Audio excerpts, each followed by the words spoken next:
It is, if we're ready with PCT, City Clerk Coffee. I just started the webinar and PCTV should be ready to go, I believe.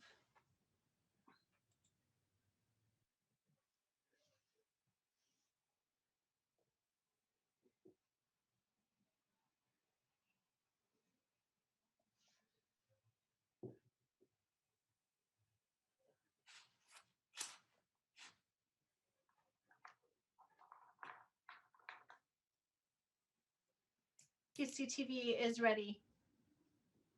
All right then. It is Monday, February 8th, 2021, and I will call the meeting to order at 7:01 p.m. Could I have a roll call, please, City Clerk Coffee? Councilmember Big Stick. I am here. Councilmember Vadalas. Here. Councilmember O'Neill. Here. Mayor Pro Tem Beer. Here. Mayor Beckmeyer. Here. And we will have a salute to the flag led by Councilmember O'Neill.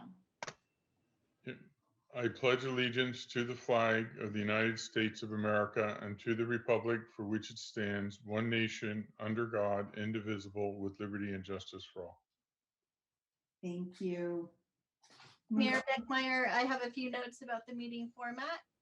Okay, thank you. This meeting is being held by video conference with no physical location open to the public.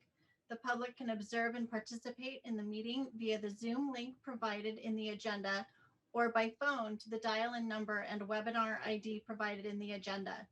The meeting may also be observed live on local TV channel 26 or online at www.cityofpacifica.org/live stream. For this meeting, live verbal public comments may be made through participation by Zoom. For members of the public participating via Zoom, use the raise hand button to indicate that you wish to speak on an agenda item or during oral communications when the mayor calls upon that item. For those participating by phone, use *9 or *9 to raise your hand to request to speak. The city clerk will call upon speakers at the appropriate time and unmute you to talk after calling you by screen name or the last 4 digits of your phone number if you're dialing in. Please clearly state your full name for the record at the start of your public comment. Written and email public comments will not be read into the record during the meeting, but will be made part of the record provided to council members. Those that were received before 4 p.m. today have been provided to council members and posted, and those received after 4 p.m. will be provided following the meeting. Email comments are not monitored during the live meeting. The format of this meeting may be altered or the meeting may be canceled if needed. You may check on the status of the meeting by visiting the city's website at www.cityofpacifica.org for any updates. All right, moving to the consent calendar. Persons wishing to address the council on any consent calendar item may do so at this time. Each speaker will be allotted 3 minutes. Items on the consent calendar will be adopted by one motion unless a council member or person in the audience requests before the vote on the motion to have an item discussed. Time limit on comments is 3 minutes or less. Are there any council members who have a question or comment or would like to pull an item from the consent agenda? Councilmember Big Stick. Thank you, Mayor. Items number 9 and 10 are big enough items that, like, I know if I were sitting in the audience, I would be really happy. I'd probably stand up right now and say, hey, would staff please say something more about this, because it's roads, which I think everybody cares about, and trees, which just about everybody cares about. So I was hoping we can maybe just get a brief description of each to kind of flesh that out for the public. Okay, so why don't we pull those 2 items, and then we'll have a brief staff report on those before we go on. Thank and you. We'll go ahead and have a motion to approve the items 1 through 8 Unless Move to there's- approve items number 1 through 8 of the consent. Second. Are there any questions from the public? I mean, any public comment requesting to pull an item? I wasn't able to see any. City clerk. I'm checking for any raised hands from the public and I'm not seeing any at this time. Then we'll have a roll call vote. For agenda items number 1 through 8 on consent calendar, I have a motion by O'Neill and a second by Butterlos. We'll now do the roll call vote. Councilmember Big Stick, Yes. Councilmember Butterlos, Yes. Councilmember O'Neill, Yes. Mayor Pro Tem Beer, Yes. Mayor Beckmeyer. Yes.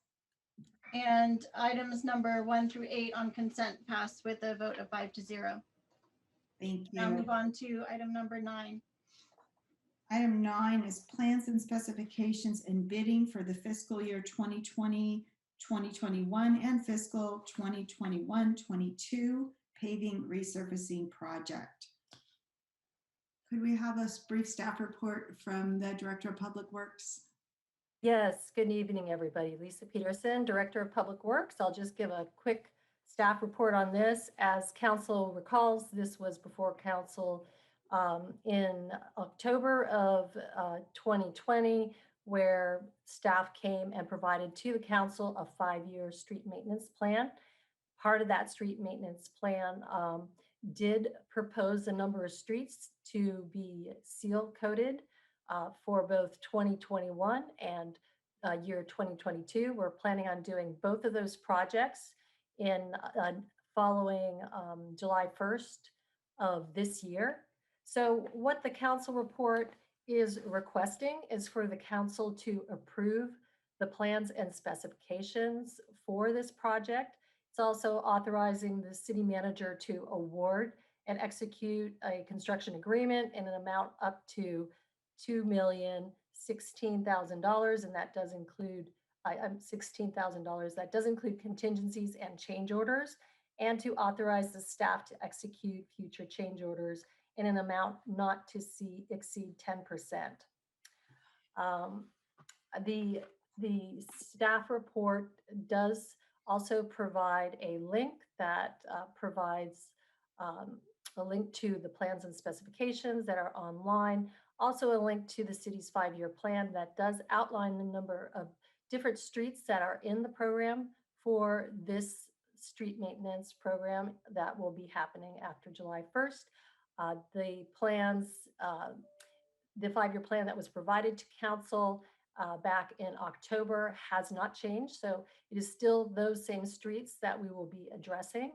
And again, folks can see that 5-year street maintenance plan online, and they can see what the different streets that we will be doing for the 5 years shown on the city's website. And there's a map there as well that folks can look at. And that's the end of my presentation on that item. Are there questions from council? Yes, looking at the source of funds, okay, we see there State Bond 1, okay, which is pretty steady, but both Measure W and Measure A, and Fund 9, is that our local fund or is that some other state fund? So that's our fund, and that's where our Measure A funds reside. Okay, okay. And Measure A, if I remember, was a sales tax fund. And I'm just concerned, given budget constraints in the world we're living in, that we sign a contract saying that we're going to spend this money. However, we might not have it yet. So these funds we do have, these are rollover Measure A funds. So the city currently has these. Okay, so these are all in the bank, so to speak. That's correct. Okay. Thank you, Lisa. Thank you. Councilmember Big Stick. Thank you. Director Peterson, can you give us a brief overview of the streets that'll be paved in the coming year? So there are a number of streets. As a matter of fact, there's 11 miles of streets, and there are 66 street sections. So it would take me a while to probably go through all of those streets. Currently, This year, the streets are concentrated in the Linda Mar area. So just so that folks know, but you can see the map that shows all those streets that are going to be done online. And again, there is a link in the report that will take you straight to that 5-year plan. Thank you very much. You're welcome. Council, I'm sorry, Mayor Pro Tem Beer. Thank you, Mayor. Director Peterson, could you just briefly, and I know you guys have explained this over and over again, but if you could explain it one more time, why some of the non-paved roads are not on the paving index? You talking about why not all the streets are on our 5-year street maintenance plan? Or- Yeah, most in particular, the ones that are not paved right now. So like in Valleymar, there's two full streets that are not paved. And I know there's been a lot of questions around those streets in particular. So maybe if you could just explain it so people can understand that if they're listening. Yeah, sure. So it's something that we've discussed before. The goal of a street maintenance plan is, of course, to use the money to its best use, and that is to try to keep your street pavements in the highest condition feasible. And the way that you do that is take streets that are currently paved and you try to keep them from dropping into lower pavement condition, because it is the most expensive, of course, to take streets that are not paved at all or are completely in a reconstruction state, and to try to, take your money and put it into maybe a few streets when you can actually go ahead and take the same amount of money and keep, let's say, 30 streets or 40 streets from dropping into bad condition. And so that is really the premise of pavement maintenance, is try to keep up your level of pavement condition, because that's the least expensive way that you can maintain your pavements. And then you can get in there and put seals on them, such as a slurry seal, which is one of the least expensive pavement treatments that is out there.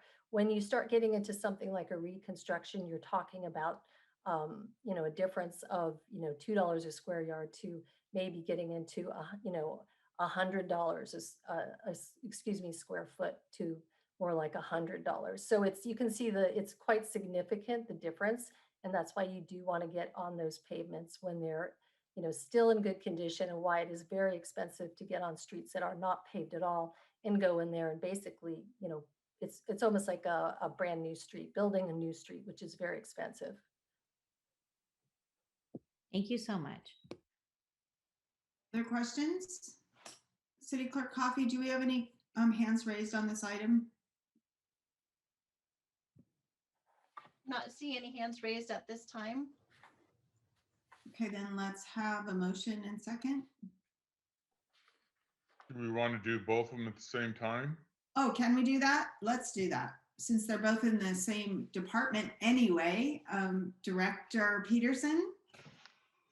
Yes, so for this next item, we actually do have a very short PowerPoint presentation we can show if you like, but I will just say, if you want a very quick presentation on this, that this is to approve the master agreement, a consultant services agreement with Davie Resource Group for the Heritage Tree Ordinance Update and Street Tree Management Plan in an amount of $100,000, and also to authorize budget authority in an amount of $109,547, and authorize the city manager to execute the agreement. And as most of you know, this has been on the city's priority list for some time to look at the city's street tree ordinances and update those ordinances. So that's ultimately what this is doing. So we did put out a request for proposals. We had 2 proposals that came in. Ultimately, through that process, Davie was determined to be the best consultant, the most qualified to move forward with this work. We do have a discussion in the council report that talks about how we've broken this into 2 parts, and that this first part would be updating the Heritage Tree Ordinance, reviewing and modification of the public and private tree removal processes, review and modification of the city street tree maintenance processes and associated ordinances, and to start the tree inventory and provide public engagement and outreach. And as most of you know, at the back of your council report, you do have a very detailed description of that, public outreach that would be happening. And that's the quick discussion on it. As I mentioned, we do have a very short 4-slide PowerPoint that Deputy Director Batista has put together if you wanted to see that. Council? We did get a comment from Tree City, so maybe we should see that. I think so too. Okay, let's do that. Good evening, Mayor, council members. Sam Bautista, your Deputy Director of Public Works. And tonight I'm presenting the Heritage Tree Ordinance Update and Street Tree Maintenance Plan. And next slide, please. So as you know, the tree work plan is pretty complex and there are many tasks to do. So it's broken into 2 parts. And as Director Peterson described to you, that the first part would be to update the Heritage Tree Ordinance by looking at other cities and benchmarking those their practices and just comparing what other cities are doing. And then we would be reviewing and modifying the public and private tree removal process, through the benchmarking. That will allow us to do some comparisons and also look at modifying and reviewing street tree maintenance processes and associated ordinances. We'll also start the tree inventory, which will help provide a foundation for the next part of the tree work plan. And also, as we stated earlier, that we do have a very detailed public engagement and outreach plan. And we intend to get all the stakeholders involved because this is a very important issue that we have to deal with. And it's very exciting to, finally get an updated ordinance.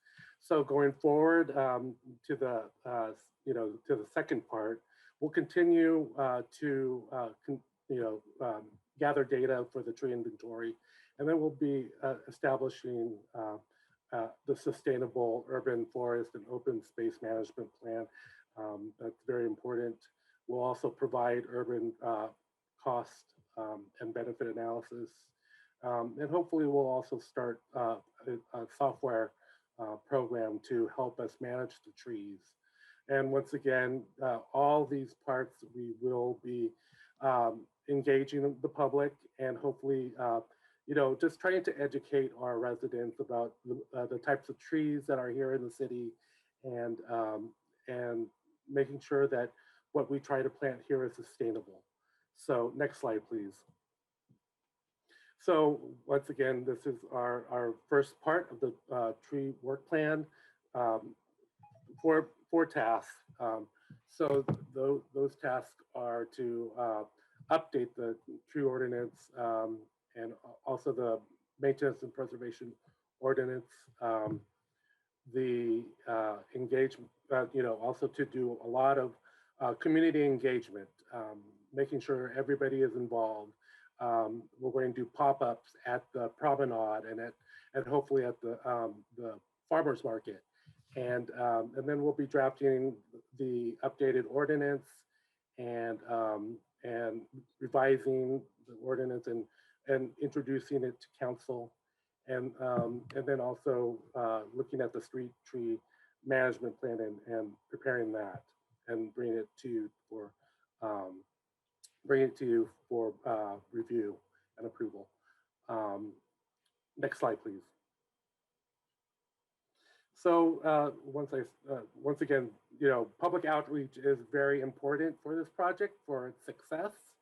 And I believe that Davie Resource Group has the capability and the resources to do a great public outreach to our residents, our businesses, any stakeholders So the first phase of public outreach is to, go out there.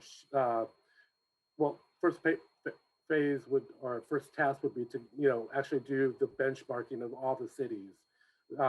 The consultant, will be looking at at least 8 cities, 4 of which happen to be coastal cities. And then they'll put it in a report, and we'll be able to share that with all the stakeholders, city committees, Parks, Beaches, Recreation, Planning Commission, our BAC. So we want to get everybody involved, and then of course share it with you, the City Council in a study session. We intend to share all the information regarding the updates to the Heritage Tree Ordinance, and just collect as much information, comment, input. Anything is valuable for the success of this project. So as I said, there's going to be meetings, at least three meetings for engagement, an online survey, as I said, pop-up events and meeting notifications, and we'll also have a website for people to comment. Next slide, please. And then, of course, phase 2 is to present those results and findings, and start updating the Heritage Tree Ordinance, and present that to the stakeholders. Collect any additional comments, inputs, any ideas to be included in the update, and also make sure that we are in compliance with the the California Environmental Quality Act. Once again, meetings and more meeting notifications, and just keeping people updated through the website. That's really important. And I believe that is the last slide. Yes, that is the last slide. So in the audience today, I do have Davy Resource Group, Anne Fenker, and Emily Spillett. They're also here in the panelists for any questions, but I'm happy to answer any of your questions. Are there questions from council? Yeah, I had some questions in regards to the outreach. Okay, on page 2 of the report, it says you're going to have meetings with PBNR Commission, Beautification Planning Commission, but nowhere did I see about emergency preparedness. And I pulled up the the PUC map for Pacifica, and the large areas running through Rockaway, Valimar, and on the borders of a lot of our neighborhoods that are labeled as extreme fire dangers and elevated fire dangers. And I see no meetings with North County Fire. And I also see that there's no interaction with the San Mateo Conservation District, which Pacifica just had part of it, and they're doing a lot of tree maintenance, removal, et cetera, down at the CZU. Is there any plans to meet with these groups? Yes, definitely. I mean, they're stakeholders, and so we intend to reach everybody. So you have a meeting with the PBNR, Beautification and Planning, but you don't with our own emergency preparedness, et cetera. Okay, or our own fire department. I mean, they should have been listed here on the report. So I would like to see that maybe happen. So if I could interject, this is Lisa Peterson, Director of Public Works. As we mentioned previously, we've broken this into 2 parts. So the tree work plan part 1 is really focusing on the ordinances. So that is the main part of that tree work plan part 1. So the tree work plan part 2 is when we are getting into the urban forest open space management plan. And that is really a point when you're going to want to get all of these groups that you just mentioned involved. We certainly can reach out to them while we are also looking at revisiting our ordinances, our internal ordinances. But that part 2 of the plan is when it's going to be very important to engage them in that urban forest management plan that we are planning on doing during the part 2.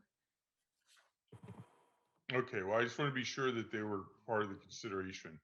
So if they're part 2 that's more appropriate, I'm okay with that. Yes, thank you. Other questions or comments from council? Yes, Councilmember Big Stick? Echo what Councilmember O'Neill said at the emergency preparedness meeting that I attended. Fire safety was a huge topic of discussion, and there's a line in the packet here. This is also important for better understanding fuel management, which is associated with fire safety. So I would hope that absolutely emergency preparedness will also be one of the groups publicly contacted as a part of our public outreach. Thank you. I'll add in open space to that as well, but I'm sure you're already, putting them on the list, but we were also talking about fire safety at open space. So thanks.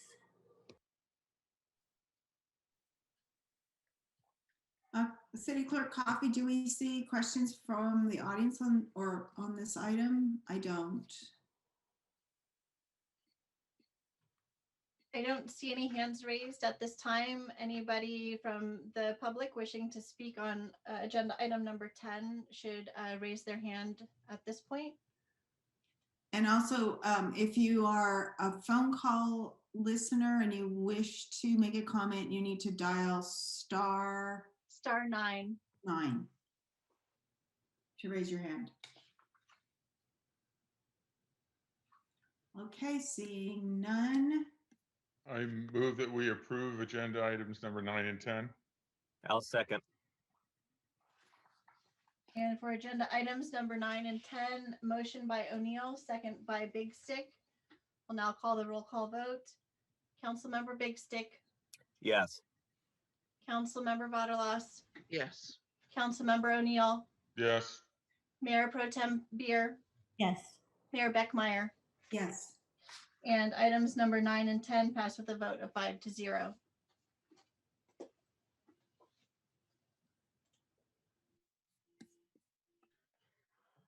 All right, let us, move on to council communications. This portion of the agenda is available for the public to address. Meyer? Oral. Yeah. I was just going to keep you on track. Yeah. It's Thank you. I just noticed. We'll have oral communications and then council communications. So oral communications portion of the agenda is available for the public to address the city council on any issue that is not on the agenda. Any person wishing to address the council shall be recognized by the mayor during oral communications, provided, however, that during the oral communications portion of the agenda, only items not on the agenda for that meeting may be addressed. All remarks shall be addressed to the council as a body and not to any member thereof. Council members shall not enter into debate with speakers under oral communications. A maximum time of 3 minutes will be allowed for any speaker. Pursuant to Pacifica Municipal Code Title II, Chapter 1, Section 1-2.118, any person making impertinent, slanderous, or profane remarks, or who becomes boisterous while addressing the council, shall be called to order by the presiding officer, and if such conduct continues, may, at the discretion of the presiding officer, be ordered barred from further audience before the council during this meeting. And with that, I'll open oral communications. If you wish to speak, raise your hand. Or if you're calling in, dial *6.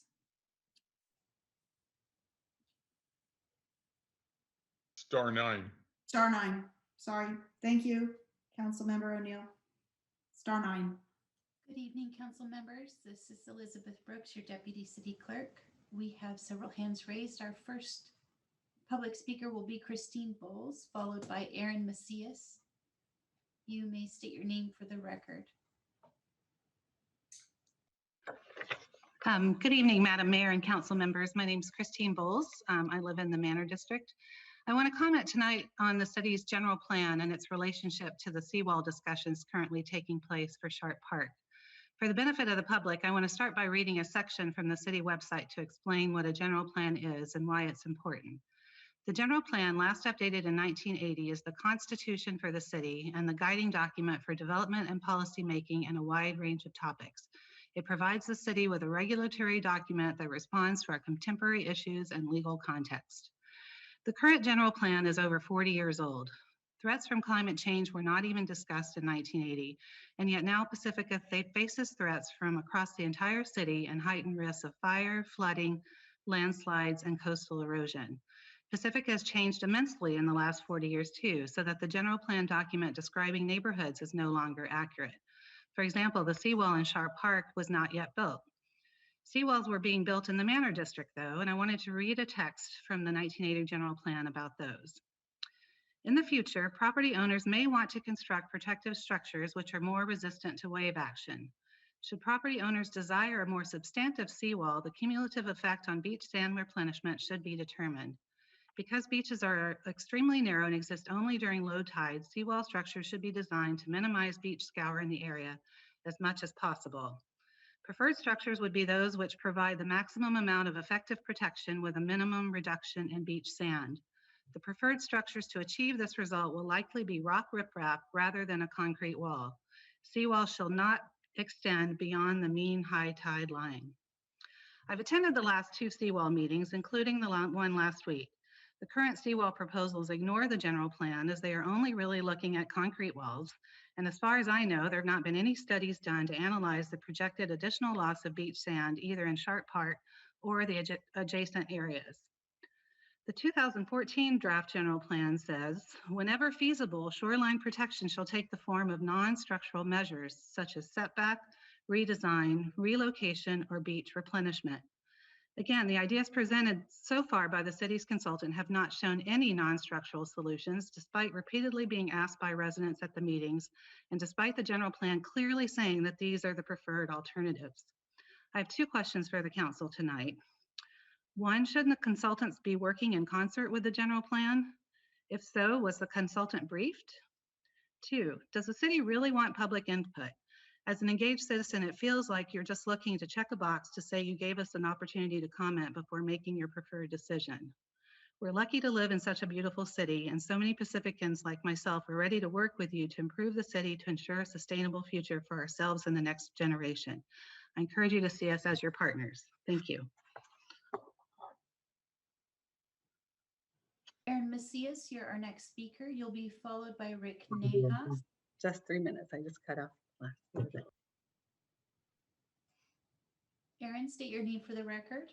Hi, good evening. Can you hear me? Yes.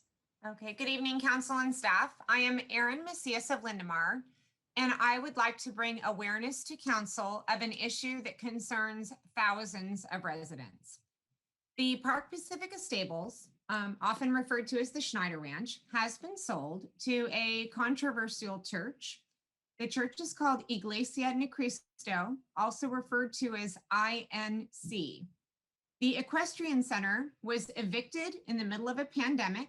A horse was injured in the move. One of the horses had to be euthanized, and a thriving local business was strong-armed out of our coastal city. Temporary use permit 1-20 is before the Planning Commission on February 16th at 7 o'clock. The historic and environmental consequences of a change in use from stables to a church is something that affects the entire back of the valley, from environmental impacts, traffic along Highway 1, residential neighborhoods, all through Lindemar, and eliminates bicycle, equestrian, and pedestrian trails that have been accessible to the public of Pacifica to access Sweeney Ridge in our community. I have very serious concerns with the documentation provided to the city by the church, and I feel it desperately meets the criteria for a comprehensive environmental impact report. I encourage the council to take a pen and jot down the website saveparkpacificastables.com and review the data presented by the concerned residents before it comes to city council. The loss of this historic site would destroy a major piece of our pre-incorporation and early development history. The future construction of a high-traffic church site on Cape Breton would adversely impact our community, and we ask the city to take notice of a change in use from recreational and open space to a new use with the high possibility of development in the back of the valley on a cul-de-sac. It does not create jobs. It completely eliminates desperately needed tax revenue to the city. Again, please go to saveparkpacificastables.com, all one word, no spaces, and peruse the comments by concerned residents regarding the community issue. And also, I invite you to attend the Planning Commission meeting on February 16th at 7 p.m. Thank you. Rick Nahas, you're our next speaker. You'll be followed by Suzanne Moore. Please state your name for the record. Hi, this is Rick Nahas. I live in Sharp Park. I'd like to speak about the need for public transit. The 27 Bay Area transit operators like Samtrans have been meeting weekly since August to see if they can make the Bay Area public transit more seamless for riders. And I've heard in our community that we need to improve public transit. In fact, that it would be really good to have a transit corridor along Highway 1.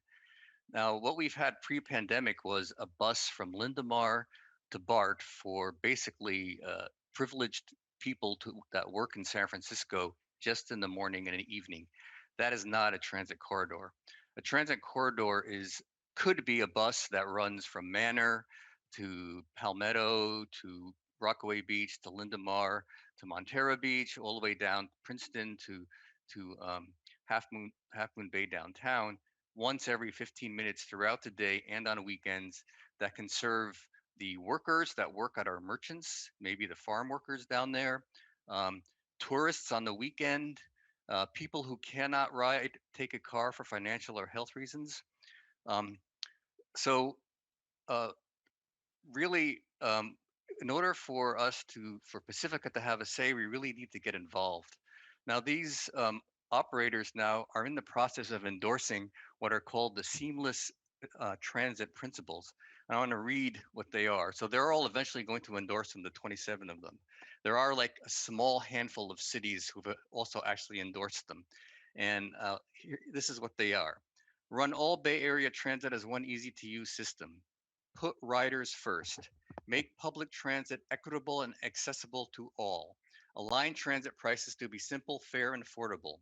Connect effortlessly with other sustainable transportation. Plan communities and transportation together.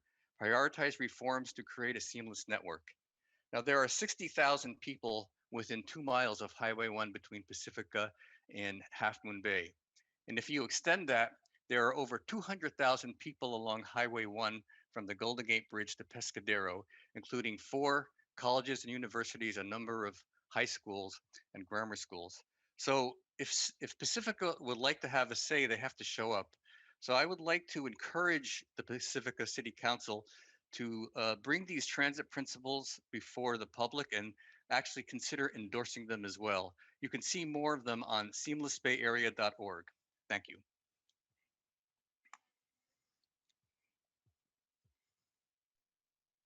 Suzanne Moore, please state your name for the record. You'll be followed by Gloria Stofan.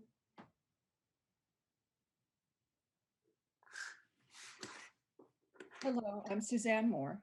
I wanted to take a few minutes to speak about a good friend who recently passed, Monique Barr. I first met Monique when she joined Pacifica Housing for All. We both also volunteered and worked together on the Unhoused in Pacifica Task Force. Monique brought an important perspective to these groups. She and her daughter had lived in a motorhome here in Pacifica for over 5 years. If I would choose one word to describe Monique, I would say generous. Generosity is a selfless act, and Monique gave by sharing her story. She risked social criticism in hopes her family story would benefit our community and increase our understanding of being unhoused. For this, I'm very, very grateful. I want to express my condolences to her daughter, Leslie, and their family. Monique was a kind friend, and I will genuinely miss her. Thank you. Good evening.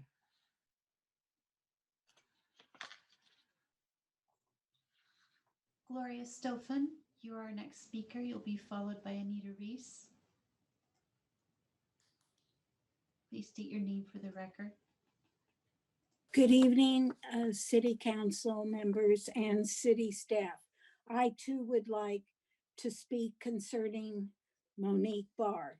Monique Barr, a native Pacifican, lost her life too soon to COVID-19.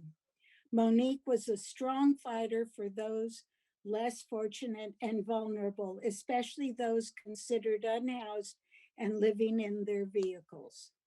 She was a fearless advocate working on the city's homeless task force and with our Pacifica Housing for All group. Her greatest treasure was her daughter, Leslie, of which she was very proud of. My heart goes out to Leslie and her family. Monique will be sorely missed. Thank you.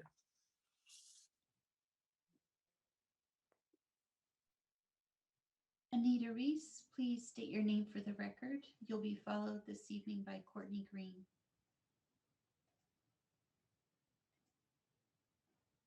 Hello, my name is Anita Reese, and I'm the director of the Pacifica Resource Center.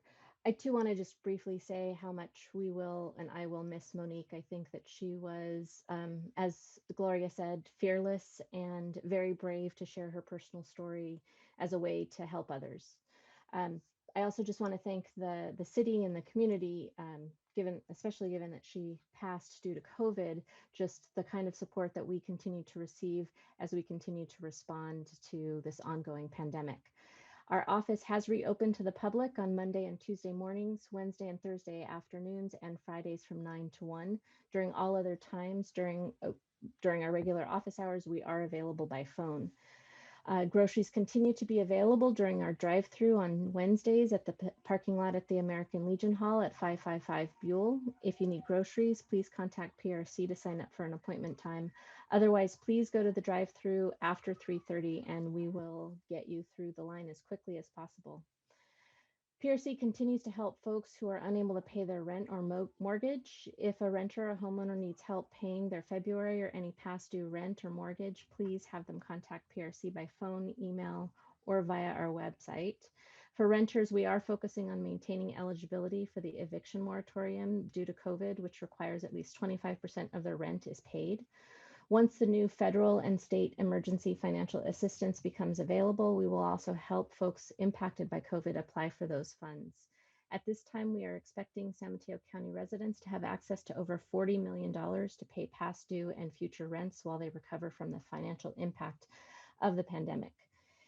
If you or somebody on another, in addition to emergency financial assistance, we're also doing taxes. So if you or somebody you know needs help preparing and filing your taxes, please refer them to PRC. We're scheduling appointments to drop off materials, and we'll be going over returns before e-filing over the phone with folks.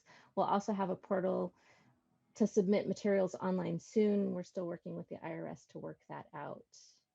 In addition to this work, we are continuing our Unhoused on the Coast outreach work and have hired a second outreach specialist, Marlon Morales, who has been with us for just 1 week. While Marlon is getting acclimated to our work, please continue to contact our UC Outreach staff by email at ucoutreach@pacresourcecenter.org or calling Daniel Gardner at 650-575-4861 if you know or see someone who's living on the streets in an encampment or in a vehicle. We can be reached at 650-738-7470 or by website at pacresourcecenter.org or by email at info@pacresourcecenter.org.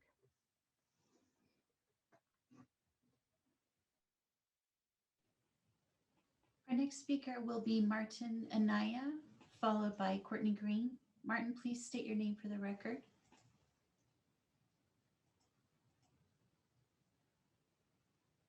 Hello, everyone. This is Martin Anaya with Pacifica Community Television. And I wanted to come to you tonight to give you a quick update on what's going on with PCT. Despite the pandemic, over the summer and the fall, Pacifica Community Television conducted multiple online workshops that were very popular with the city and with our residents. And as well, we have participated and will be participating in various different organizational meetings, including the Economic Development Committee meeting that the city is having tomorrow night. I got to tell you, folks, 14 different municipal agencies have been serviced in the last few months over our channels, 26 and 27 on Comcast, channel 99 on AT&T, Roku, Apple TV, and of course at pacificcoast.tv. So the truth is that during the pandemic, we've had more production, not less. And I don't know if that qualifies as essential, but certainly we are humbled to be providing these vital services and helping folks watch this very meeting that you're having right now. The reason I'm really coming to you tonight is to update you on what I'm sure many have already heard through the grapevine, and that is that the Crespi Business Center has been sold to a new owner. That owner's plans are to turn the units into what they call business condos. My understanding is that the city doesn't have a zoning ordinance in place to facilitate that, but nonetheless, that is the plan. And what that would mean for us is that the new landlord would want to sell us our unit back to us or sell it to someone else. But the price for the unit that we're currently in is over $1 million. So I just want to put it out there that if that were the deal, that would more than quadruple our current rent and make our budget very, very difficult indeed to maintain. In fact, it would really put us under. So I'm looking for ideas. I'm looking for support. I'm looking for help. I know that a couple of the folks on council have already reached out, and I certainly appreciate that. And I know that I speak on behalf of all of us here at PCT, but I also wanted to let the community know this is what's going on. We are looking for alternatives to the Crespi Business Center if in fact this new zoning takes place and they do what they want to do with these business condos, and or if in fact we're not able to come to an agreement with the new landlord. So with that, I just wanted to say thank you, and I'll turn it back over, but I did want to let you know what was going on. So appreciate your time, and thank you. Courtney Green, you're our next speaker. You'll be followed by Ellen H. Please state your name for the record. Hi there, this is Courtney Green.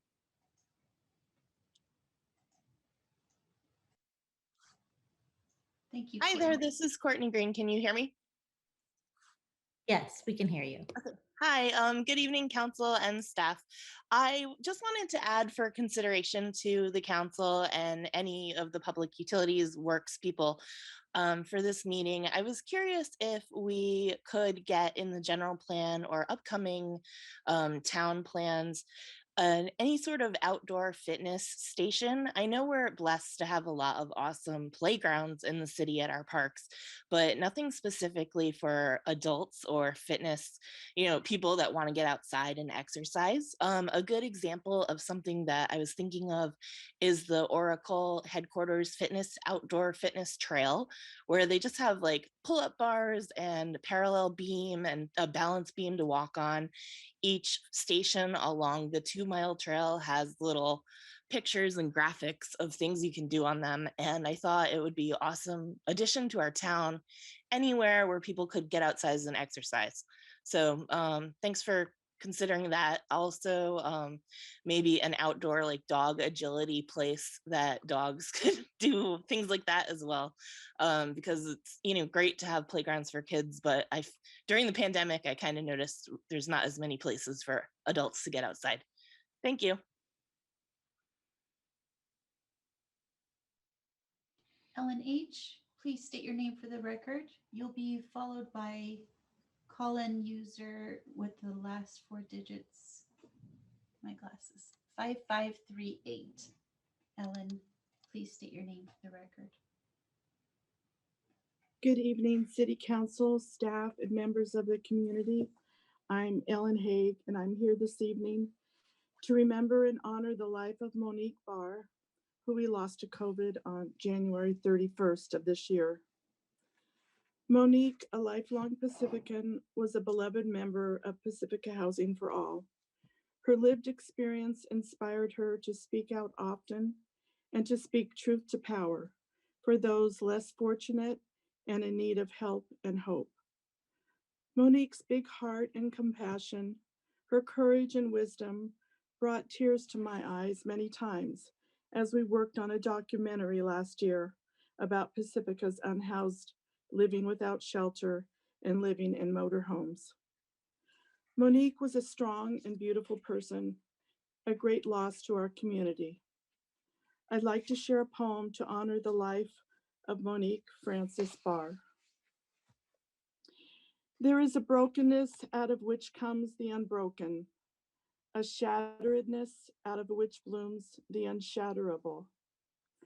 There is a sorrow beyond all grief, which leads to joy, and a fragility out of whose depths emerges strength. There is a hollow space, too vast for words, through which we pass with each loss, out of whose darkness we are sanctioned into being. There is a cry deeper than all sound, whose serrated edges cut the heart as we break open to the place inside, which is unbreakable and whole, while learning to sing. May your song continue, Monique, in the lives you touched, in our community of Pacifica, of which you were so proud. And most especially, may your song continue on in your beloved daughter, Leslie, for whom you were so proud. Thank you.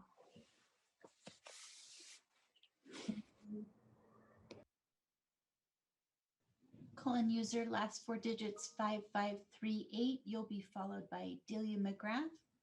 If you could please state your name for the record.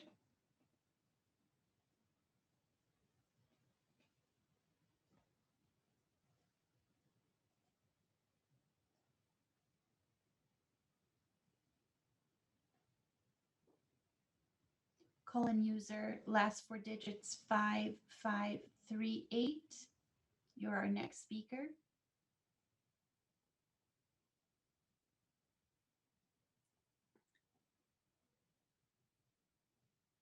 We'll move now to Delia McGrath and try and come back. Oh, there they are. Okay. Delia McGrath, you're our next speaker. Good evening, council and staff and those who are listening to the council meeting. My name is Delia McGrath, and I am speaking here tonight during oral communications, again, as to honor a valued resident in our community whose death I want to recognize. Our Pacifica Housing for All was fortunate to have worked with Monique Barr. She was one of the very few people in such vulnerable straits as having experienced housing insecurity and homelessness over some years. She's a lifelong member of a lifelong resident of Pacifica, and she loved Pacifica. And I met her when we were going around to all the different sites where people unhoused except for living in motorhomes. And she knew every single site in the city, and she just was wonderful to point it out, and hardworking, and wanted to help everyone. And so those of us who got to know her in her fierce advocacy for others who were unhoused, we loved her, and we're still grieving deeply her untimely death on January 30th, 2021, due to COVID-19. So I just wanted to be here in a public way to honor this very valiant human being, loving human being whom our city really now has suffered a great loss with her death. So thank you for letting me put this out to the whole public. Thank you.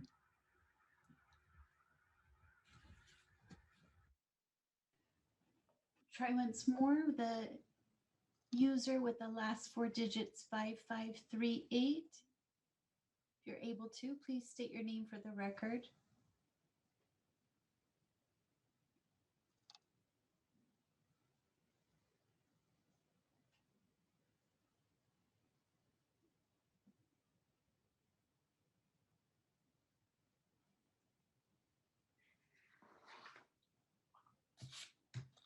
You've been unmuted.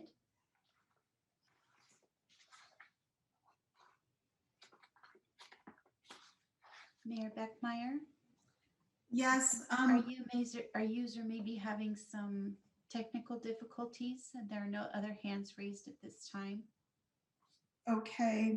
And I just wanted to check with you and with City Clerk Coffee, if there is a keystroke sequence for unmuting on a telephone Zoom.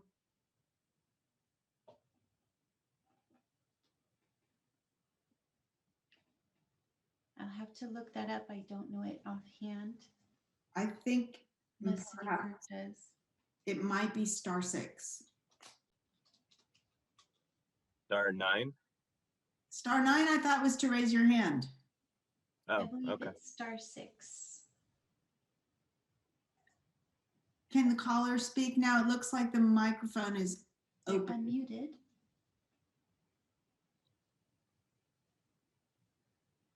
Good evening. This is Carolyn Jaramillo. I did raise my hand, but that is not the phone number. So I would like to speak if that's possible. You have the floor. Thank you.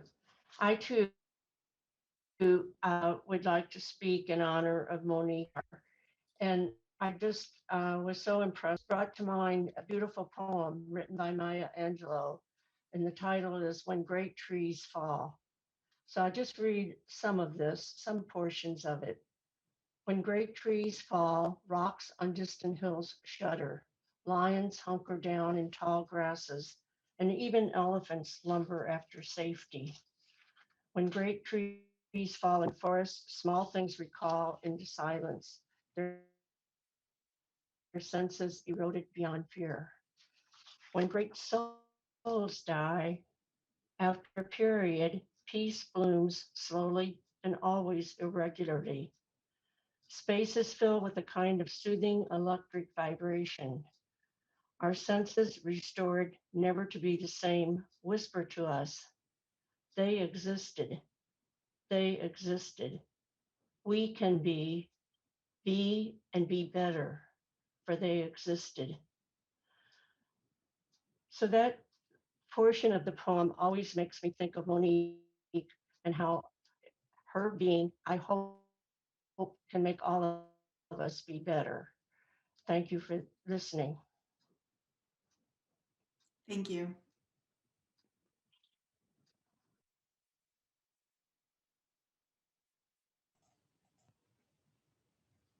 Mayor Beckmeyer, there are no other hands raised at this time. Thank you very much. And I will bring it back to council then for council communications. Who would like to go first? Council Member Big Stick, please go ahead. Thank you very much. I want to start just by saying thank you to the Public Works Department for tirelessly working to clean up the carnage from the storms we had a couple weeks back. Maybe City Manager can speak in a little bit more detail than I, but that was very important. And I know they were getting calls to answer at like 3 in the morning. So thank you, Public Works team. I think Mary may or may not have wanted to say the same, but I'd very much like to adjourn the meeting in honor of Monique Barr and say a few words later thereof, if acceptable to the mayor. In lieu of trying to help our local businesses, I ate at a number of local restaurants over the last couple weeks, but notably a couple nights ago, Friday night, I went to the Pacifica Brewery and had a delicious crab chowder and a wonderful crab cake. They seem to have some specials on the menu right now relating to Dungeness crab season. And I finished it off with a chocolate mousse bar. And while I enjoyed the Pilsner, I also tried the rye, and it was delish. So I encourage everyone to check out the Pacifica Brewery if you've never been there. The owner and head chef, Sylvan, does not know how to make bad food. Okay, so I attended the beautification committee. I was not liaison, so I'm not going to speak on it, but I was in the audience. I also in the audience attended the Beach Boulevard Infrastructure Resiliency Project meeting. And again, I'll allow the folks who are in more official capacity than I to speak on it, but I did want to say that the number one thing I learned at the Resiliency Project meeting was that Jillian Miller is a rock star, and there's absolutely a pun intended there. Okay, so I attended a Cal Cities roundtable on homelessness, and specifically it was tied into mental health in relation to homelessness. And I can share resources later with any council who might be interested, but basically that's what I walked away from, was a lot of links to various resources and how other communities are handling homelessness, especially in relation to the mental health issues that are often closely connected. So that was my major takeaway from that meeting. A lot of other people's information that I have access to. Let's see. Oh. I had a meeting with Chief Steidel, Captain Clements, and Fire Chief Ron Myers. Specifically, I had deep questions about what our fire preparedness looked like, especially given how many residents have been reaching out to me, telling me that that's their chief concern, and kind of, you know, we had a fire season that basically ended last month for all intents and purposes. And it seems to be getting a little worse each year. And now, especially certain neighborhoods in my district, it's the Odstead neighborhood. Folks are getting pretty concerned about what that looks like if we should have an unprecedented, unfortunate event. So, you know, main takeaways through this entire process as I'm taking steps to try and learn and try and see what can be done. Number one is simply, you know, be aware of your own defensible space around your own home. That's kind of the beginning number one thing that every homeowner can do right now, and have a bag packed and ready to go if, heaven forbid, there should be an issue. And that's scary to think about, but you know, it's just like with earthquakes, it's good to have that kit somewhere that hopefully you never have to use than to be caught off guard. And something as simple as packing a bag with some clothes that you can toss in the car, heaven forbid, real good place to start. After that, I learned a little bit about a system they have called Zone Haven, and a little bit about how they would coordinate evacuations should there be any, the Ready, Set, Go program. And what it all boils down to is that it sounds like in the springtime we'll have the opportunity to have a public engagement meeting in which people who want to know what preparedness looks like right now can attend and learn. And in the past, apparently attendance hasn't been what it could be.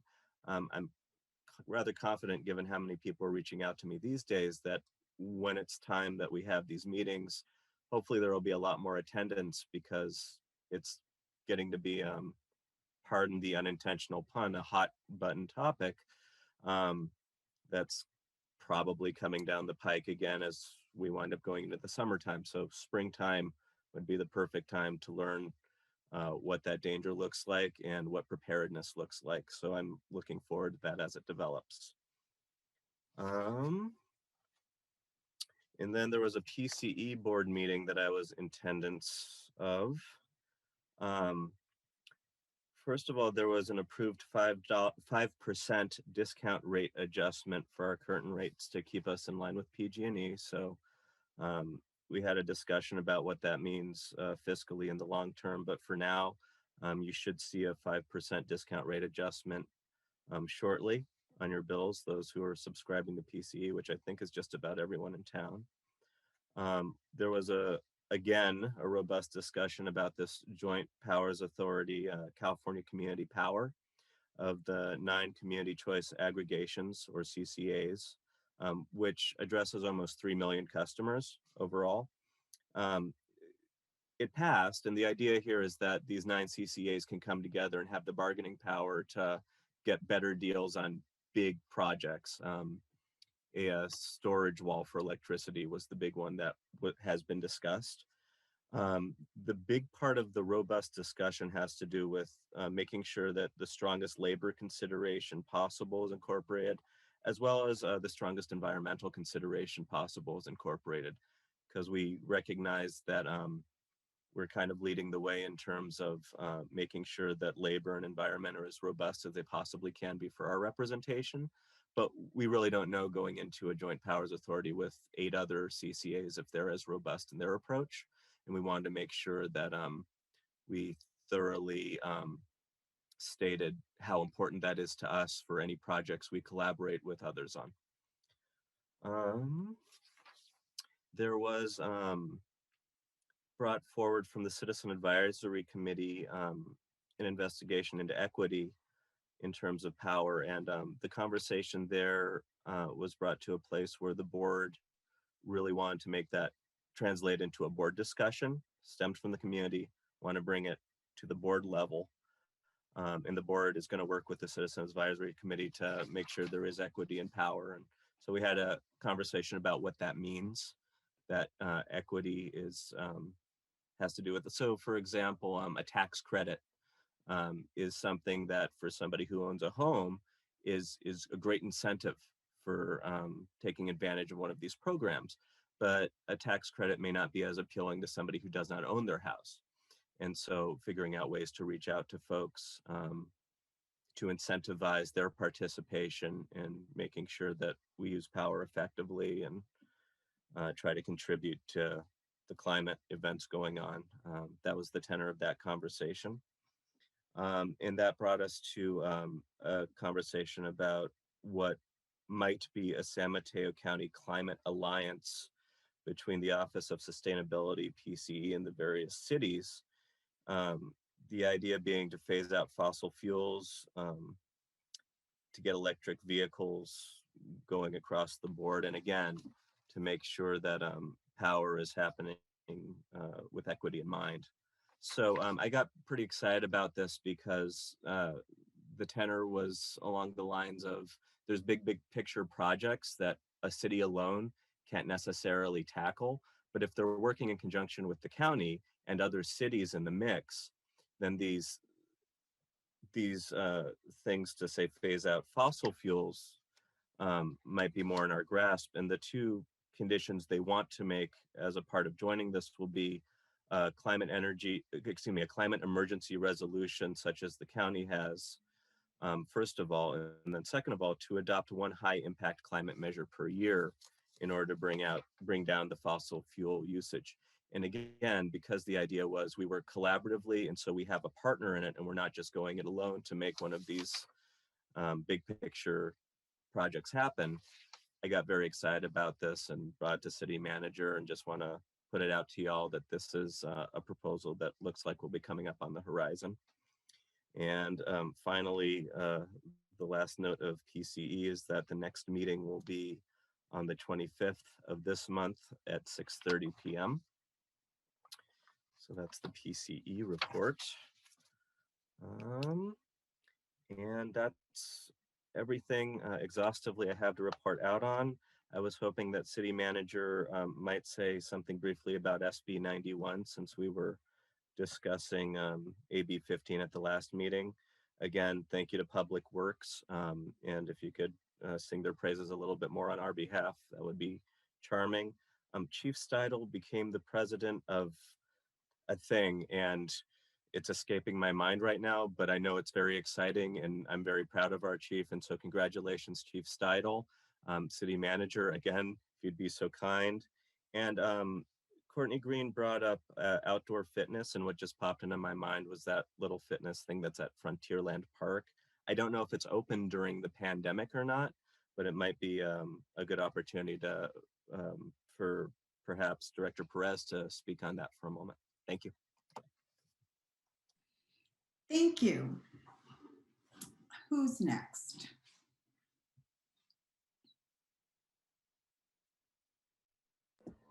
I'll go next. Mayor Pro Tem. Hello, everybody.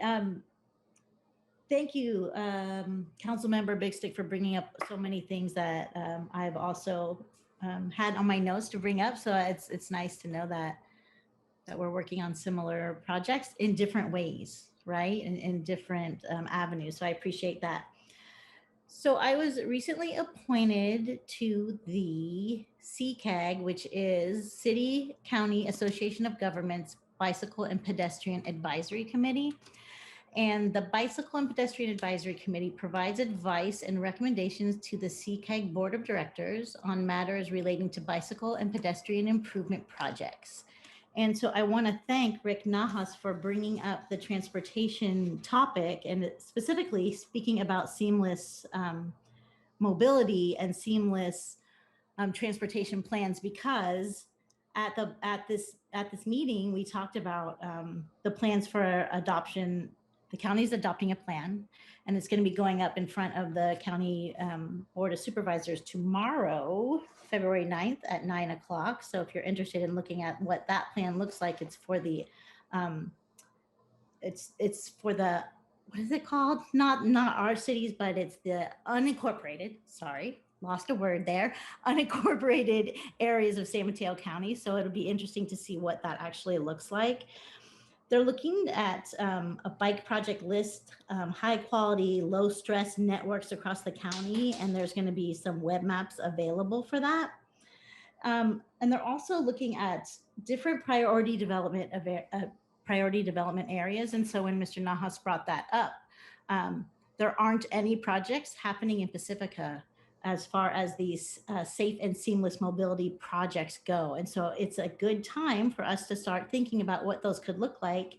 And then combine that with the transportation issues and the transportation corridors, it really does fall into place with the bike and pedestrian master plans that we have here. So I'm really interested in checking those out to see how I can advocate further for our city. I attended, along with Councilmember Vadalas, our ad hoc committee to talk about our COVID conversations with council. So we're going to be beginning these conversations on February 26th at 1 p.m. We'll be going live on Facebook with having conversations about COVID, and just to be mindful that all these conversations will be about COVID and the health emergencies that we are facing, not any other topics on our agendas. So just so you understand that. So we're excited. We're going to have guests come on and talk about different topics, vaccines, resources for businesses, and et cetera. So we're looking forward to that. I attended the workshop number 3 for the Beach Boulevard Infrastructure Resiliency Project. I thought it went really well. And I know that there have been a lot of comments from our community like, well, there were only 40 people there, but there were actually 40 people there. And I think that's a good start. That doesn't mean that we can't do more outreach and try to get more folks, but the folks that were there were very interactive, and I thought it went really well. And I'll let our mayor talk a little bit more about that when she comes on. There was also, we received an email from Insurance Commissioner Ricardo Laura announcing a new partnership between the California Department of Insurance and Governor Gavin Newsom's administration to establish consistent statewide standards for home and community hardening that will reduce wildfire risk, protect lives and property, and help make insurance available and affordable to residents and businesses. And so it would be good probably for us to have, if the city could actually post this somewhere so our residents can take a look at it, because there's some discussion about how to create space so that insurance companies will insure you. And I know that there's been a lot of problems with that. And so there is some information coming up, and I would appreciate it if the city could put that somewhere on their website so our community can have a peek at that. And I'll let you know what that is, city manager, just so you know what I'm talking about. There was a couple things that came up in oral communications that I really would like to address. One of them was the outdoor fitness, so thank you for that. And I think Director Perez might have some information he can share about that. The other one was, I think it would be helpful for the community to understand where, like, what is the status of our general plan and what that looks like and how we are updating it, and what, you know, like maybe the timeline around that, so that people understand that a little bit better. I think that's all. And also, Monique Barr is, she was an amazing person, and I'm really saddened by her death. And so I appreciate everybody who took the time to come and share about her tonight.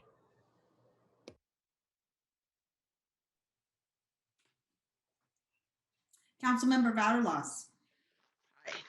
I went to the City and County Association of Governments legislative meeting. We held it off our normal time. And we talk about bills related to housing and transportation and what's happening and what changes are going to happen. And the passing of the bill 19 happened after our meeting. So I'm sorry.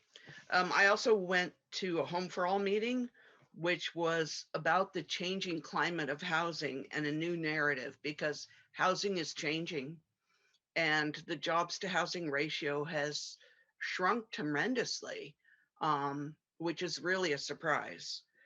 So that was interesting. COVID conversation with council with Mary.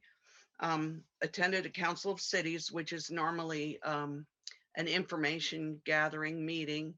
And this time they decided that we've had enough information and that they would make it fun. So it was fun. And City Selection Committee, where we vote for people for offices throughout the county. That's all of the cities in the county. I went to a meeting called Smart Coast California, which is actually realtors, but they're all realtors who are up and down the coast of California and talking about what's happening with the coast and sea level rise. And it was a really informative, good meeting. I attended the county meeting on Wednesday, and I'll just give short. They're still doing testing. They wanted everybody to know that. They're doing 5,000 tests per week. They have now moved from the fairgrounds up to the City College, San Mateo City College. We have vaccinated now 105,000 people as of yesterday. So the vaccinations are going up quickly. The total cases is 37,000, and in Pacifica, 1,112 cases. We are actually still low by standards in the county for percentage for 10,000 people. The cases are going down. The available beds are up, and anyone can go to smchealth.org/coronavirus to find out any statistics and see where they are on the vaccines. I also attended the sea level rise seawall meeting. Let's see. And in the open space I listened to, because I am not the rep. The garbage, I wanted to say the garbage pickup has been really great in town. I haven't seen any overflowing garbage cans. And the only complaint that I got again was Pedro Point, because there's so many restaurants and there aren't cans out there. So there's a lot of debris. And if people would eat and take take your trash with you or find a can instead of just throwing it on the ground. It would help a lot because someone has to pick it up, and obviously people aren't. And I think, oh, and I wanted to say, someone called me about a shopping cart from a store from San Jose. And before I even got to call the garbage company, it was already picked up. So they're doing a great job. Thank you. Councilmember O'Neill? I guess to clarify what Sue Battle said, you're probably not San Mateo City College, but College of San Mateo off Hillsdale. Okay, just correct. Correct. Correct. Sorry, I had a brain moment. Yeah, no, I just wanted to clarify that. I attended a couple meetings. One was the airport roundtable. The planes are still flying, they're noisy, and the FAA doesn't care. I went to the library JPA, and they're looking at trying to see about spending money to upgrade or expand their big lift program in cooperation with the school districts to try to mitigate the learning loss. Last year they had 11 out of 23 school districts join. Pacifica did not, but anyhow, they're looking at trying to see if there's some way we can mitigate and that. So that was it. Okay, thank you very much. I attended a few of the same meetings that some of my co-council members were mentioning. And I did want to touch on the Beach Boulevard Infrastructure Resiliency Project. Before that, I attended the CCAG, City and County Association of Governments new member orientation meeting to educate myself more about what exactly is encompassed, and in the unlikely event that I would need to step in for Councilmember Vaterlos, who is our liaison for that, I thought I better have a good handle on what's going on there. I had a general idea what it's all about, but it was a very informative session. And I came away from it pretty stunned by the amount of information that is covered. Councilmember Vaterlos, how long do those meetings generally run? The actual CCAG meeting, 6:30 to 9:30. Yeah, it's once a month. Yeah, I could totally imagine that, because the amount of committees across the county that they are overseeing, and have all the subcommittees, like Councilmember Mayor Pro Tem Beer was speaking about the Bike and Pedestrian Committee. One of the advantages, if I didn't state it already, to having our representation on these committees is they talk about their schedule for when grants are going to be released. And I remember noting there's an upcoming release date fairly soon, like this spring sometime, for another round. Now, that doesn't mean the money's given away this spring. It's another round of grants. They do a request for grant proposals. It's a long process of getting in the pipeline.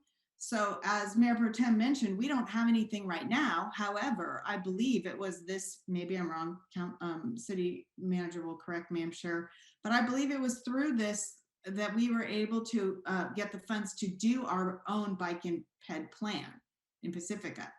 And of course, you'll remember former Mayor Martin saying multiple times that having a plan is the first step. It enables you to be able to apply for grants when they come along.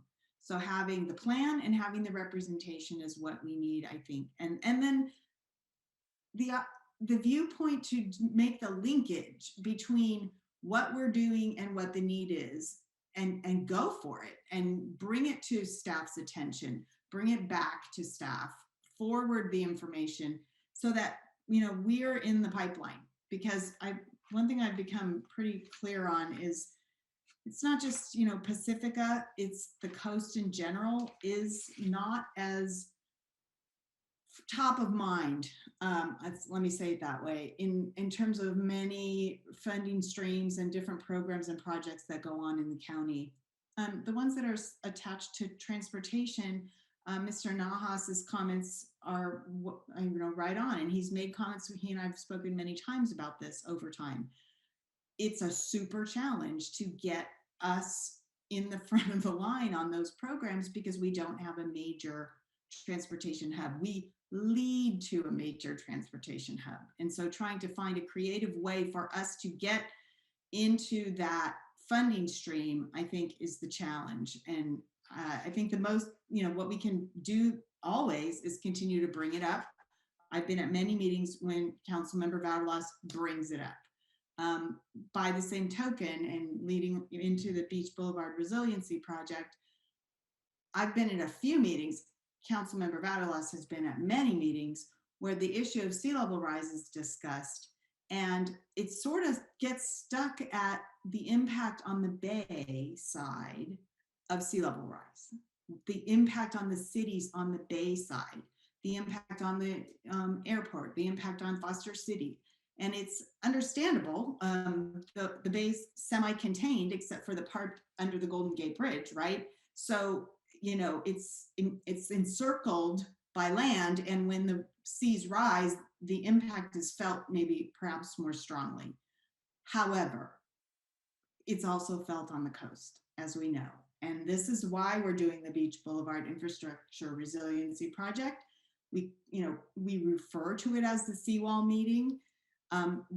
The charge and what we're doing with that project is we're looking at all of the options and what can be done to strengthen the coast there.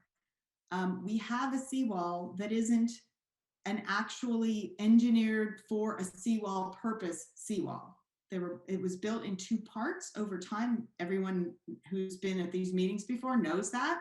The part on the north part from the pier north was engineered differently than the part from the pier south. However, all of it needs reinforcement, if not full replacement, which is probably the most likely. However, this is what the project is studying. This is what the coastal engineers that have been hired to do this project, the funding being made available to us through the state, through former Senator Jerry Hill and our assembly person, Kevin Mullen, to help us get that engineering study done so that we can know what the options are and what the next steps need to be. So while there are many calls for this or that approach, we're looking at all of the approaches, and we're looking at the approaches that are going to work in that location. So I just want to clarify that while we talk a lot about walls, that's because there is a wall there now. And there are certain conditions of the sea and the way in which the waves break and the long wave forms and a lot of details that I'm not going to go into now, all of which can be found on Beach Boulevard Infrastructure Resiliency Project. If you keep checking back, people get frustrated sometimes that they're looking for a certain document, it's not there. It's not there yet. It's expected by the end of the month that we will have the information from the consultants on the website that pertains to the information we were discussing at the last meeting, which was last Thursday night, about alternatives and what they would look like. And we have to cost out what they would look like. And one of the alternatives that we discuss is what happens if we don't do anything? So it's important for people to understand the scope and nature of that project. And I agree with Council Member Mayor Pro Tem Beer. I think it went very well. I think we did have a lot of engagement, a lot of questions were asked, and a lot of follow-up was made in the meeting. It wasn't just public comment, take the calls, the questions, and then no response. There was a lot of interaction, which I felt was really beneficial, and there will be more. And I I try to keep a really good tab on how this goes, especially when we have multiple engagement meetings. Like this was the third of 4 planned meetings. And I had at the height 57 attendees that were there.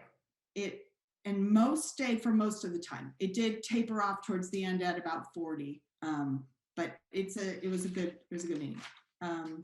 So I attended the Council of Cities meeting, and when Council Member Vaterlos talks about fun, Brisbane did a nice job of having cabaret singer. So we felt like we were in a cabaret, except we were all in our Zoom in our Hollywood squares. But it was a nice, a nice way to start off the year. I think that is it for me. I did want to ask if we could have some follow-up, perhaps not tonight, but to echo what Mayor Pro Tem Beer said about the outdoor fitness equipment. We had a project proposed for Beach Boulevard area. I know there was something in there, and it's been delayed because of the Beach Boulevard infrastructure project. But other examples of that would be useful, either from PB&R or Department of Public Works. And can I just verify the COVID conversation? Did you say it's February 26th at 1 o'clock? Okay, I just wanted to make sure I had that right. Great. Yeah, there'll be some outreach around it too.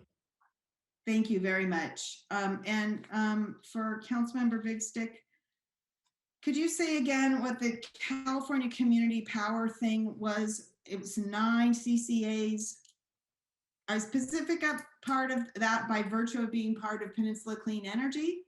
Are Yes. you one of the 9 CCAs? Exactly. And this proposed San Mateo County Climate Alliance is proposed. Are we going to hear more about it directly through city manager, or how do you anticipate the further details are going to be coming to council on that, besides through you and through Mayor Pro Tem Beer? Sure. So right now it does not exist. And we had, pardon? It's becoming. It's right. beginning. And what the discussion was just seeing if there was buy-in from the board in relation to whether or not it was a good idea, and they should go forward with it. And amongst others, I remember Ray Mueller was one of the ones giving the presentation, the council member from Menlo Park. And it was a really nice presentation from other officials in the county. And it was really just a presentation to say, here's a great idea we have. Does the board support it? And the board did support it. And I personally became very excited at the prospect of having that resource of collaboration with the county to move our own vision forward of, helping along to bring this climate change worldwide global catastrophe to a place where we're putting in our due, where we're contributing properly. Well, it's always on our work plan and our agenda to update the climate action plan, and looking at the different ways in which we can go about that. The RICAPS, Regionally Integrated Climate Action Planning Suite of tools that exists, is something I know our staff uses. I want to look more into it and see what it includes, and if it's something that maybe council members can get more conversant about as well. By the and figure way, out. I Sometimes. Go ahead.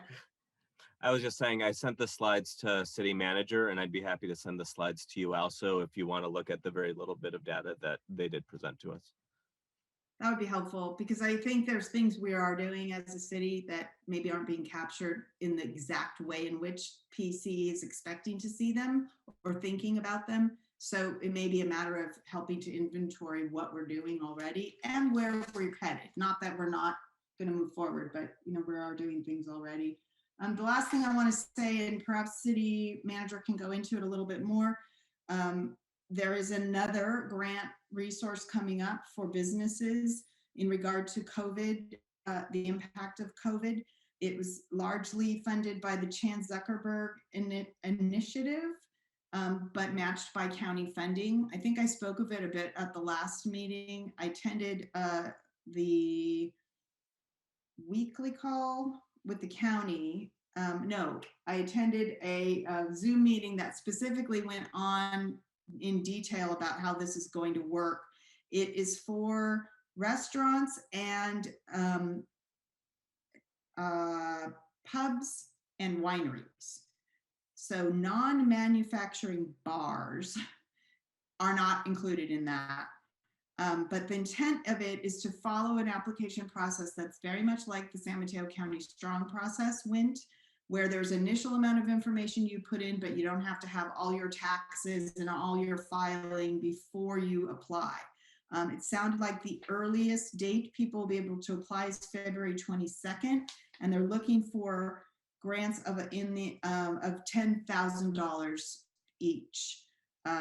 So there are some issues about funding, and I don't know if our city is going to be in a position. We'll be hearing more about that on our budget update. But it's something they're looking for additional support and funding right now. There's $2.3 million, which, you know, is roughly 200 to 250 applications. And there are a lot more businesses than that throughout the county that are going to be needing help. So that's all I'll say about that. We'll have more information coming out through the city's website. Thank you. And city manager, staff report. Thank you, Mayor Beckmeyer and Mayor Pro Tem Beer and council members, Kevin Woodhouse, city manager.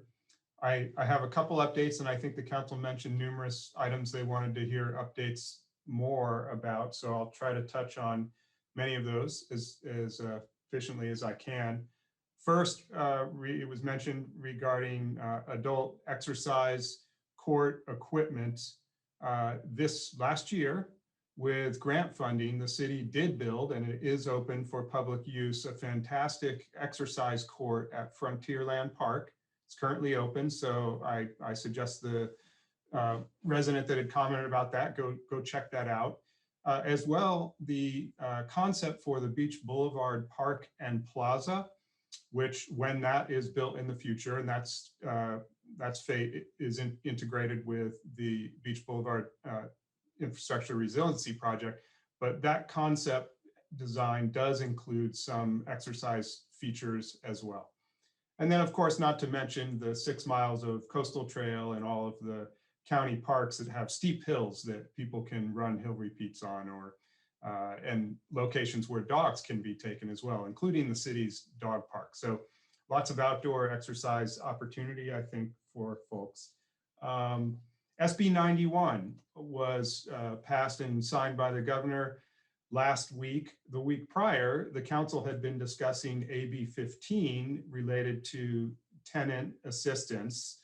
And while AB 15 has been sidelined, SB 91 was passed. What that does is it gives the AB 3088 provisions an extension to June 30th. So if the council remembers, AB 15 had proposed through the end of the calendar year, but 91 extends those provisions to June 30th. I'll hit on a couple other provisions of 91 also that are included. The 25% payment is still required, but the lump sum balloon payment is extended to June 30th as well. Regarding landlords, the federal and state funding can be used to reimburse, to sort of cover the due rent of tenants to landlords 80% between April 2020 and March 31st of this year. And in order to be, to qualify for that, the landlord must forgive the remainder of the unpaid rent for that period. And if that's not followed, then there's no guarantee beyond, I think, covering 25% of the rent during that period that's due.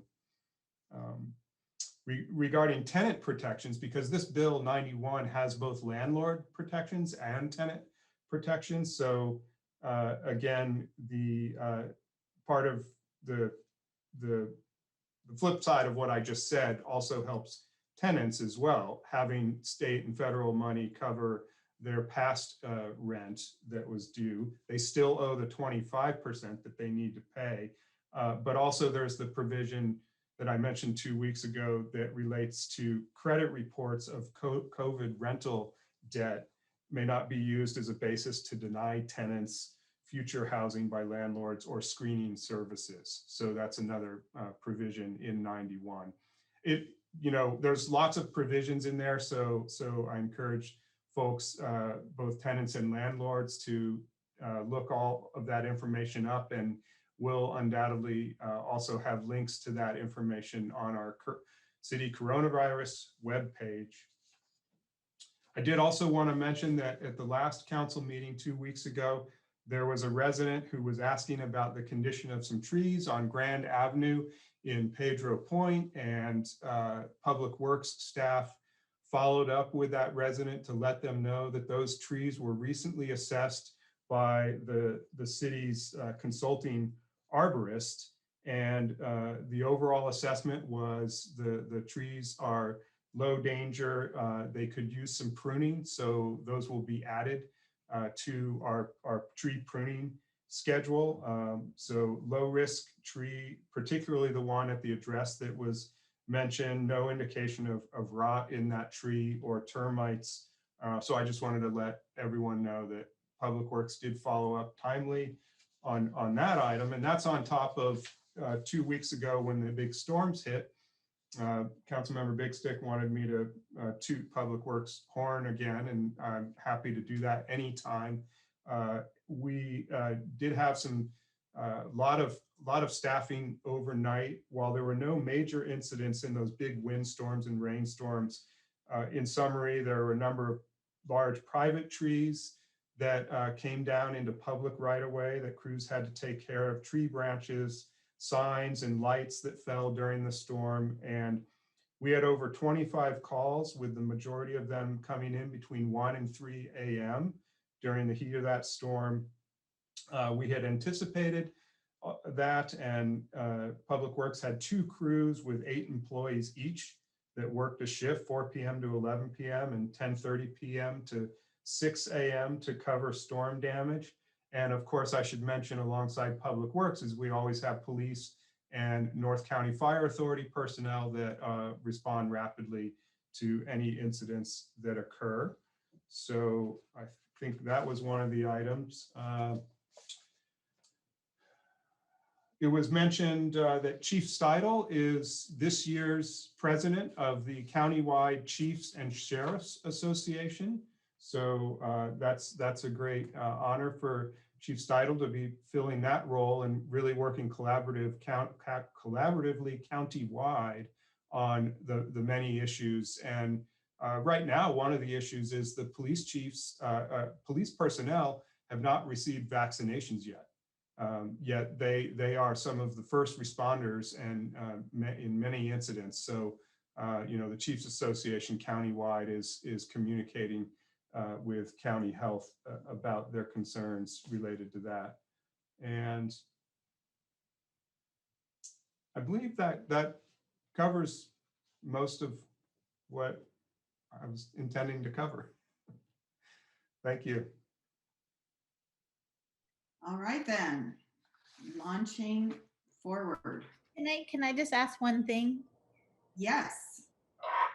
City Manager Woodhouse, would you mind just touching really quickly on the status of the general plan update? Just even if just like one sentence. My one sentence will be to request Assistant City Manager yes. provide that update. Hi, good evening, everyone. My name is Tina Wehrmeister. I'm the Assistant City Manager and Planning Director. So the staff and the consultants are working hard on the general plan, as well as the Sharp Park specific plan and the associated environmental document. It'll be EIR. And so as you'll recall, the council provided guiding policy framework for the specific plan in, I think it was late November, and previously had provided direction on changes to the general plan many months before that. And so we're at the point where it may seem like it's slowed down, but there's just a lot of work going on in the background, where the next steps in April and May are that after some internal review, the documents will actually be published for the public to review and comment on, and then go through another series and rounds of hearings with the Planning Commission and City Council for adoption.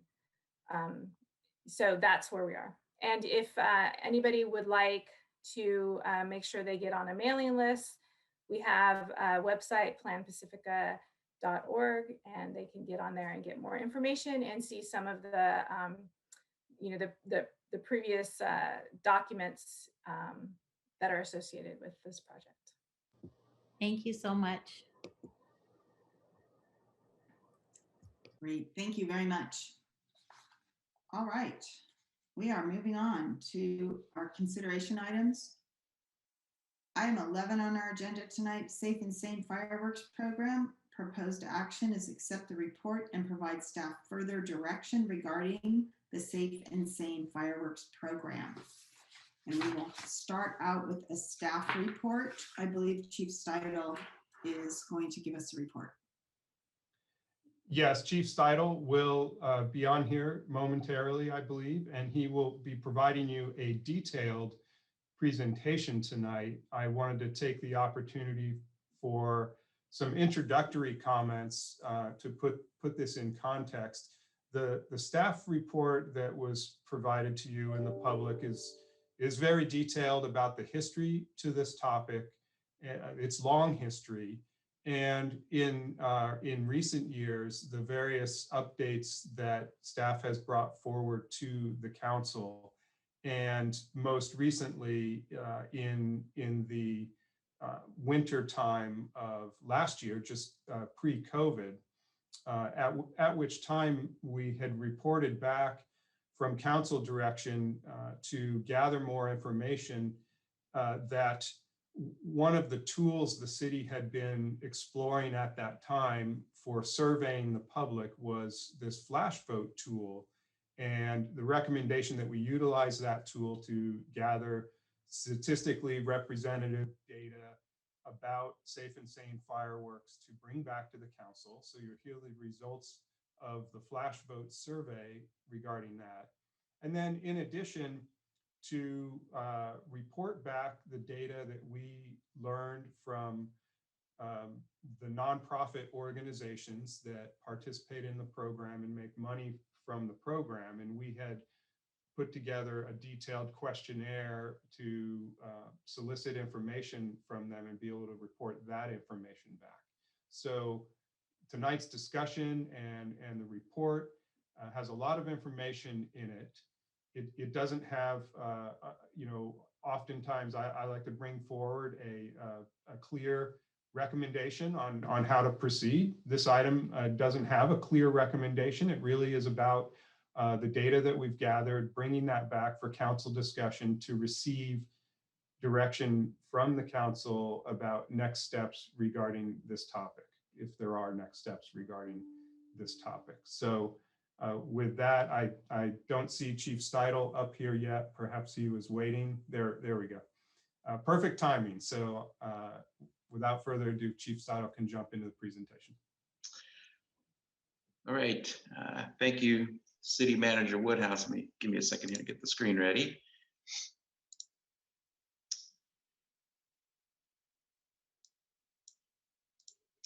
Okay, good evening, Honorable Mayor and Council members. I'm Dan Steidel, your Chief of Police. And as the City Manager spoke of, we're going to begin our next chapter on our discussion of safe and sane fireworks. The most recent two discussions that were discussed, if I could get the next slide, please. The first of which occurred on September 23rd of 2019. And that was a City Council held study session regarding the Safe and Sane Fireworks Program. I discussed was the topic of whether to continue the Safe and Sane Fireworks Program. Community members came to that meeting and complained about and expressed frustration regarding illegal fireworks that were occurring on July 4th. And many spoke with some opposed to continuing the Safe and Sane Fireworks Program. And specifically addressing one of the major topics was the concern of the loss of revenue for nonprofit groups that sell safe and sane fireworks should the program be discontinued. At that meeting, council provided direction to staff to return and after researching, convening a community group or task force for nonprofit members for the purpose of researching alternative funding sources. So staff did return on January 27th, 2020, as the city manager spoke of, and presented a report on this issue. In this report, staff recognized that numerous representatives of nonprofit groups spoke at the previous study session and were adamant regarding the importance of the funding from fireworks sales. And this raised an important question as to whether there were any incentives for a nonprofit group to participate in a task force that would be designed to assist in the elimination of the revenue funding source they had already proclaimed that they needed to sustain their activities.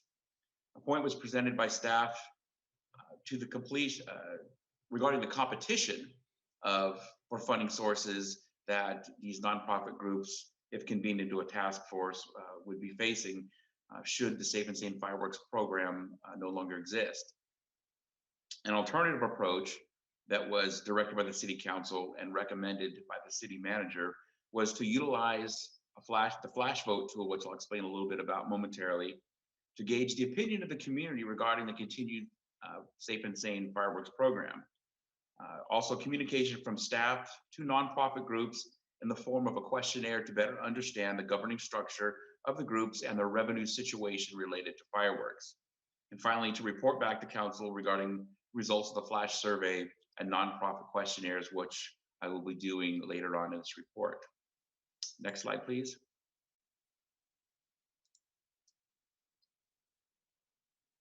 So going back a little further, again, to set the stage of the history of what we've done with this program so far, our Safe and Sane Fireworks program began in March 1961 when the fireworks ordinance was adopted, allowing for the sale and discharge of safe and sane fireworks in Pacifica. So over the years, there has been 3 task forces that were put together designed to deal with different issues. The first was in 2008, and that was led by then Police Chief Jim Saunders, and that was regarding the complaints regarding the times that safe and sane fireworks were being used, as well as the illegal fireworks problem. So the fireworks ordinance was amended, and it limited the times when safe and sane fireworks could be ignited, and it reduced it to June 29th to July 5th from 9 a.m. to 11 p.m. So violators of this time restriction would receive an administrative fine from the City of Pacifica in the amount of $200 for a first offense, $400 and $1,000 for a second and third offense. Also, during this task force, staff brought forward, and which was also adopted, a $1,000 administrative fine for the possession or ignition of illegal fireworks. Now, this new administrative fine was dubbed the ouch fine by the police department in community outreach materials, as $1,000 is viewed as a painful fine. The next task force occurred in 2013, and there was also some ordinance changes as a result of that task force. And that task force was led by then Police Chief Jim Tassa, and that had to do with the safe and sane fireworks and environmental concern at the beaches. So the amended ordinance specified that a portion of Lindemar Beach where safe and sane fireworks may be ignited, prohibiting fireworks on all other beaches, and also allowing for 2 additional areas where safe and sane fireworks could be ignited on the 4th of July. The Lindemar Pump Station lot just south of the main Lindemar Beach parking lot, and the South Rockaway Beach lot, also known as the Surfers lot. Also implemented was enhanced beach cleanup. And again, that program was codified. Nonprofit groups granted fireworks permits are required to complete 10 hours of beach cleanup per group on July 5th and 10 hours of additional cleanup on a scheduled Saturday coinciding with the Pacific Beach Coalition cleanup events. And finally, in 2017, there was a task force which I led, which was regarding the enforcement strategies of illegal fireworks. So the big thing that came out of that task force was another amendment to the municipal code, which produced a social host ordinance regarding possession or discharge of illegal fireworks. So this ordinance holds a property owner or a person in control of a property liable for a $1,000 administrative fine for discharge of illegal fireworks on that property, regardless of who discharged the fireworks. Oftentimes on July 4th and before and after as well, officers come upon situations where they will see fireworks being launched from commonly a private property, a backyard, but didn't see who lit or ignited the firework and couldn't do anything about it. With the amendment of the ordinance, officers are now able to hold the property owner or the person in control of the property at the time liable for the $1,000, regardless of who exploded the device. There were also several other things that came out of that task force that we currently use today in terms of our enforcement strategies. So the history, as you can see over the years, that spanned decades in previous city council sections has, and if I get the next slide, please, has surrounded litter and environmental concerns regarding both legal and illegal fireworks, the noise and the risks involved relating to safe and sane fireworks and illegal fireworks. But what we find is there's a segment of the community that tends to intermingle safe and sane fireworks and illegal fireworks, thinking that, for example, safe and sane fireworks create the illegal fireworks problem. While staff does not believe that, that is something that has come up frequently during past discussions. We've discussed enforcement issues, enforcement of illegal fireworks issues, as well as obviously the big topic, nonprofit sales revenue from the sales of safe and sane fireworks. May I have the next slide, please? So regarding the nonprofit groups, there were questionnaires that were sent out to 12 nonprofit groups. Now there are 15, the code allows us to permit 15 nonprofit groups to sell fireworks every year. However, over the last 3 years, the most we have ever had was 12 groups. There just simply wasn't enough people applying. So staff did reach out via email to these 12 groups, and staff is aware that leadership changes from time to time in these groups as membership changes frequently, and oftentimes the leadership changes back and forth. Many of these groups are run by parent volunteers from organizations. So they were emailed these questionnaires using both past and present contact information, assuring that we were able to reach all 12 of those groups. This also included contacts from our 2020 fireworks season, which we knew were good contacts, as all of those contacts had responded to staff emails during May and June of 2020 as we prepared for the fireworks season in 2020. Questionnaires were sent on 3 different occasions with deadlines for responses: October 16th of 2020, November 3rd of 2020, and December 15th of 2020. Of the 12 groups queried, only 6 responded. Staff did receive an email in mid-January from a 7th group that asked if it was too late to respond. They were asked to go ahead and respond. However, they never did respond. So I'll get into the questions and what we found from the responses. The first question was, what form of governing body does your organization utilize to make decisions, and who is the leadership of your organization? All the groups identified a board or some sort of committee as their organizational leadership. And the purpose of that was we wanted to determine if, with this very important issue, whether these groups had some sort of decision-making body that could assist in making decisions when it came to finding and implementing alternative funding sources if the Safe and Sane Fireworks program were to end. We also asked for the second question: has your organization discussed or considered alternative funding sources? And if so, what potential sources were considered, and did they receive input from their entire membership? The responses on this were somewhat lacking in that 4 of the 6 responded that they had considered alternative funding and had been unable to identify the sources. However, none of the groups were able to provide any information regarding the alternative funding sources that they had considered. The third question was asked: if the Safe and Sane Fireworks program were to end, what would your organization do to make up the lost revenue? 5 of the 6 groups provided no alternative to making up the lost revenue and stated that some programs and activities for each group would be reduced, or they would be forced to end some of those activities or programs. The fourth question was, if your organization requires participation fees, how much would these fees need to increase per participant to match the level of funding the Safe and Sane Firework program raised for your group? 3 of the 6 responding groups said they would need to increase fees. 2 of them said a minimum of 25 to 40 a year per participant. However, a third identified 150 to 275 a year increase, with other costs based on activities of $350 to $600 per year. And finally, the last question was an open-ended question asking the group to comment on anything else that they wanted the city to know regarding the issue of whether or not to continue the Safe and Sane Fireworks program. Many comments were provided, reiterating that the Safe and Sane Fireworks program was a very important source of funding for the nonprofit organizations. One of the groups also responded, they would question why the city requires nonprofit groups to conduct beach cleanup on the after the 4th of July holiday. Next slide, please. So moving forward to the flash vote.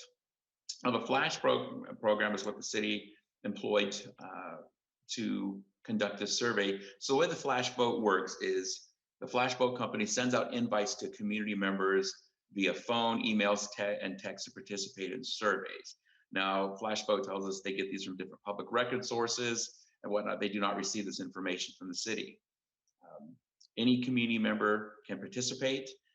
The methodology employed by flash vote is to reach a broad cross-section of the community rather than just a few who speak regularly at the council meetings on an issue. So the way this is best explained is if you think of a bell curve, on any contentious issue, we hear from a small group of people that are adamantly opposed to a project or a topic, and we see also a small group of people that are adamantly for it. And what flash vote tries to do is to get the rest of the bell curve, the core population of the community that isn't necessarily coming out and speaking on all these issues. We want to know what the rest of the community thinks. So once establishing a broad cross-section of the community members, then polls are conducted. So prior to this survey even going out, Flash Vote had established this base of community members they would be using for this poll and for future polls. It wasn't just the fireworks poll. So the Flash Vote survey, there were 445 participants, including those that did not provide an address and those who were not invited to the survey but participated via a link, perhaps passed on via social media or perhaps passed on via email. So start to finish, there were 445 participants. 341 of those participants comprised the group, a group of those that were local, meaning they had reported Pacifica addresses and they had been invited to participate by Flash Vote in this survey. Next paragraph, please, or next slide, please. So the questions that were asked of the Flash Vote participants, the first question, Flash Vote spelled out what a safe and sane firework was and what an illegal firework was, as well as when safe and sane fireworks could be discharged. And they were asked prior to reading this, which best describes what you knew about fireworks restrictions in Pacifica. And the purpose of this was to see if participants knew about the program and how much they knew about it. 91.5% of the participants knew about the safe and sane fireworks restrictions on what could be bought and used. And also, I should have prefaced by saying, as I'm giving these numbers, unless I identify otherwise, the group that we're referring to is the 341 participants that are from Pacifica. Next slide, please. The second question, this is the meat of the Flash Vote. Which of the following best describes what you think about the sale and discharge of fireworks in the city of Pacifica? So 8.5% said they think all fireworks should be allowed, which includes safe and sane and illegal fireworks.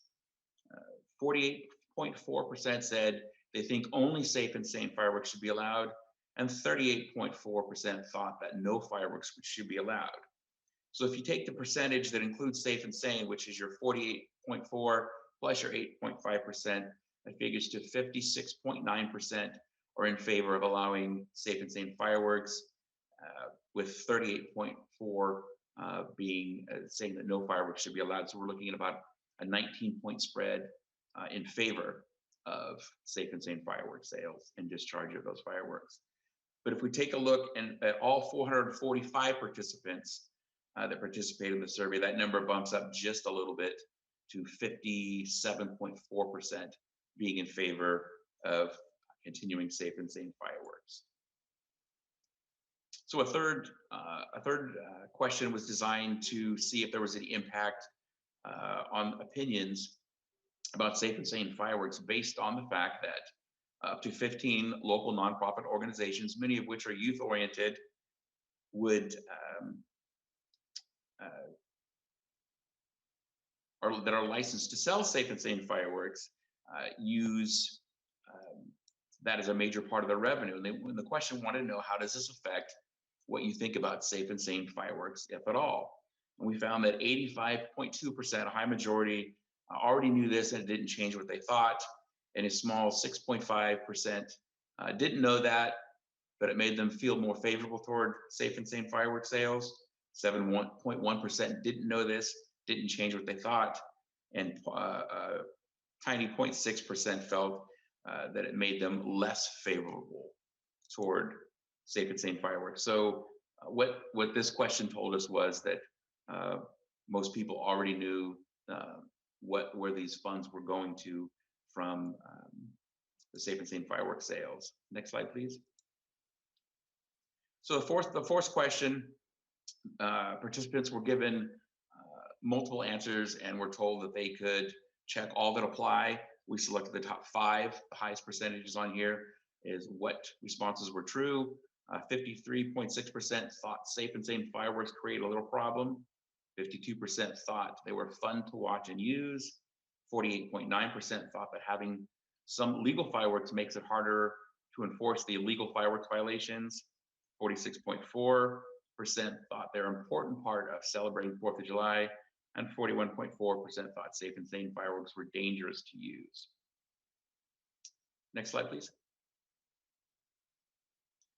The fifth and final question was an open-ended question asked of participants.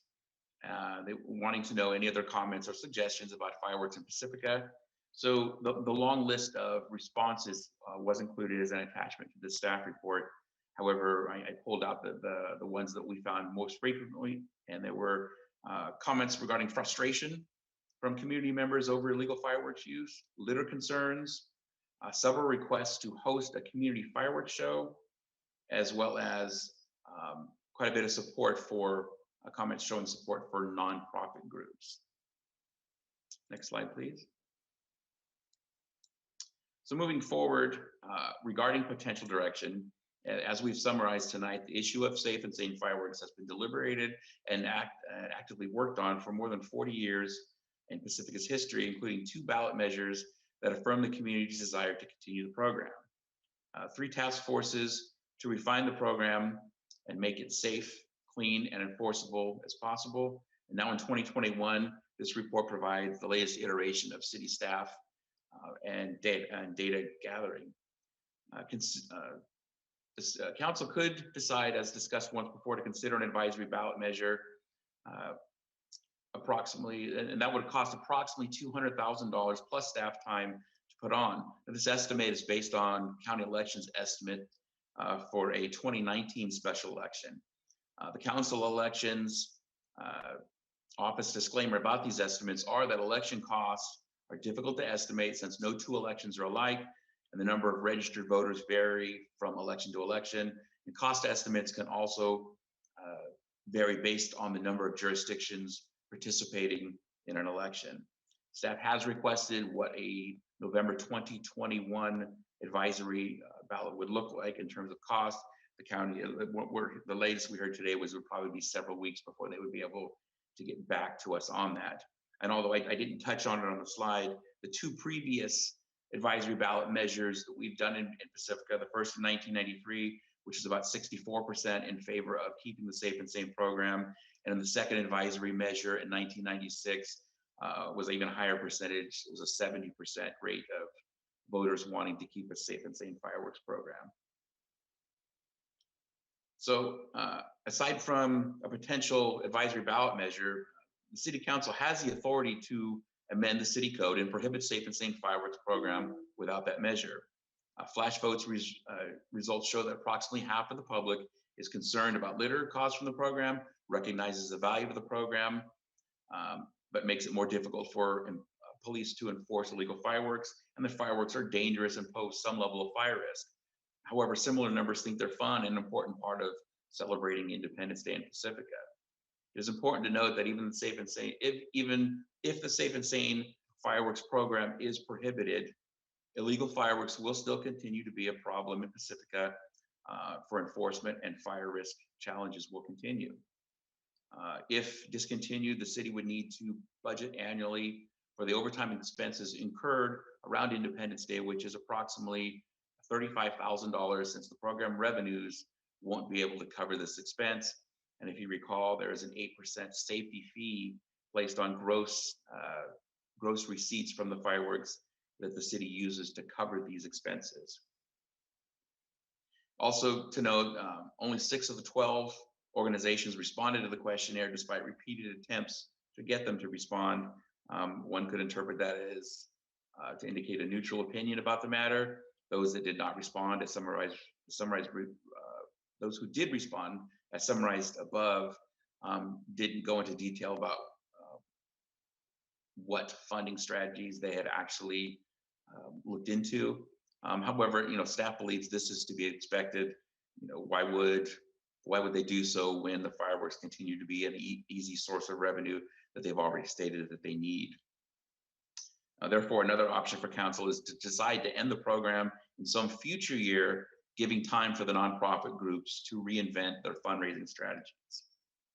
It was previously suggested that the council convene a task force for nonprofit representatives to work on alternative funding strategies for nonprofits. Staff did report back, as I earlier stated, in January 2020, that this approach is likely to be inherently counterproductive since the nonprofit groups are competing against each other for funding sources. That option would be time consuming for city staff with likely unproductive results, as supported by only half of the nonprofits that responded and participated in the city's questionnaire to provide more information for the staff report. And finally, any other alternatives that the council were to come up with or think of tonight during discussions. However, staff reminds council we do have goal setting coming up in March. Depending on the magnitude of the suggestions that council would come up with tonight, if goal setting could be used to prioritize where they wanted that option to fall within the priorities of city staff. Next slide, please. And with that, that'll conclude this portion of the presentation, and happy to entertain questions or comments from council members.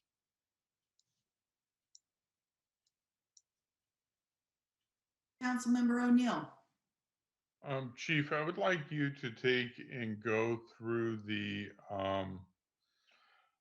because I was on a task force for the last two, the one in 13 and the one in 17. And we did have nonprofits that were involved in that, in both of those.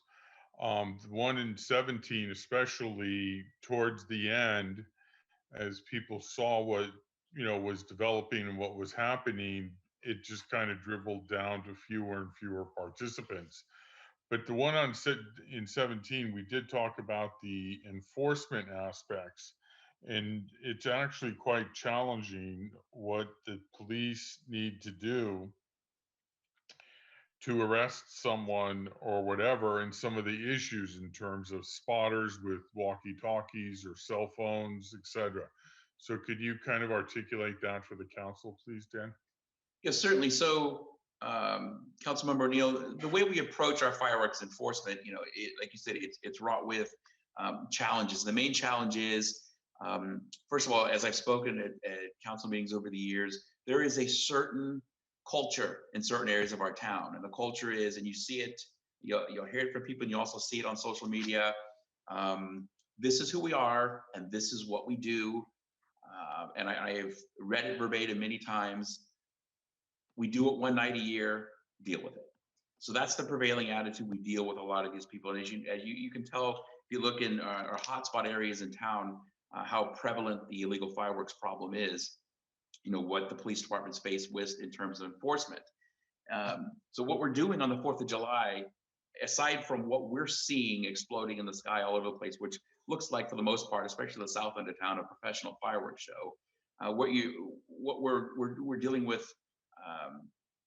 Last year was about 155 calls for service regarding illegal fireworks during the peak hours of 7 p.m. to midnight, as well as all of our other calls for service that we're having to deal with. So as we're handling these calls, we're also looking around and we're seeing for ourselves what's going on within the illegal firework activity. So what we did this past year is we shifted our enforcement strategy a little bit, and we weren't responding to every single call for service for fireworks. What we were doing is putting that information up on our screens, and we were using it for intelligence to help us to pinpoint more exactly where these illegal fireworks were coming from that we were already seeing. So the challenges lie, as you have spoken about, these large-scale fireworks that take place in the neighborhoods. There are spotters out there. They have walkie-talkies and ways to communicate with each other. We come into the area, and as soon as we come into the area, the activity stops. Even with our unmarked vehicles, which we utilize on the 4th of July, you can only drive unmarked vehicles so many times through a neighborhood before the spotters figure out that it's the police in those vehicles. It doesn't take too much to be able to do that. So we're fighting with that, and as soon as we leave the neighborhood, the fireworks will start up again. We also deal with the challenges, not necessarily in the yards, but in the streets, of the safe and sane fireworks going off, and those being used to hide the illegal fireworks. So you'll see the illegal fireworks coming out of the area where the safe and sane fireworks are coming, and that's a big issue. Also, the issue I believe that you already touched on too is when we're enforcing fireworks, for the most part, we're using the administrative fine and not the criminal section. It's one or the other that we use. But for both of those, regardless of which one we use, enforcement mechanism, if it's in a public area, the officer has to see the violation occur. The officer has to see who's holding the device or see who discharged the device to establish possession, to actually to criminally cite or to write the administrative citation for it for the $1,000 fine. The only difference is in that strategy or requirement is when we're talking about coming from private property or an area where there's a gathering, whoever owns that property or is in control of that property. Again, we can issue the citation to the property owner or whoever's in control, regardless of whether we saw it or not. So if we see the Roman candle or the mortar come out of a backyard, it doesn't matter who launched it. Or we don't even have to see it. We just cite the person in charge of the property. So those are the things that we deal with. And the main issue is the sheer number of fireworks that we have going off, as in many communities that have the issue that we do. A lot of calls coming in, fireworks are going off all over the place. You can't get to them all at once. There's absolutely no way that you can address them all. So the strategy we've been employing over the last year or two is focusing on certain areas, certain neighborhoods where we're seeing them, bringing staff into those areas, writing citations, and moving on to the next problem area. So it's just a matter of being overwhelmed by the number of, about the amount of activity that's going on, and the stuff that's going on in the street or in the public, having to see the violation in most instances. And didn't we also at some point use an app supplied by, I think it was TNT, for citizens to actually report it and send videos or whatever? Yes, we did. It was called the Nail 'em app, and it was a TNT product. It was actually and I will say, as I said at a council meeting afterward, the product itself functioned as it was designed to. There wasn't anything wrong with the product. And if we were in a community where there wasn't an overwhelming number of fireworks going on, the product would have been good. But what we found out was people were calling in and reporting to us, and they were also reporting via the app.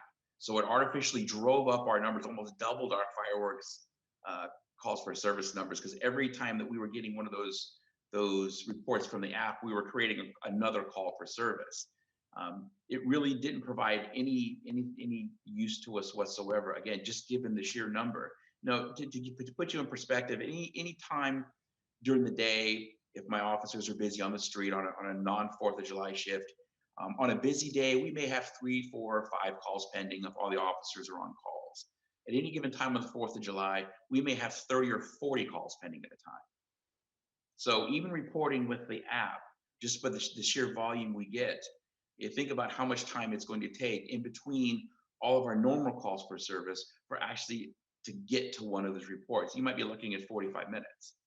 So, and again, that's the reason why the app didn't work for us and why we actually went to a more using our calls per service as an intelligence.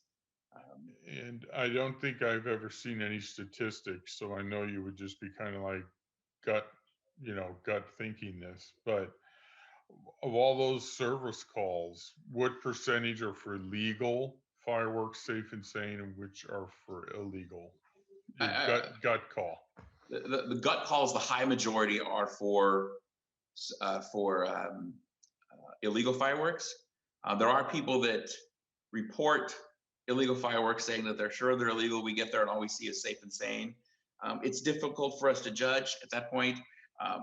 Were they mistaken about whether they were just safe and sane or not? Or were they actually shooting illegal fireworks off while they were also shooting safe and sane? But my gut feeling is the high majority of what people are reporting are illegal fireworks.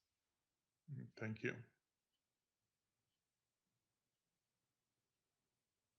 Mayor Pro Tem. Hi, Chief, I have a kind of a random question. But do you know if there's any work going on like through the county or the region on supply?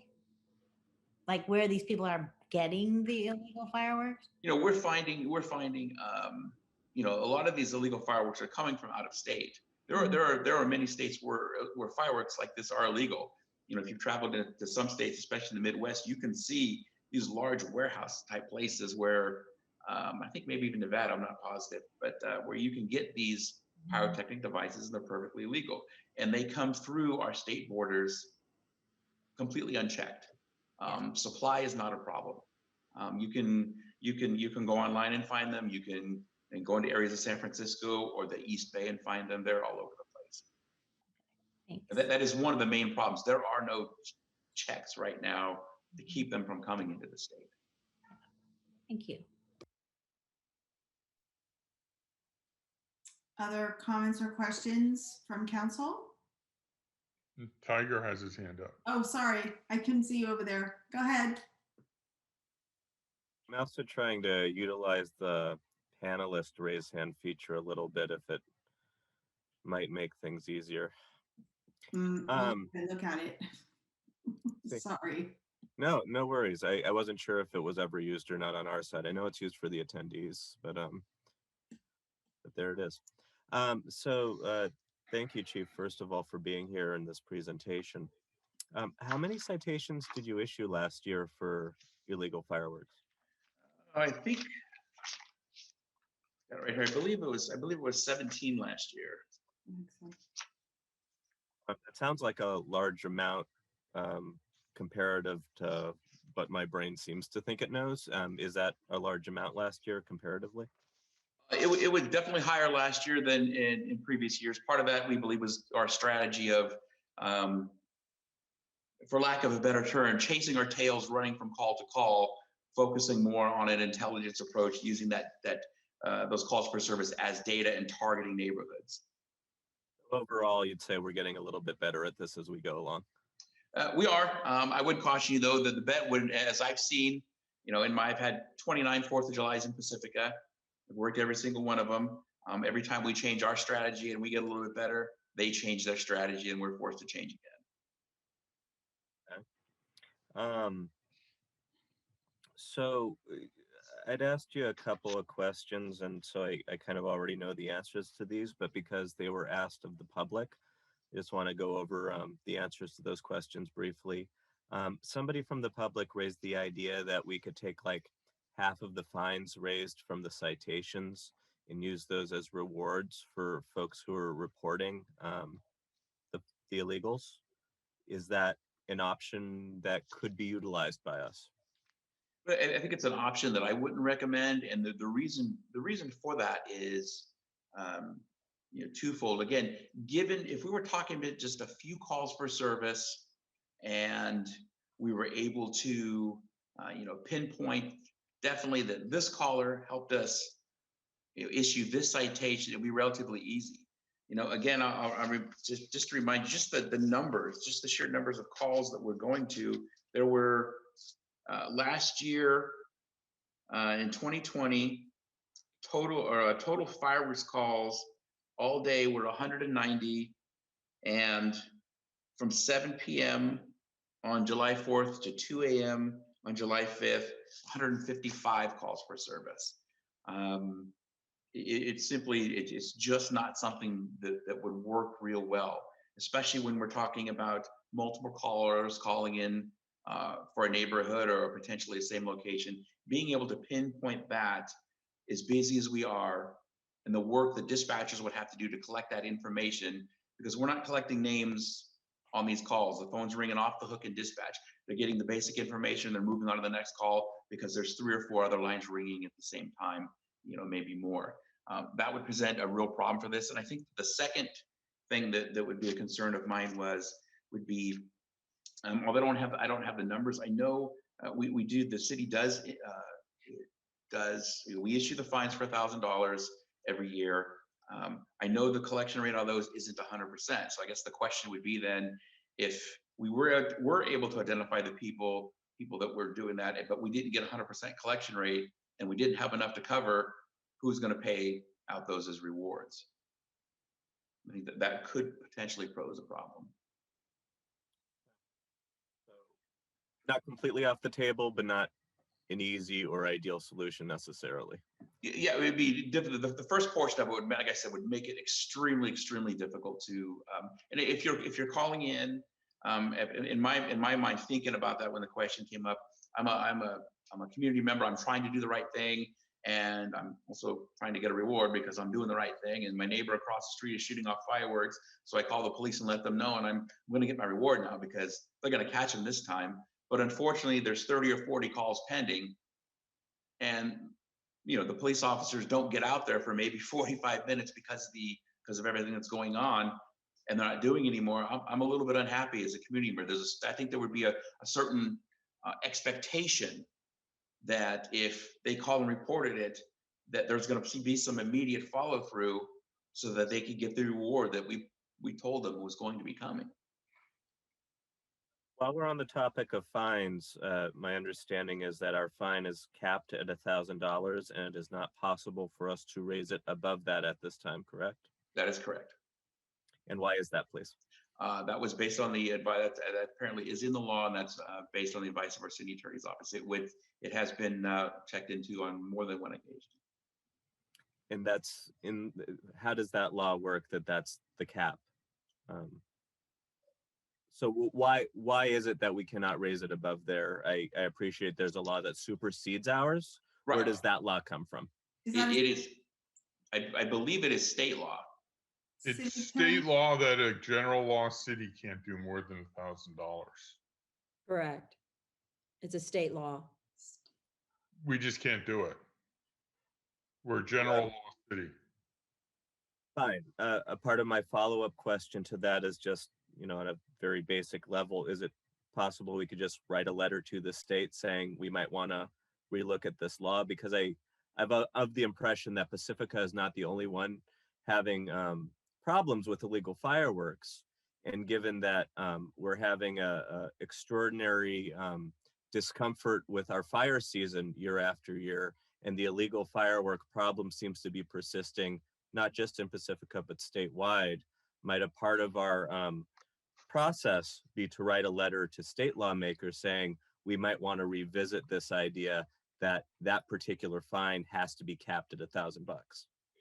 Well, it would require more than just a letter. This would need to be a legislative proposal that would be approved by both the Assembly and the Senate, and then signed by the governor. And it's a long process, and it begins at a certain time of the year. I'm not sure what the timing is on that, but suffice it to say, it's a very long and detailed process, and it is not easy to achieve. And we wouldn't be able to initiate it with a simple letter. It would require discussions between council members and our state representatives and then seeing if we have any support from any of our state representatives to sponsor a bill like that. So it's a big task. Okay. I would just, sorry, this city manager, Kevin Woodhouse, I would just kind of, the shortened response is, yes, that would be an option for the city and the city council to engage our state representatives and suggest that the fine needs to be steeper for fireworks violations. So yes, it's a long process, but the short answer is, you know, it is an option to try to engage our representatives regarding that. Very much. But I would think you'd also be changing it from an administrative citation to almost a criminal citation, to where it would start, could potentially go to jury trials, etc. Well, if I could comment on that, part of the strategy of switching to from our, you know, when I first started here and we came across so many illegal fireworks, we would issue a criminal citation. We didn't have the administrative violation for fireworks. And what we found was we'd issue the misdemeanor citation. More often than not, if they didn't have a previous violation, it would get bumped down to an infraction, from a misdemeanor to an infraction with a small fine. You know, and we would, you know, issue a number of citations. You know, back in those days, we were issuing maybe 40 to 50 a night, but that's when we had Lindemar Beach wide open, and you would just walk down the beach and, you know, and every other person was using an illegal firework. But what it also did was, when you're dealing with, when you're issuing somebody a criminal violation, there's also additional staff cost. Because if it's a case that's going to be filed as a misdemeanor, what's going to happen is the officer's probably going to have to go to court 2, 3, or 4 times before the case actually proceeds forward. If anybody's been to criminal court or subpoenaed as a witness, you know what I'm talking about. If it's somebody that's not in custody, it's a lower priority case. So each time the officer goes to court, you're racking up more staff time, you're racking up potentially more overtime, and it can be a costly venture just for a citation that may get bumped down to an infraction anyway. So the purpose of the administrative fine is, rather than the state and the county and other people getting the proceeds from the violation, the city would get the proceeds of the violation, and you cut out the entire criminal process, which makes the process much smoother and much less expensive to be part of. Change the amount of the penalty? I'm sorry? If it's a criminal citation, does that change the amount of the penalty? Does the cap get raised past the 1,000 at that point? I'm not sure what it actually that would go for right now, but what we saw, and we went through a few of them a few years ago when we were doing the illegal fireworks task force, and some of the fines were pretty minuscule, you know, $100, $200, just something that the judge would put out there, and it was they're illegal fireworks violations, unless they're mass quantities where you might be looking at a felony violation. It's a very, very, very low level charge. At that point, it almost hurts us more than it hurts them if we go down that road. Exactly. And this one might be more of a question for city attorney, because going back to safe and sane, and I fully appreciate that the illegal fireworks are hot button topic because they're driving everyone crazy in town, because it is not something we merely do one night a year and therefore can get over, because people are doing this, you know, night after night after night.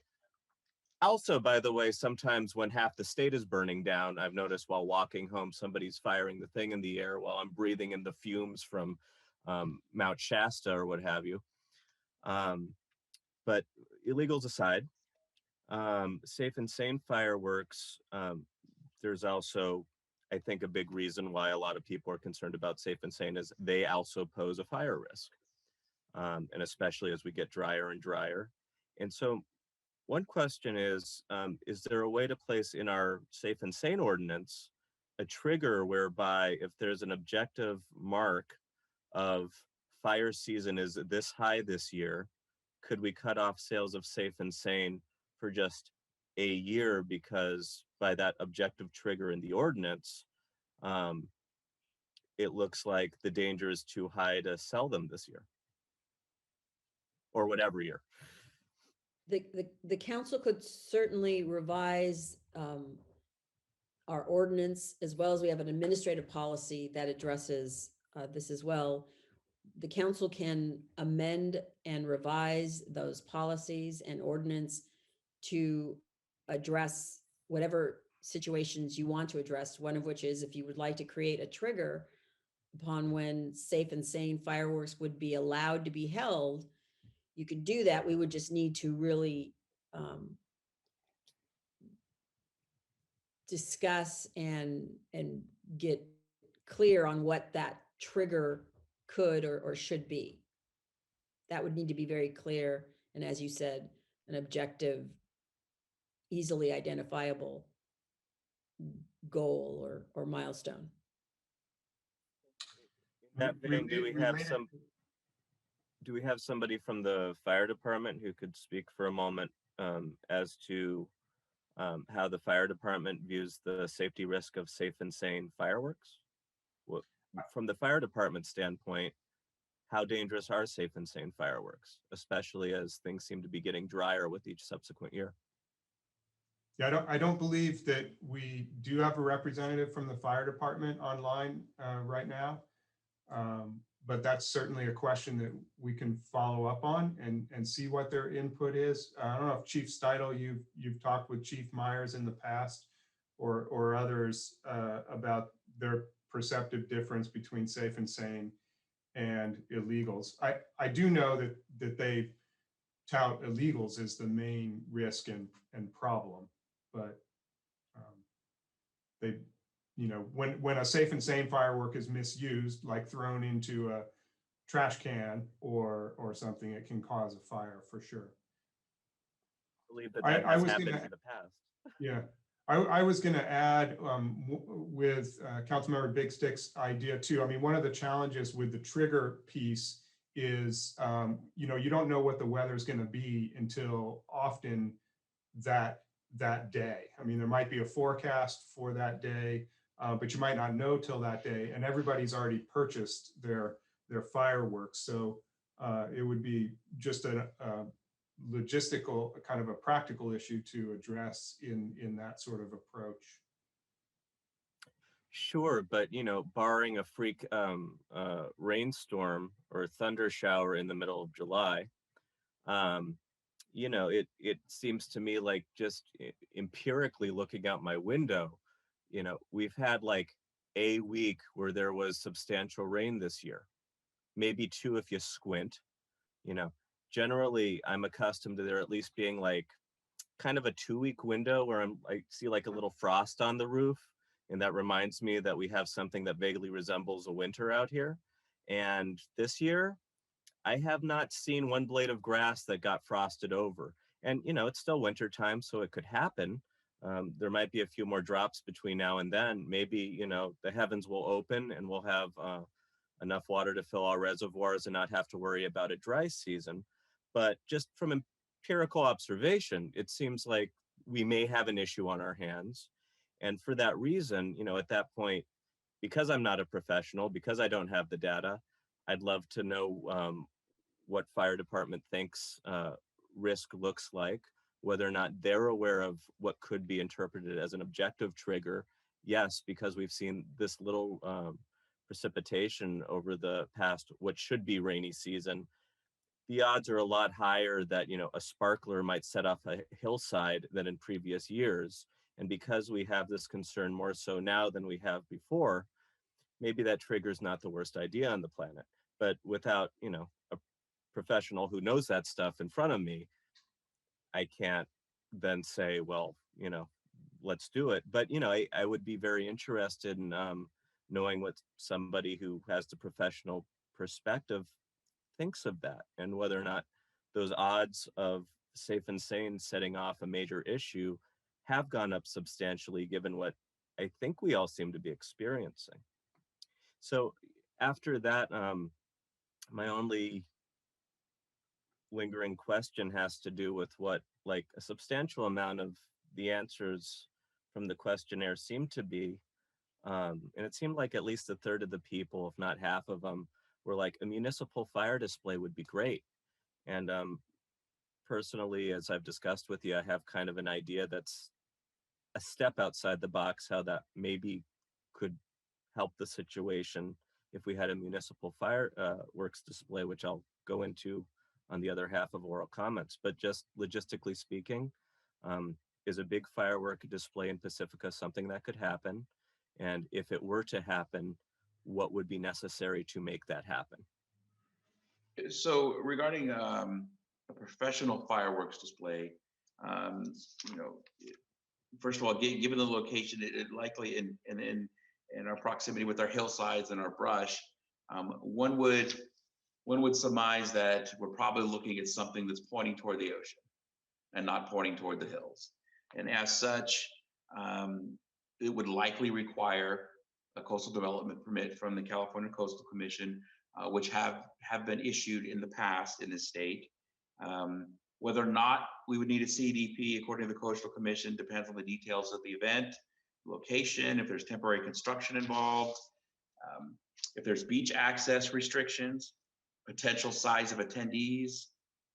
In the past, when coastal development permits have been required, the Coastal Commission looks to ensure that the impacts to sensitive species in the area are minimized and best management practices are incorporated to reduce trash. So there's that, the Coastal Commission component, which is certainly important. Also, in receiving some information from a deputy chief from the North County Fire Authority, they would have to have permits from the fire department, as well as likely the state fire marshal. Fire department would also have to be on scene and inspect to assure that the event was going to be safe, considering things like, you know, prevailing winds, et cetera, like that. Is this actually safe to move forward with? Regarding extra staffing for that night, they already have extra staffing out in our community because of the fire danger due to fireworks. The deputy chief advised they would probably need at least one extra engine that would have to be out there, you know, at the scene. There'd be to actually monitor what's going on at the scene, but also, you know, this type of event's likely going to draw thousands of people, not just people from our community, people from all over are going to want to see this. So now you have issues of the public safety and medical issues that occur. So they would need personnel there. In terms of what costs would be, and again, I offer this just as a very, very, very rough, thumb taking a look at it. And this information was obtained from different vendor websites. It's kind of a cafeteria plan. What are you looking for? How long are you looking? Are you looking for a 10-minute display, a 20-minute display, a 30-minute display? Do you want lights? Do you want music? What type of devices do you need? You have special requirements based on your coastal development permit, where you have to use certain type of devices that maybe are more expensive. But the general rule of thumb I saw in several locations was you could be looking at up to $2,000 or more per minute. With most municipal professional fireworks displays costing anywhere between $20,000 and $100,000, just depending on what you want. That would be something that would have to be much more extensively researched to come up with a real number. So this is just a ballpark on both ends of it. And I think the final thing is, when I thought about this issue was, I thought about things that we've talked about in this meeting right now and other council meetings regarding law enforcement response to the issues we have. And I want you to take a thought for a moment and think about thousands of people coming into town, and this is what this would likely draw. And taking a look, we all know that Foster City holds their event nearly every year. They didn't last year because of COVID-19 concerns. But when Foster City holds their public fireworks display, they reach out for mutual aid from law enforcement agencies all over the county because they need a lot of people there to control the traffic, because their report from a 2019 event said that there were thousands of pedestrians and vehicles that were present because of that event. So thinking about assuming, and let's just assuming for our discussion's sake that we're talking about an event that's occurring west of Highway 1, they're being launched west of Highway 1. We know that the main and only egress in and out of the city, if you're going from one area of the city or not, whether you're coming from south of the city limits or north of the city limits, to get to the area where this is going to be, people are going to be on Highway 1. So maybe as the event approaches, as the event time, it prepares to start, traffic will be getting bad. The worst part will be when everybody's trying to leave at the same time. I can only imagine what that would do to Highway 1 and the amount of staff that we would need to get that traffic control and to deal with any crowds. Again, it would just depend on how many people would be attending the event, which would be an unknown factor, but I think it would be safe to say we'd have quite a few people from outside of our area that would want to see the fireworks show, because as the survey showed, fireworks are cool and that's what people want to see. So when I think of putting a plan together to make that work, the next thing you think of, who is going to handle the 190 calls for service that are going on during peak hours if all of my personnel are now dealing with this major show along with traffic. So what I'm telling you tonight, it is not impossible to do if that's something the council wanted to look into. However, there will be some significant challenges just based on the geography of Pacifica and the amount of staff that it would likely take to put something like this on, given that we're already taxed to our maximum with calls for service on a night like that. I think we'd have to mandate that every restaurant in the area stayed open to be able to divert some of the traffic trying to leave en masse, just so that people have a place where they can wait. Not to help the businesses, mind you, but just so that, people don't have to crowd out all at once. All right, thank you very much, Chief. I appreciate it. You're welcome. Councilmember Vaterlas. Hi, I have some questions that I have asked every year. And one of the questions is that I'm aware that the cost for police and fire overtime is approximately $36,000. How much do we get from the fireworks companies for police and fire overtime? So usually what we find, so I'll give you a rundown. For example, 2019, our total cost, this was police, fire, and public works. You remember public works are out there with all these going on, cleaning up and taking care of the beach and the garbage. It was $32,700, and the 8% fee brought in $33,000. That was the first year we were actually just a little bit over. In previous years, we usually run $3,000 to $4,000 in deficit in terms of what we're spending. And last year was the same thing. We were just the city costs were $39,000, and the 8% fee was just over $41,000. So the last 2 years we've actually not ran a deficit, but in the 4 prior years that I have in front of me, there was a deficit.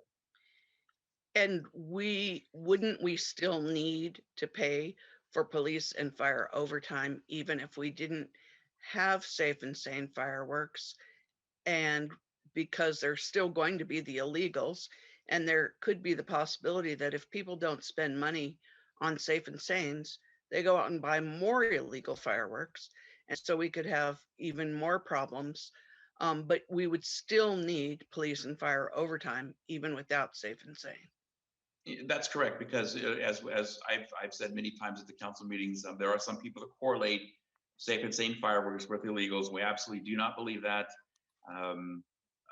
by any way, shape, or form. If safe and sane fireworks disappear, we're still going to have the illegal firework program. It's still going to require a lot of police presence and the staffing of the staff of the fire department that evening as well. And what's the approximate revenue for the nonprofits from fireworks sales? So let me take a look here and see if I have something on that. I believe I do.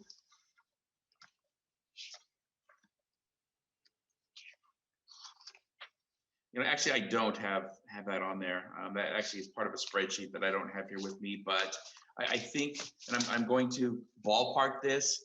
Last year when I discussed this after the 4th of July, I think we were looking at average around $15,000, and that was an average Per, of a net per Okay. group.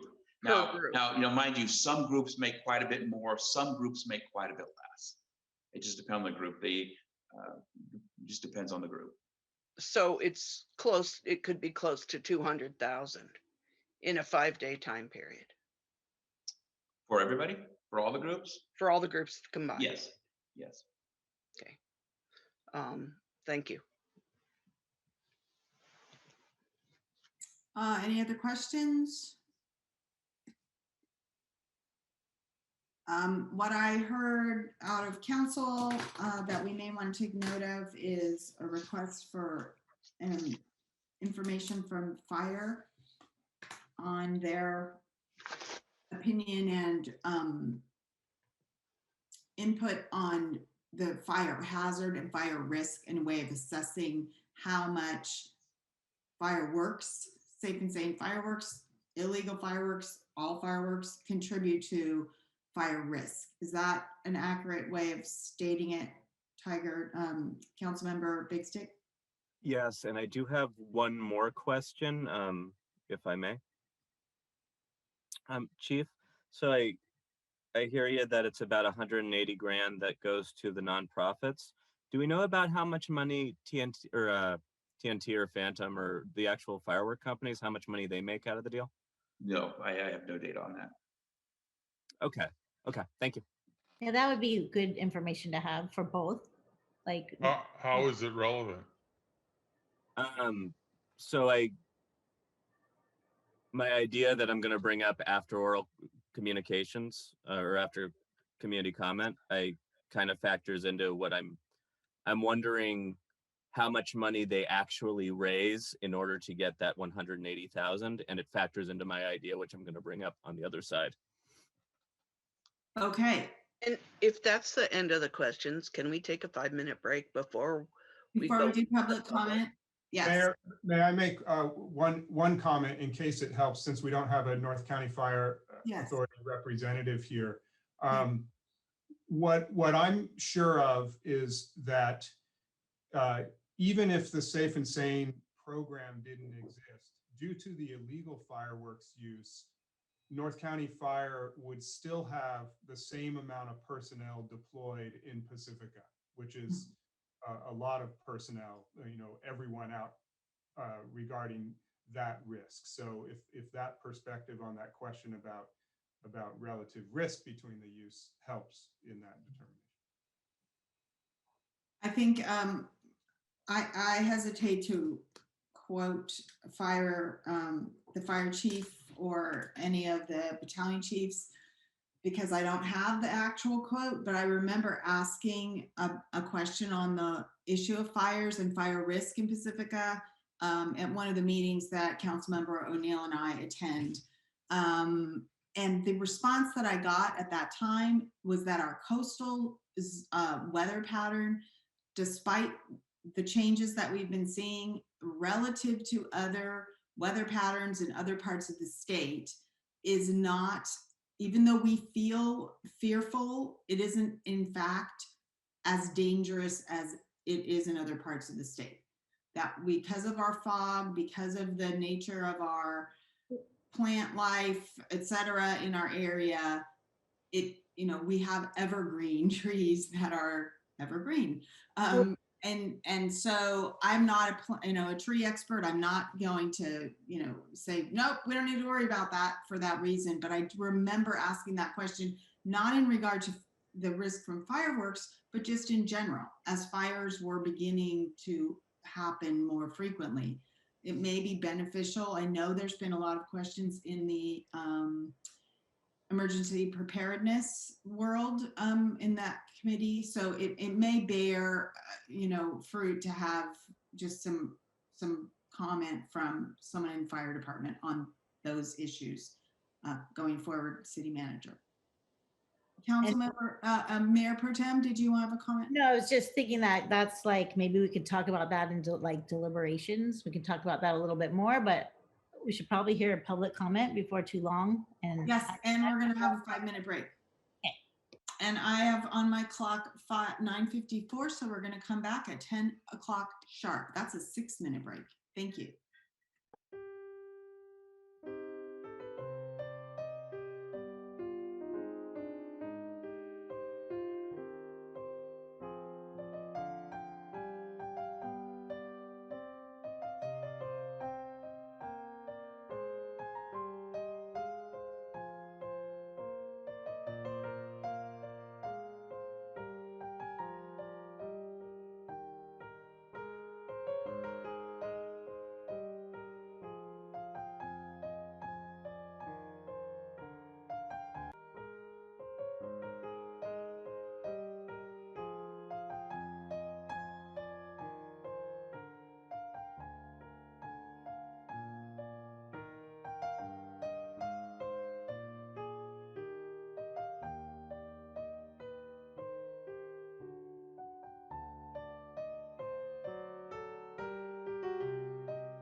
Three hands.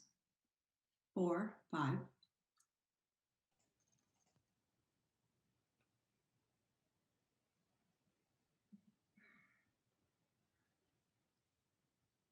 All right, I think we'll start.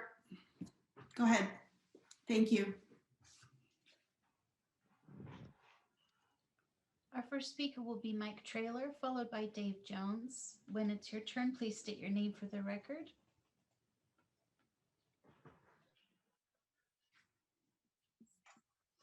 Hello, can you hear me? Yes. Okay, great, thank you. Hello, my name is Mike Traylor, and I'm the president of Pacifica United Soccer Club. We are one of the nonprofit groups that run a fireworks booth. First of all, I want to mention that I never received an email regarding the questionnaire, and it wasn't until I read the report that was posted that there was a questionnaire. In that report, it stated that some of the groups did not respond, and the assumption was they didn't care either way about the issue. I can't speak for the other groups, but Pacifica United doesn't feel that way. I hear a lot of talk about the fundraising aspects of these booths. And the argument I keep hearing is that these nonprofit groups should look at other options and to be creative. I find that a bit narrow-minded. We're always working on some sort of fundraising and competing for the same resources in a fairly small community. Understanding that a lot of families volunteer time for more than one of these nonprofit groups, be it multiple youth sports or multiple schools. The argument about illegal fireworks that happen not only on the 4th, but year round, seems to want to punish responsible citizens for a few that can't seem to follow the laws. What I don't seem to hear is about the volunteers that spend a lot of time cleaning the beaches and surrounding areas. I know for a fact that Pacifica United has always put a large amount of volunteers, and we average about 70 hours when the asking is about 10. One thing I took from the report was the fact that this issue has been on the ballot twice for the community to have a voice, and both times very similar percentages. It was approved to keep the sales of safe and sound fireworks. The flash survey, though a smaller sample size, was very close to those same percentages. I feel that if this is were to go on a ballot again, the percentages would be pretty similar. I've been a part of this community since 1979, and the family traditions of the 4th of July and doing fireworks in front of my house with kids should not become another lost treasure. As a community, We just cannot cancel everything because one group of people don't like it. As a community, we can do better than that. So I thank you for your time. Thank you.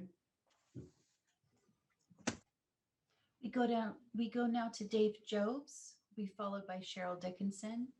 Mr. Jobs, please state your name for the record. Hi, this is actually Deborah Hovis. First, I want to point out that your flash vote poll was not scientific. If people who were not invited took part in the flash vote, which was stated, it's not a scientific poll. Regarding the coastal climate, the CZU complex fire burned 87,000 acres and 59 structures. That went to Pescadero. That is a coastal community. The fires are burning our coast. Way too close for comfort for me. I like Mr. Big Stick's idea about having a show here, and I would suggest looking at lasers too, which I know Seattle did and wouldn't have a problem because lasers don't throw anything into the ocean. I agree that if you outlaw, I would love to see council outlaw safe and sane fireworks. I think that's a misnomer. Per the California fire prevention, there is no such thing as a safe and sane firework in the hand of an amateur. Fireworks cause fires as well as a lot of injuries to kids and other dangers. They contain heavy metals, they go into our ocean, they're bad. But if you outlaw, if we're talking about illegal fireworks as well, it's right. If you outlaw safe and sane fireworks, it's not going to change the 10% of our community who love to blow up things. Culture change takes time. You cannot, I remember when smoking was cool. I remember when people didn't wear their seatbelts. And that didn't happen just because you were like, oh, we're not smoking in restaurants anymore, that all of a sudden everyone stopped smoking. So if we want to start a change, we live in fire country, per ProPublica, you guys all know about climate change, fire danger is going to be increasing where we live. We need to start now to change the attitude in this community and our surrounding communities about blowing stuff up. It's dangerous. Regarding fundraising for the nonprofits, I find it ridiculous. I get nonprofits are always scrambling for money. I help raise money for a nonprofit in Half Moon Bay. The Coastside Gives campaign, it's an annual day of giving campaign that last year raised $76,254 for 53 organizations. And the gist of the campaign was ask people for money. The way that it went over is that it became a thing because all these nonprofits are doing it on the same day. Surely we can set up something here or think of some other things creative that do not involve the risk, the increased risk to our community that safe and sane fireworks pose. Thank you. Thank you. Cheryl Dickinson, you're our next speaker. You'll be followed by Gloria Stofan. That number. Please state your name for the record. Hi, this is Cheryl Dickinson. I'm a resident of Lindemar, and I wanted to thank the City Council and the presentations that were given about fireworks. I appreciate them very much. I'm calling to say that I'm opposed. I'm against safe and sane fireworks, but I also have a lot of empathy for the youth groups that are afraid of losing funds. I also wanted for the record to let you know that I understand there were a lot of like 200 plus emails from people saying don't take away our fireworks versus 8 from people who, were opposed to them. And I just wanted to let you know that the some organizations did send out a massive text to all these people saying, Pacifica is going to be on fireworks, write in. So I just wanted to put that on the record. I mean, if we're going to make decisions based on people emailing and calling in, let me know. I'm glad to get a petition together. But the whole point of the matter for me is fire safety and pollution. And something that I outlined in the past is if you are going to keep safe and sane fireworks, please ban them from being lit off on the beach itself. You know, have it in parking lots, that's fine. But, you know, these groups come in and clean up, and I do appreciate that a lot. But they don't clean up until the next day, and always the tide comes in and takes them out. So that's a big concern for me as well. But fire safety, our climate is changing. I agree with the last caller. You know, we really need to make some changes. Maybe it's over time, I don't know, but we really do need to make a change. And I look at like how many people are lighting off matches with Safe and Sane. They're amateurs. I see people lighting them in the middle of Lindemar Boulevard in the street, not in their driveways. I see people lighting them off ladders. You know, I don't know. I'm just really worried about fire safety. I'm worried about us having a paradise fire here. And I appreciate if the city council think about taking away the money factor. What is the best thing for our safety in our community? And also, I'm worried about the nonprofits collecting money. What if the state was to ban these fireworks? Then they'd have no choice than to find other ways to fundraise. So let's get proactive on it, because change is coming. Thank you very much for your time. Thank you.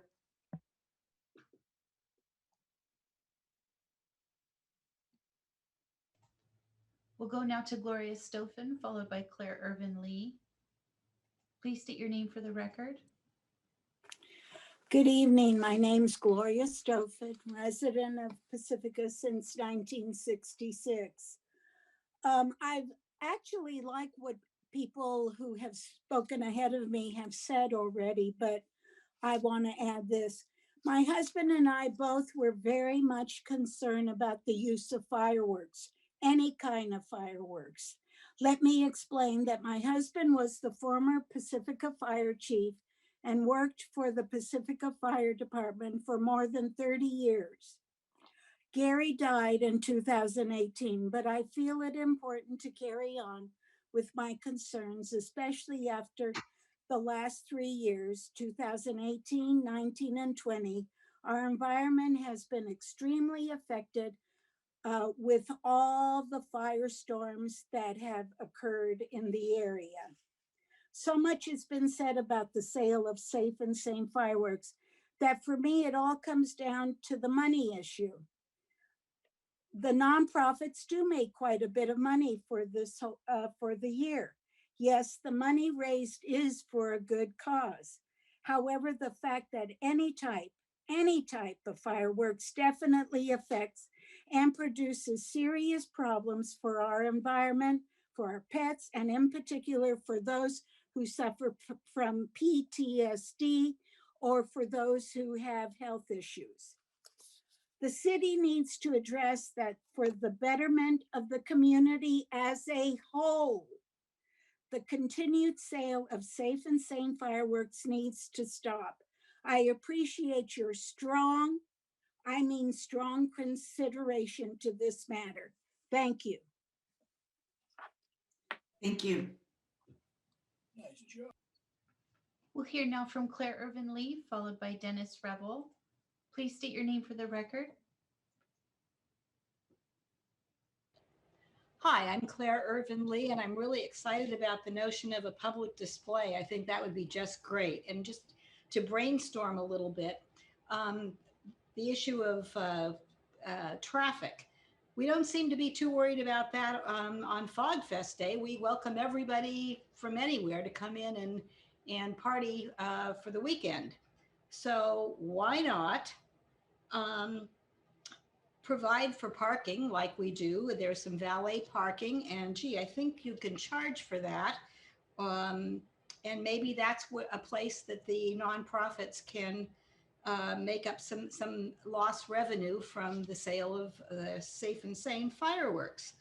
If you've got, you could further have food booths like we do at Fog Fest, or have something that looks like a night market.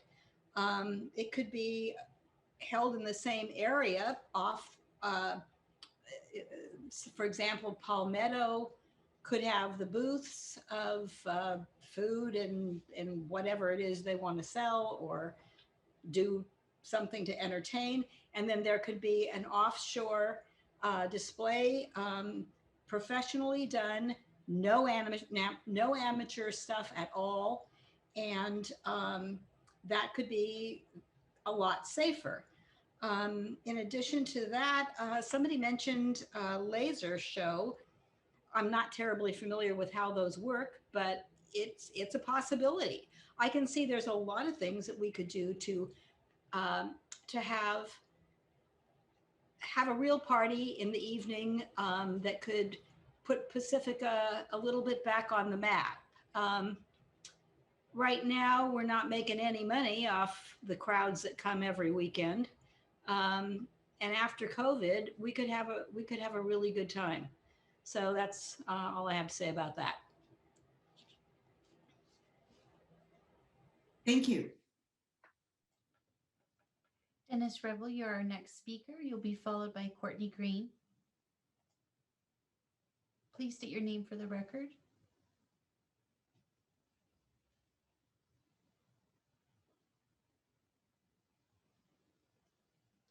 Dennis Revel, you're our next speaker.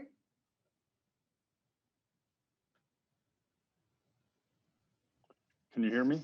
Yes, we can. Good evening, Mayor Beckmeyer and honorable council members. My name is Dennis Revell, president of Revell Communications. As most of you know, I've had the honor of serving as TNT Fireworks Public Affairs representative since 1989. For the months leading up to this 4th of July, Californians were treated to a cacophony of booms, bangs, and amateur illegal aerial fireworks displays. Local fire and law enforcement agencies who were kept busy responding nightly to residents' complaints about these illegal aerial displays and the celebratory explosives that were being used said it was one of the most prolonged and intense periods of illegal intermittent neighborhood bombardments that they'd ever witnessed. While no community was immune from these insane illegal displays this last year, the rampant use of illegal fireworks was particularly crazy in communities where no fireworks were allowed. This has been detailed in the news clip videos in the Dropbox, which I've sent you. So many California communities have been experiencing an annual growing rampant use of illegal fireworks because until recently, little or nothing was being done to stop the influx of these illegal items into California. As a result, local jurisdictions have become not only the first line of defense, but the only line of defense against illegal fireworks. The City Council and your community's police and fire departments, members of the 3 fireworks task forces, and the community nonprofit organizations should take great pride for being trailblazers in employing the League of California Cities recommendations on how to deal with illegal fireworks. Regrettably, not enough jurisdictions throughout the state have followed Pacifica's leadership. In conclusion, it's important to remember the state-approved fireworks are not the problem in Pacifica or in any other community in California. Illegal fireworks are the problem. The sale and use of illegal fireworks are no longer a seasonal concern, they're a year-round concern.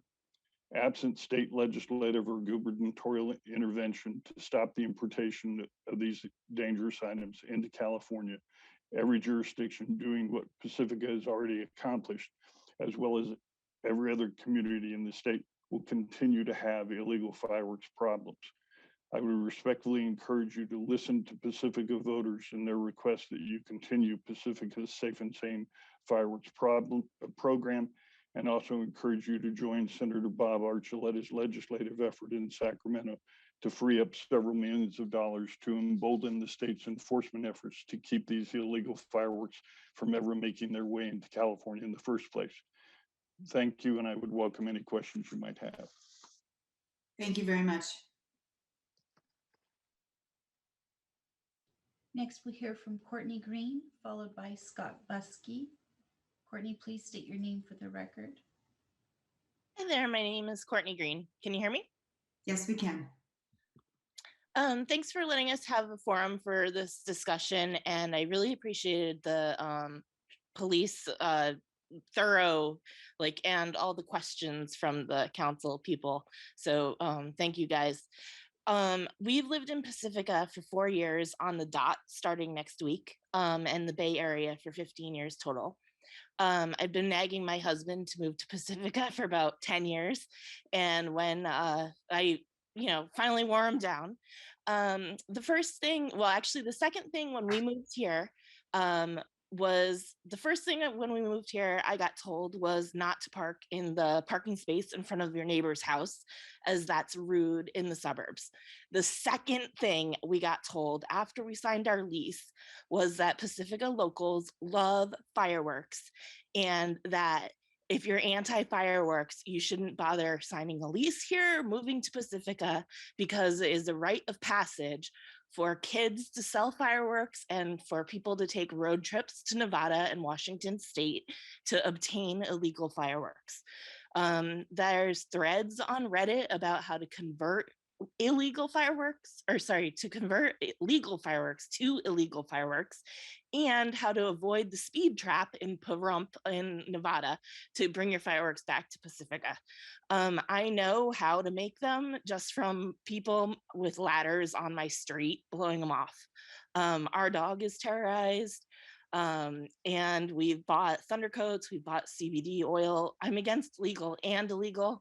The nonprofits need to have a new way to raise money, because the state can ban them with fire and climate change happening. They probably will. I think the nonprofits, the vendor that spoke, the representative from them, should all get on board and have an event. However, because the fireworks are so pervasive and go on constantly every Friday night, Saturday night, New Year's, holiday, anytime a Bay Area sports team wins, it shakes our house foundation. Like, the foundation of our house will shake from some of these. That we, it's so scary for everybody. You guys need to crack down on it. And I got a threat when I said I was going to speak at this meeting. The exact threat was the illegal fireworks will be 20 times worse, and all the money for the kids raised will be lost. Don't tell anybody in Pacifica that you're against fireworks ever, or your house is gonna get egged tonight. Just say it. So, in conclusion, if my house gets eggs tonight, like, you're all invited over to help me clean it up. Thank you for your comments. Scott Buskey, your next speaker. You'll be followed by the user name Home. Please state your name for the record. Hi, Scott Buskey with the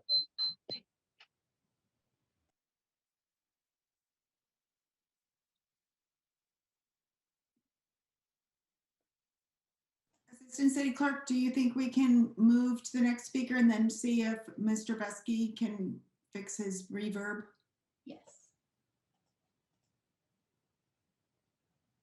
Username Home, you're our next speaker. Could you please state your name for the record?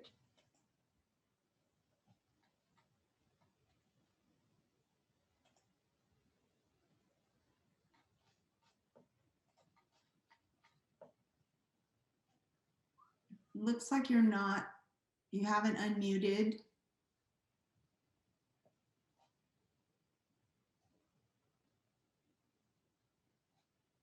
Mayor Beckmeyer can move to our next speaker. Move on to our next speaker and then we'll come back. Aaron Macias, you're our next speaker, followed by Ray King. Please state your name for the record. Good evening. Can you hear me? Yes, can. Good evening, council and staff. I'm Erin Macias of Lindemar. First, I want to thank Chief Speidel for the extensive presentation. To the last caller who just said that her house would be egged, she's not exaggerating. And I'm really sorry that this is a reality here. I've lived here for almost 25 years. This is not a joke. You know, the 8.5% of those polled, they are the problem. And, you know, Chief Steidel commented on the mentality of the pro fireworks culture. However, it is a fraction of that 8.5% blowing off the illegals because the Giants won, or because it's a random Tuesday, or because they have their friends over, or because they've been on a meth bender for a week. And annoying your neighbors at 3 a.m. is not something they really care about, not because it's the 4th of July and one day a year. And the locals who are engaging in the trafficking of legal fireworks into the state, they have a financial incentive to speak up against safe and sane bans because it's a cover, and they are indeed connected.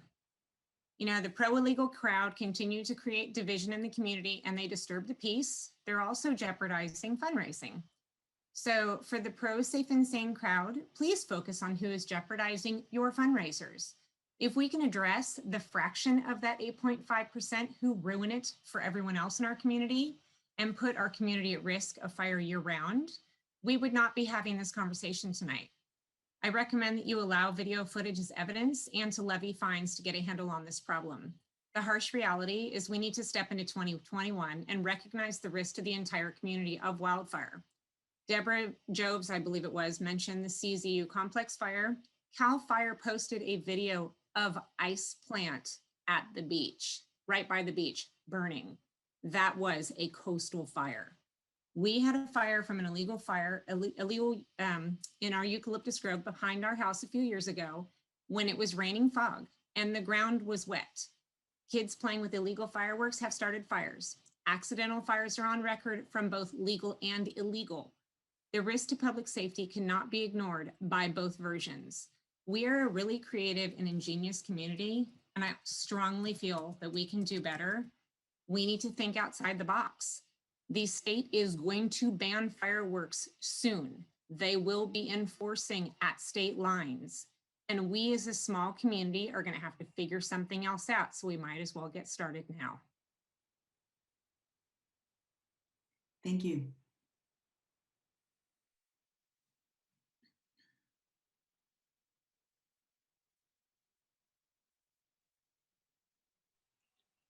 Elizabeth, you're muted. Didn't hear my long speech. Ray King, you're our next speaker. You'll be followed by Scott Buskey. Please state your name for the record. Hi there, this is Ray. Can you hear me? Yes. Yes, we can. Thank you. Thank you, everyone. Thank you, City Council. Thank you, Police Chief. And thanks to everyone that's been on this meeting call tonight. I've spoken at City Council meetings before, and I understand the need for fundraising for nonprofits and organizations throughout the city. At the end of the day, fireworks are fireworks. Whether they're legal or illegal, they pose a fire threat. May I just remind everyone that's listening on this call, the few days that we had last year when the entire sky turned red. We woke up to the dark. It stayed dark all day long. It remained that way for several days. And it was because of the fires that were happening all around the state. Now, granted, they may not have been caused by fireworks, but there were fires nonetheless because of the increased threat of dry grass and dry landscape from climate change. It's not changing. I respect the fact that we may live in an area and a part of a coastal area that may be less risk, but by selling safe and sane fireworks and allowing our community to light them off the days leading up to the 4th of July, on the 4th of July and several days thereafter, it's still fire. You're throwing gas on a fire. You're doing gas on a fire right now by allowing it. I don't know how old everyone is on this call, but I'm sure there's people old enough to think back to the 50s and 60s. Was there ever a day when the sky turned red the way it did last year? I never want to experience that again. I have no desire to live on Mars. I have no desire to have red skies here on this planet. And I think by reducing the risk, we'll reduce the risk of ever having to experience that again. Thank you. Thank you. Scott Buskey, you're our next speaker. Please state your name for the record.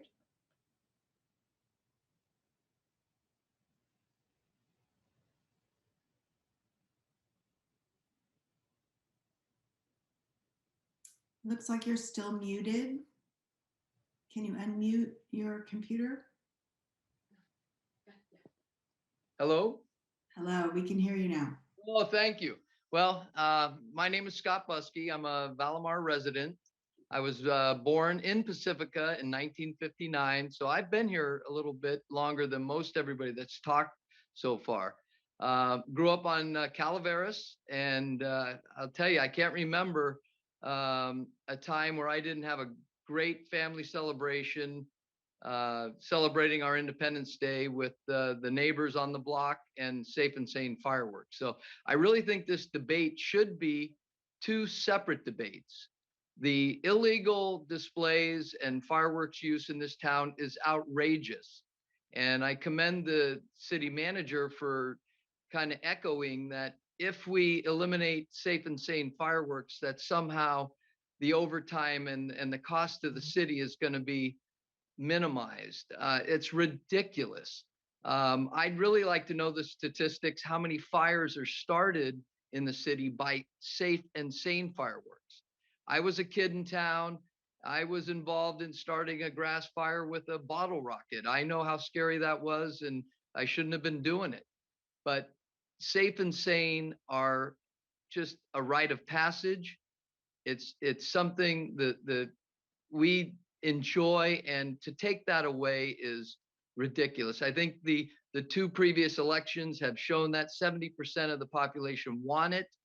I totally support all the measures to try to eliminate the illegal use of fireworks and the dangers and the scary situations that creates for all of us in our community. But to deprive our children and the community of celebrating our country's independence by sparklers and non-explosive fireworks in the front of our house is ridiculous. So again, I understand everybody's fear, but I hope prevail. Thank you. Thank you.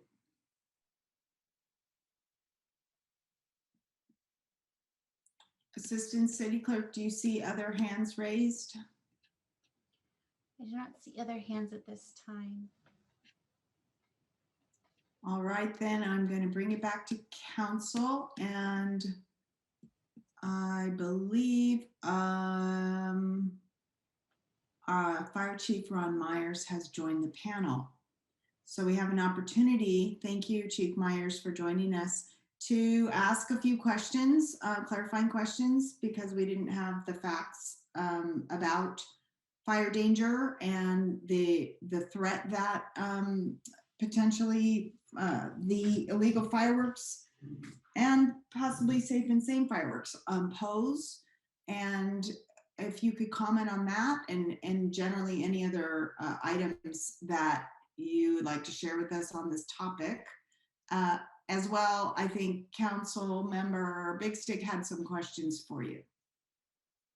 You want to go ahead, Council Member Big Stick? Sure. And thank you, Chief Myers, for joining us. We appreciate it. How are you doing tonight? Very good, thank you. Sorry, I was on another meeting, and fortunately I was able to get on here, so nice to be with you. Thank you. To have you. You know, when I was meeting with you a couple weeks back, I was impressed by truly how in demand you are statewide. So I appreciate that you have lots of business everywhere, and thank you for making the time to be with us. My chief question had to do with how I should be viewing the genuine threat of safe and sane fireworks. And this is framed within the context that on the one hand, it seems like every year things are getting drier. I had a brief spiel about how, you know, it seems like every year we have less rain. It seems like this year we haven't had the cold moment that usually brings a small but noticeable ice snap in the community. And it seems like the fire season gets longer. So my fear gets raised with every passing year that we have more fuel with which to kindle greater fires. And not only that, but also, you know, being on the coast, there's plenty of microclimates. So, here in the back of the valley, it tends to be a much sunnier spot for myself and my fellow residents. And even as I look at the hillside over by Terra Nova, there's a very large eucalyptus grove. So while I don't have much fuel in my own personal backyard at this point, nor do my neighbors necessarily, all I have to do is look across the valley and see where there's a huge fuel supply that could be problematic, especially in conjunction with a weather pattern that seems to be becoming problematic. And so all this taken together, my question to you is, when I'm looking at a safe and sane firework, I know that an illegal firework is a serious problem, and I'm trying to kind of put that in a separate box at this point. But in terms of a safe and sane firework, how problematic could those be for our community? So if I can take you all back a little bit, I've been the chief for 20 years. For 20 years, each and every year, this discussion has come up. And we've gone back and forth between the needs of safe and sane, illegal fireworks. Illegal fireworks have outpaced safe and sane just tremendously over the years. But it's always been a value decision on the part of the community. I can remember many, many years ago coming before the city council along with the police chiefs over the years and having this very same conversation. And each time it was similar to this and others that would speak. And in the end, safe and sane always prevailed. For purposes of 20 years, we've provided reports. The statistics do not bear out that we've had any danger. However, I have stated in many years past my concern about all kinds of fireworks. But that was always put up against the need for the ability to raise money, and that was a safer route using safe and sane, and hence the word safe and sane is condoned by the state of California. If you're going to allow fireworks in your community, they must be safe and sane, meaning they don't leave the ground, as opposed to the illegal fireworks. So, I would say to you that as a fire person, you don't see many locations, jurisdictions that have safe and sane fireworks. Don't allow fireworks at all anymore. Even within our own county, there's only 2 of them, San Bruno and Pacifica. So I don't know what that says about the concern of fireworks, but I'm not able to give you a value on whether or not it's something that you should do in your community or not. I will tell you that the statistics, we don't have never had in my time a major incident associated with illegal, let alone safe and sane. However, we staff every year, everybody works, police and fire, and we cross our fingers that we are going to get some moisture that will come in off the coast and our windshield wipers will be activated. Or are we going to have potentially a night on the 4th of July that doesn't occur? And we have rooftop fires, we have vegetation fires, we get overwhelmed with fires, but statistically, I would not be able to ever show you that. In fact, I think in all my time, just quickly, because I am not prepared, but I can only think of one fire that was related to safe and sane fireworks, which was people piled them up next to a home and they combusted, got hot, caught on fire, and went up the side of the structure, and we had a structure fire. But that wasn't the active use of them; that was just the way they were stored. And so, I'm not sure if that answers your question. I don't disagree that climate is changing, but it's still going to boil down to this community and what they feel is the right thing to do. I think if you ask the chief of police and myself over the many years, we would say we'd not like to have either. But by eliminating safe and sane, we're not going to eliminate illegal unless I don't know how you're going to eliminate the illegals. Mayor Pro Tem, excuse me. I'm going to ask Mayor Pro Tem for a question, but I did want to say I'm going to reopen public comment because we have an individual that wasn't able to make their comment, and I noticed that they're back. I thought perhaps they were attached to one of the other people that made a comment, and that's why they didn't come back right away. So I just want to make that clear. Mayor Pro Tem. Thank you very much. And thank you, Chief Myers, for joining us. I appreciate it. You know, there's been some discussion about triggers and like if we had a trigger in place, what would that look like? Like if this happens, then you can't blow off any fireworks. Have you ever heard of any discussions happening like that? And what do you think about that? And I know you're not prepared for any of this. Well, So I'm not sure what you mean by triggers, what that was related to. go ahead, Tiger. Thank you. I might be able to articulate that one Okay. since it was originally my question. So what I was asking earlier of the city attorney was the possibility of putting kind of a mechanism into our ordinance whereby if we were able to concoct some sort of objective standard whereby we knew that this fire season might be potentially worse than the previous fire season, whether that's because we don't get a certain amount of rain or what have you. We could say, okay, if we know objectively that this condition exists whereby fire risk is higher, that will trigger the stopping of sales of legal fireworks this cycle. And so I think what the question that comes out of that for you would be is, might there be the ability to come up with an objective measure where we could write that into our ordinance? If fire danger or if fire risk is this high, we will not allow sales of Safe and Sane this year. I've never seen anything like that. I think that's pretty subjective. I'm not sure who would be the authority on that. I think there's too many variables. I think the weather could change dramatically one way or the other. Like I say, I don't know that that's the answer. I think the community has to decide, you know, what it wants, and then, you know, we work around that. And but I'm not familiar with anything like that, and I'm not really sure how you would, you know, be able to determine it. I mean, we look at the weather every year up until the day of to try and get an idea of how bad we think the night might be, knowing the amount of illegal fireworks that are going to go off and the growing number.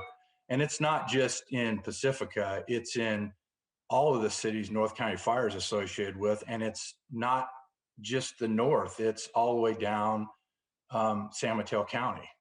Everybody is experiencing illegal fireworks. And I think until the state of California in some way is able to eliminate bringing illegal fireworks into this state, I'm not exactly sure how we're going to go about eliminating that. And it's not for not a lot of trying on the part of law enforcement and fire, and I'll say mainly law enforcement. We have tried everything you can probably think of to try and stop illegal fireworks. We've brought in many, many law enforcement officers over the years to try to stop illegal fireworks, and there's a workaround to it each time.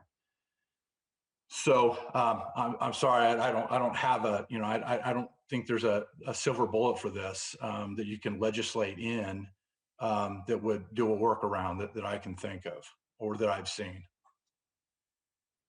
Okay, thank you very much. If I could ask just one more very brief question, and it's just to kind of underline something you said a moment ago. It's well taken that as a community, we get to wrestle with this issue as a community. It sounds like, though, in your personal opinion, and I'm asking very strictly your personal opinion, because what it sounds like is you are personally of the mind that it's probably not a bad idea to do away with Safe and Sane for the sake of public safety if we decide to go that route. So I can tell you that many years ago, my position was we should not have either. My mind was changed in that we have never been able to do anything about the illegals, and therefore we, in a sense, were punishing the youth sports, the other good things that go on because they're able to make money with Safe and Sane. And because statistically, we could not show that on the 4th of July, we had any measurable amount of damage or loss that had occurred. So it wasn't a position that you could show in a manner that people would say, well, what's happened? Why would you deprive kids of the community, whatever else, based upon there is no statistical measurement that has ever shown up that we should not have them. So, that's the answer that I was on record with 15, 20 years ago. Since then, it is what it is. And we just hope for the best, and we augment our staffing. Everybody works, and we get in a position to, if we need to, have multiple major emergencies going on and invoke the things we do well, and that is get people out of the way of fires and do the best we can to suppress those fires. But we have not had to do that in any meaningful way in all these years. Thank you very much for rushing over to be with our meeting, and thank you very much for your time. It's very much appreciated. Thank you, sir. Thank you. Other questions for Chief Myers and other comments from council? No, actually, I'm reminding myself, I'm going back to reopen public comments so that our commenter can speak. Thank you, Mayor Beckmeyer. We have one raised hand with the username home. If you could state your name for the record, we've unmuted you.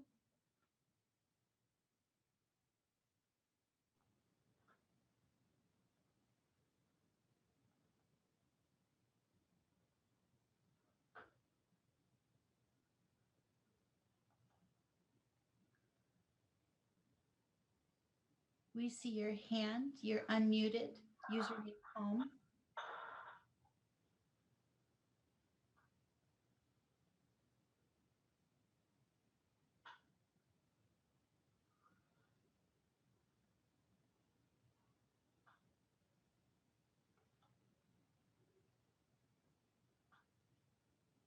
Not hearing a comment.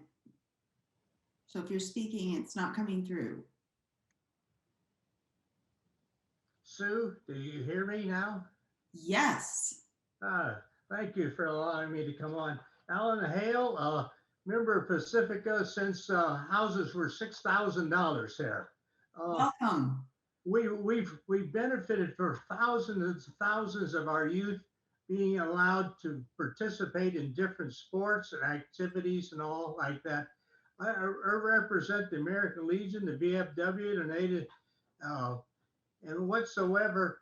These people in our groups, we look for the hospitalized vets. We take care of. We take memorial services. We provide transportation for these vets needing to go to hospitals. So you provide services for them. We pay the property taxes, and just like everything else in here, we got a PG&E bill we take care of. Everything we support. As Anita said, we do a resource center. We provide a meeting place for the groups aligned like the Lions, the Native Sons, the Golden West, the Weight Watchers, the VFW, the American Legion, the Garden Club, the Pacifica Quilters, the NISPA Fellowship, the Girl Scout Leaders Association, Christmas parties, Halloween parties, all for the benefit of the youth. We sponsor 3 Boy Scout troops, one Boy Scout troop which has Girl Scouts. We sponsor students for oratorical speaking contests. We sponsor speaking contests for the high school kids as well as junior high school kids. We provide color guards for organizations. We go to the American Cancer Society walk. We provide the color guard for that. We provide a whole lunch for everybody who participates in that particular item. We have the honor to work for the Chapel by the Sea for the veterans on Memorial Day for things like this. These are all some of the things that we do.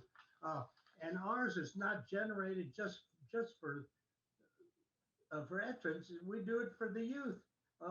This kind of program has got to keep continuous.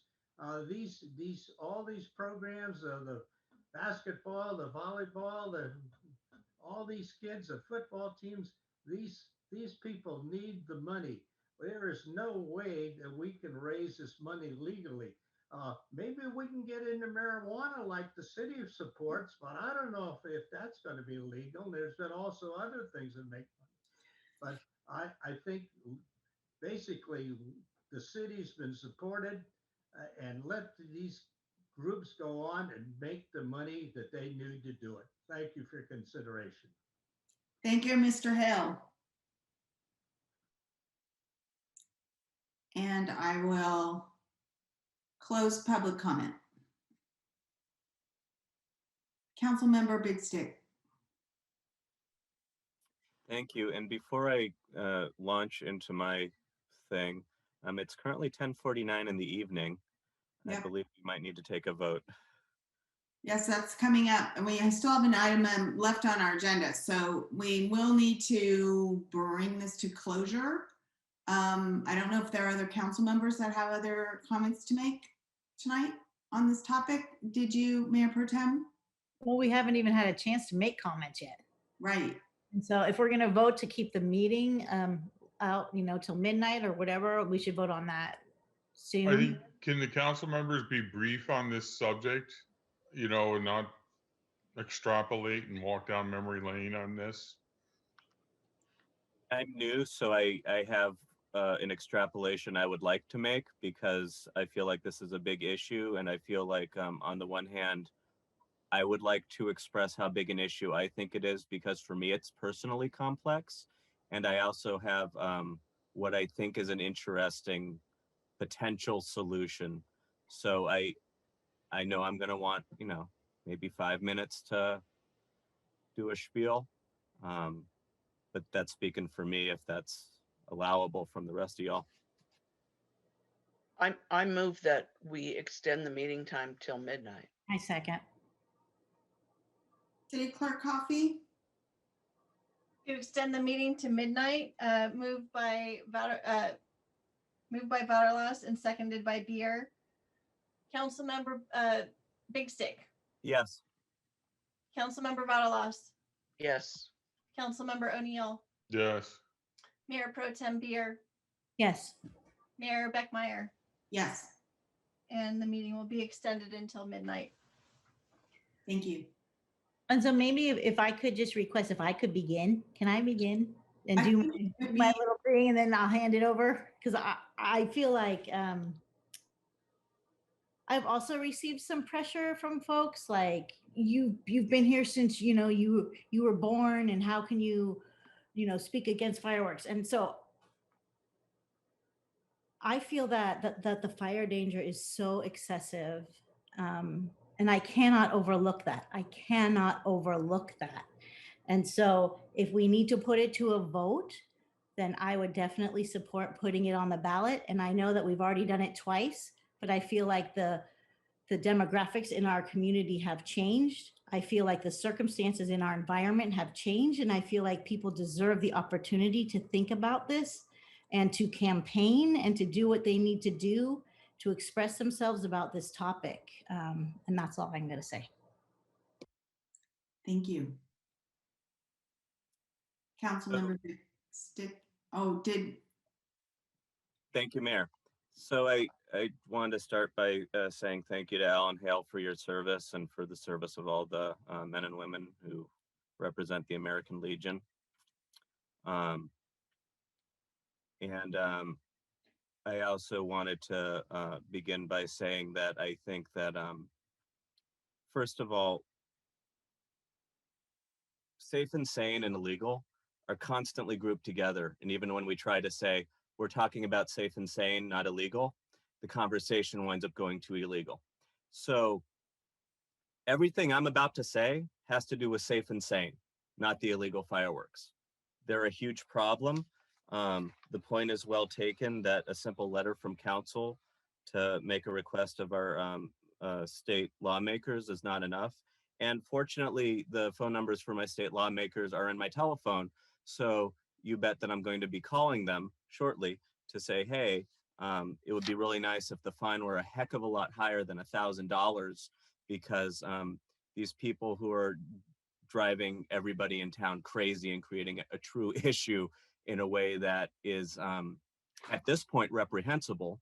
I'd like to suggest that the state maybe raise the cap on that so that there can be actual consequences for people acting like selfish people. That being said, the rest is all about safe and sane. And I have no wish to punish responsible people. It's not about that for me. And Claire Irvin Lee kind of was psychically tuning into where I'm going to be going. But I want to start by saying that legal, illegal, I like fireworks. I think they're fun. There's not a firework that goes off that I don't immediately turn my head to it and think to myself, ooh, pretty. I've lived in Pacifica my entire life. I have dear childhood memories of lighting off safe and sane fireworks with my family. Frankly, I didn't become aware of the illegal fireworks that go off in Pacifica until I was like a teenager.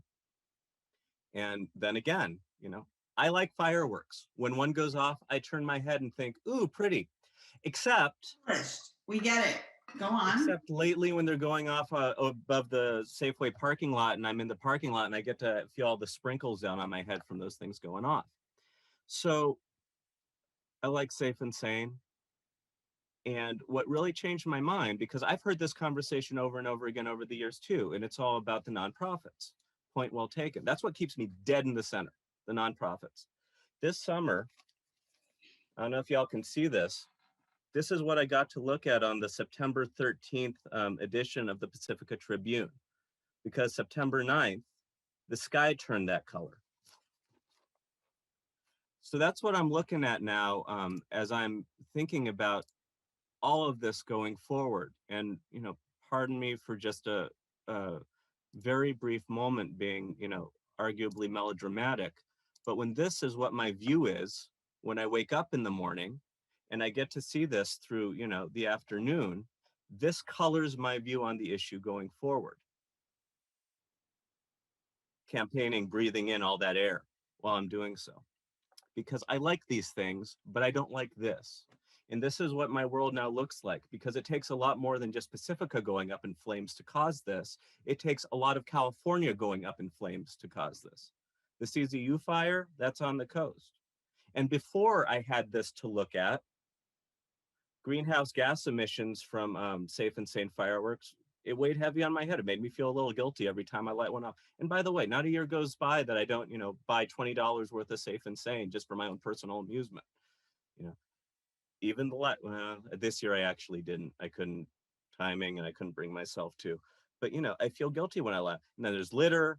The animals get terrorized even by safe and sane. People's nerves. There are people with PTSD. And then that's before, you know, half our state seems to burn down like clockwork these days. You know, I'm not exaggerating when I say it seems like we've had 1, maybe 2 weeks if you squint of rain. So when everybody comes out of the woodwork to say, hey, how are you going to help us during fire season? You know, and then it's my responsibility to go and investigate, you know, what can be done if there is a calamity. So all taken together, I'm not convinced that safe and sane is a good idea. And that even being said, the nonprofits are the thing. The $180,000 that apparently gets dispersed amongst these 12 groups. So this is what I'm thinking. Because at some point, what's that quote? We do it not because it's easy, but because it's hard. And because there are things we can do. You know, it seems like what is consistent amongst even people who want to keep the safe and sane are that they love the idea of a big fireworks display. So here's my idea. And it just takes one step outside the box. And it's that big display becomes the new fundraiser for the city, for the nonprofits. I think that we can direct staff to look into exactly what it would take to put on one of these displays and then pass it off to the nonprofits and say, this is what it looks like to put on that big a display. I think that the reason I asked the question about how much money the safe and sane people make is because, okay, the nonprofits get 180,000.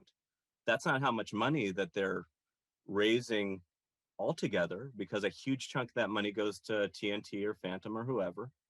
I want to know what that number is, because if our groups can raise that number, because there's community buy-in for a fundraiser to put on a show like this, I bet they could not only make the 180,000 and pay off the display and pay off whatever the city resources are through way of a permit, but I bet they can make more than 180,000 through a fundraiser of this sort. And not only that, I think that if on top of just having a big display, that's the culmination of a huge fundraising effort, each of these nonprofits hosts a vendor, food seller or whatever, much like they do during Fog Fest, I bet they can make a lot more money for each nonprofit than just $15,000.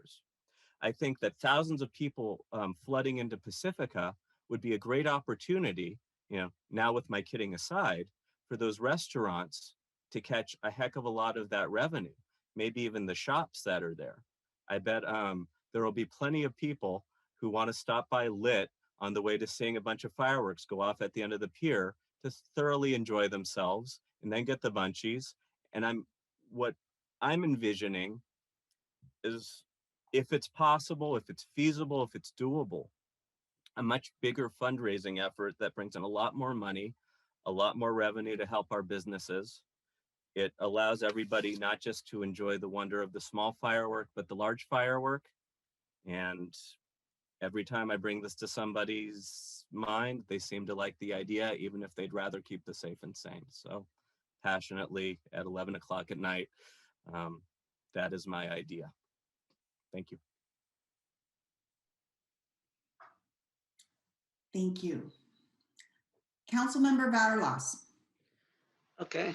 For the last probably 20 years, I've said the similar things that I've said is find a solution to making this amount of money.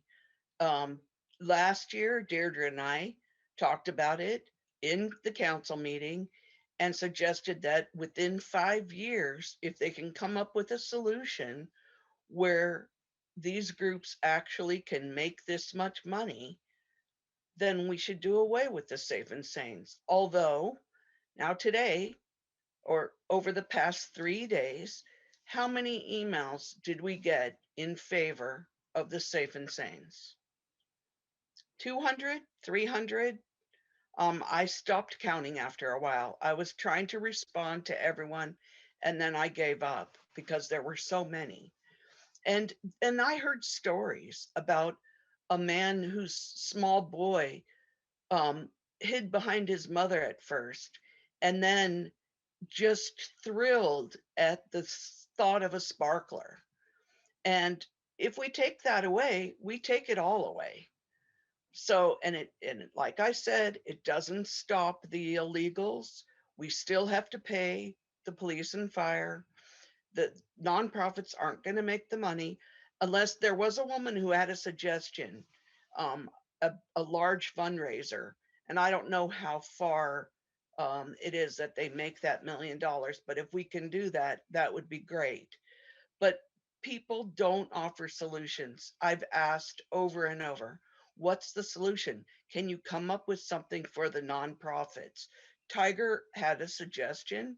The Fog Fest booth, the people who run the booths in the Fog Fest, the nonprofits make about $2,000.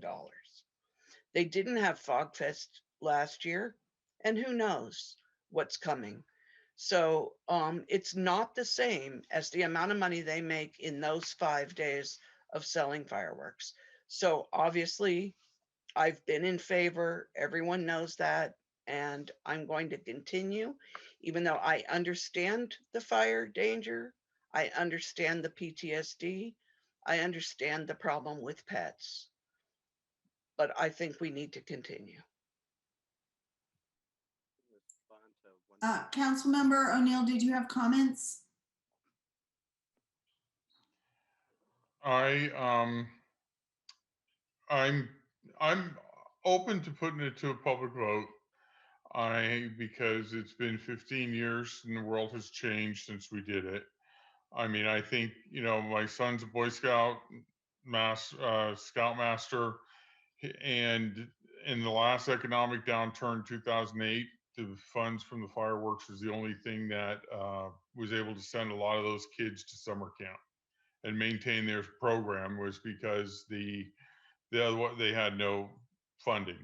I think you also look at groups like Gal Hills American Legion. You also look at the Moose Lodge, and they take and they are hub centers for nonprofits. They have buildings that are being used by other nonprofits. Then they need that money to pay the property taxes and maintain their buildings. Okay.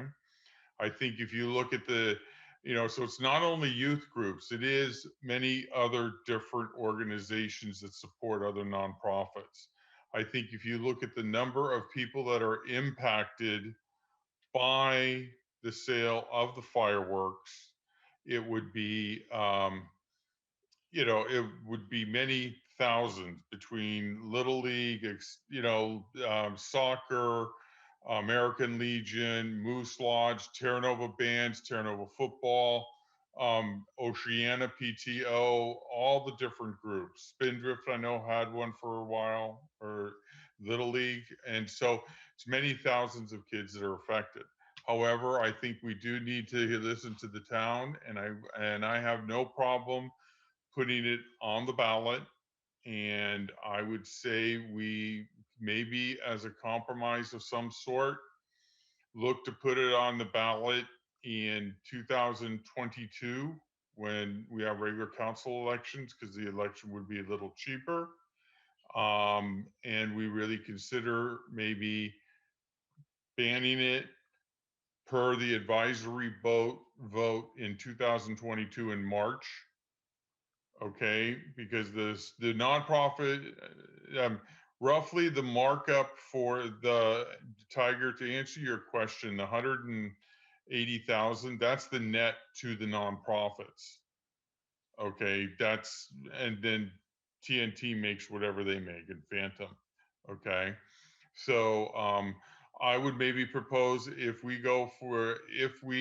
actually think about and consider, maybe not tonight, but we actually consider doing a ban on fireworks effective 2022.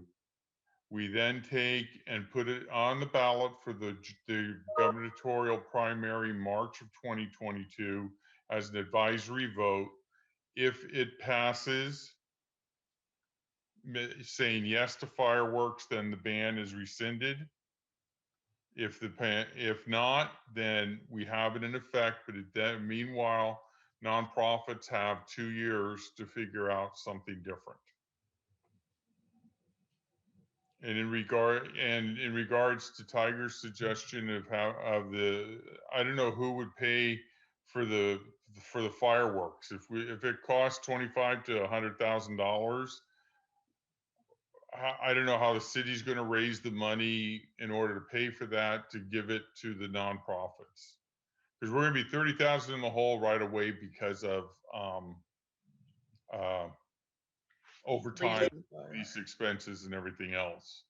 So you're not talking, let's say 50,000 for the fireworks show. We're talking 85,000 right off the get-go, and the nonprofits still have not gotten a dime. So I'm just throwing that out for discussion. Okay. I'm definitely not in favor of spending 200,000 on an election when we've had to. We did the flash vote. I agree that only 340 locals participated in there. But again, the numbers were similar to what they've been in the past votes. I agree, and I personally think it would probably come out with the same type of numbers. However, the public would have spoken. The difference is that if you go with an existing election, March 2022 is a gubernatorial primary, it is cheaper. It's not 200,000. And I'm sure last time when I suggested putting it on the ballot, staff said the city would come to a grinding halt. Sewage would back up, police not be called or anything. This is plenty of time for staff to put it together, to put it on the ballot in March of 22. That's all I got to say. I'll just be quiet. Councilmember Big Stick. Thank you very much. And I'm going to try this again because I think my idea was a little more out of the box than I anticipated. Because what my idea is at its heart isn't that the city is putting on the display. I know that in conventional thought, that is what it would be, is that the city would be putting on the display. What I'm suggesting is that we direct staff to find out the logistics of it so that we can take all that information and pass it on to the nonprofits. The nonprofits would put on the display. How would they raise the money? The exact same way they are doing it now, by asking people for money to look at fireworks. Except instead of asking people to pay money to look at fireworks that they're shooting off themselves, the nonprofits would be asking people for money to look at fireworks that are put on professionally. The reason I ask the amount of money that altogether is taken between what the company gets and what the nonprofits get are because I would suppose that probably the nonprofits can raise that amount of money. If they're getting 180,000, I'll be conservative and just assume it's double that. So that's $360,000. So if normally what they take in gross is $360,000, of which they get half of that, and again, I think I'm being conservative with my approximation, then what I'm suggesting is that those nonprofits, if they work together, if they unite, if they do the strength in numbers thing, could ask Pacifica, hey, residents, would you like to see this spectacular display? And we, as a community, would say, yes, we would. I know that I personally usually spend no more than like 20 bucks at one of those stands. For something like this, I would personally contribute 100 bucks. Now, I'm only speaking for myself, but if every Pacifican who would normally go to the Safe and Sane booth took that exact same amount of money and brought it to this unified base of the nonprofits with which to put on the event, get some sort of permit that the city would provide that would pay for the additional staffing. They would have money left over, I think, and this is supposition, to easily fund that other 180,000. And as far as the 2,000 on the food booth or whatever, I'm saying that's the icing, not the cake. The cake is that the nonprofits would do a fundraiser so that the nonprofits, as one unified whole, can put on this public display permitted by the city. City would provide them some logistics so that they could say, okay, if you would be willing to actually take us up on this, this is what it would take to do it. And then the nonprofits would raise that money to pay for that display, the permitting, and have plenty enough left over to offset that $180,000 that otherwise they might be lacking. That's what the idea is. The display itself is the fundraiser.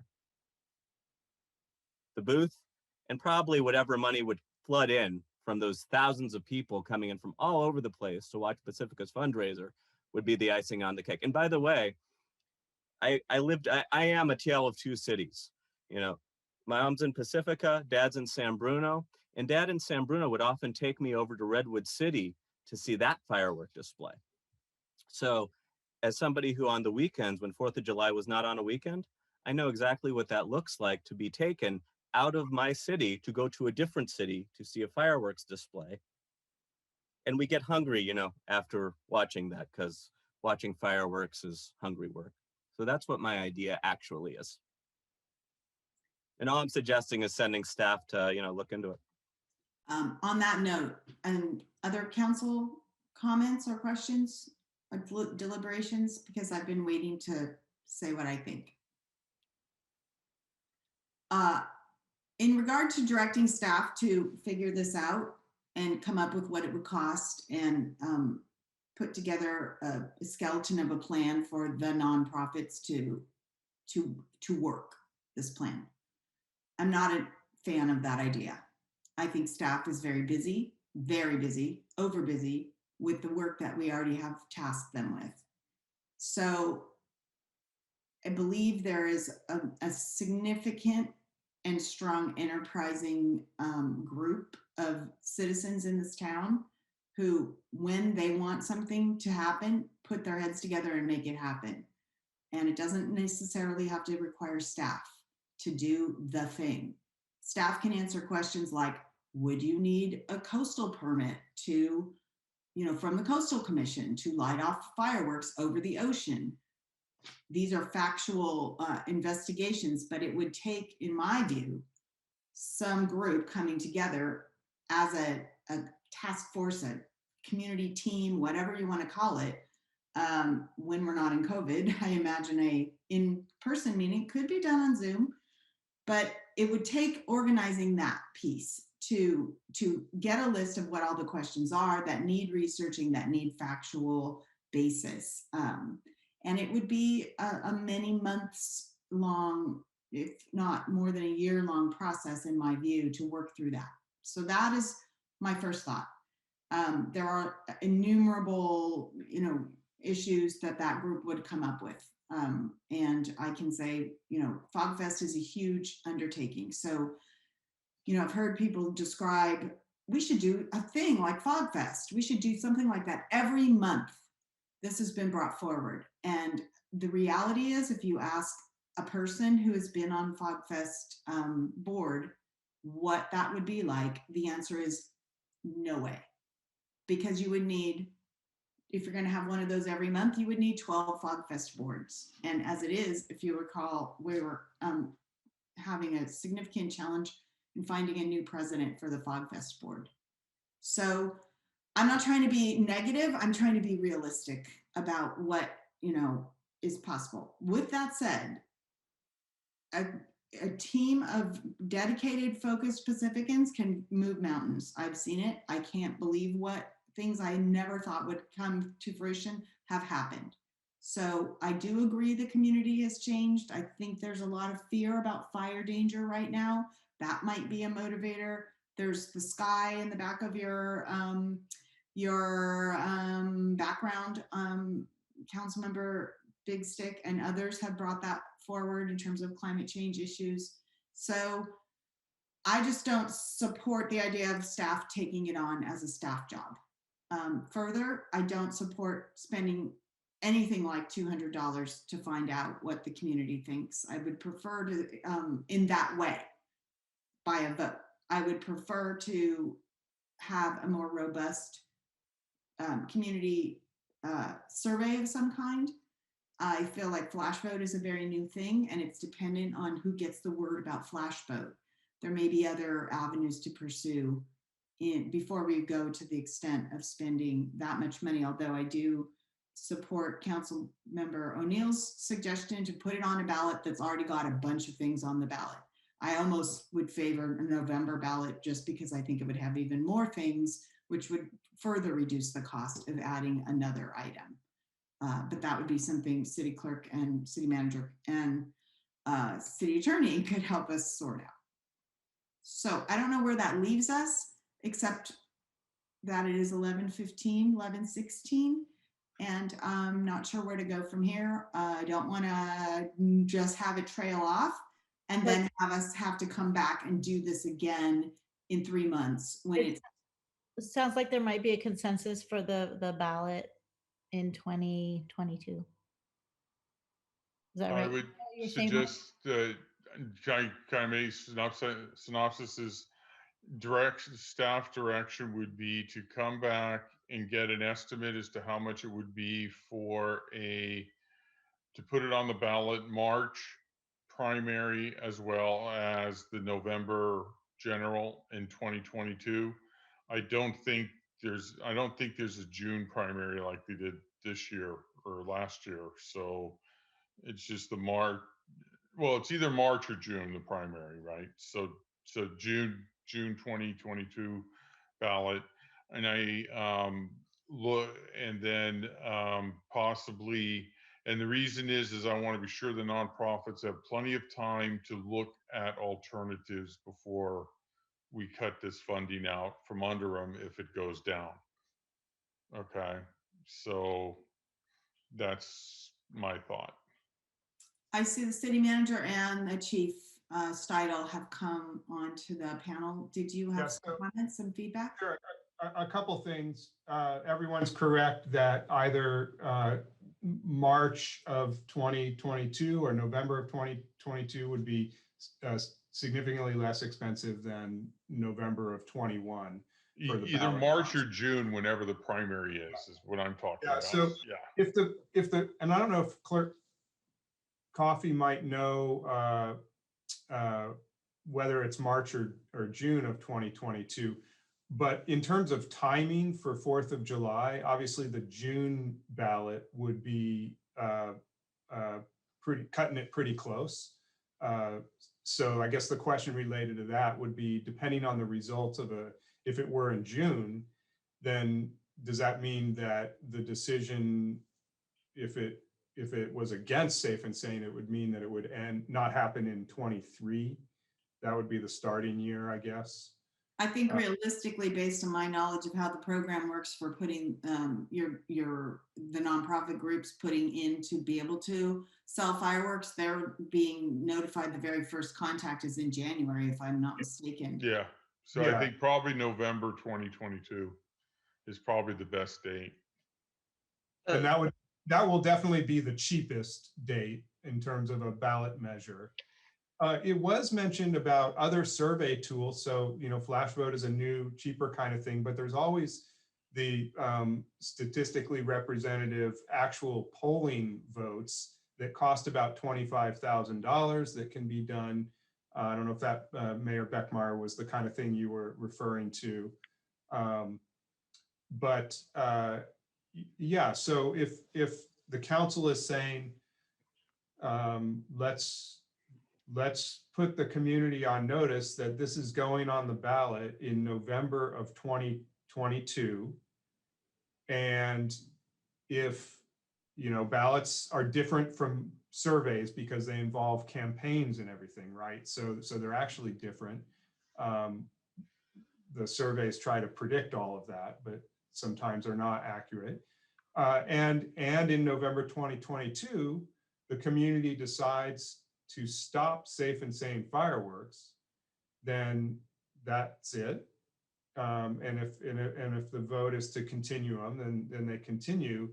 But then what I'm hearing, or what I was hearing Mayor Beckmeyer say is that the topic or idea that Councilmember Big Stick is raising is really just up to the community and nonprofits to try to champion that idea, as normal city staff would be sort of a source of information, but we're not going to lead that charge or that effort in organizing what a community fireworks show would look like. And the nonprofits can sort of try to read the tea leaves about what might happen in a vote and try to do an alternative, or wait, not do anything and wait until the vote happens, and then be faced with a quicker timeline to come up with an alternative fundraising type of thing. Chief Style, did you have something to add? I did not. I'm just here to take direction. Oh, I do feel strongly a poll isn't suffice. I mean, we've had 2 public votes that have said we want fireworks. I think it's not council's position to override what the public has said twice quite strongly. I don't know anything in this town that's ever gone 60%, 70%. So, but the world has changed. It's 15 years. I mean, my direction would be November 2022 ballot. I'll agree with that, Mike. I mean, anything short of a true scientific poll where you do model the voting populace, and we have seen those polls not really be accurate lately. I think we're seeing a lot of change. 2016 election, yeah. Yes. I think we see a lot of change in the electorate, and you're right. Mayor Pro Tem brought it up as well, in the nature of there is a campaign, there's a process. And just in terms of the idea of what's being put on the ballot, is it sort of the simple question as in the past, should the Safe and Sane program continue? Should the existing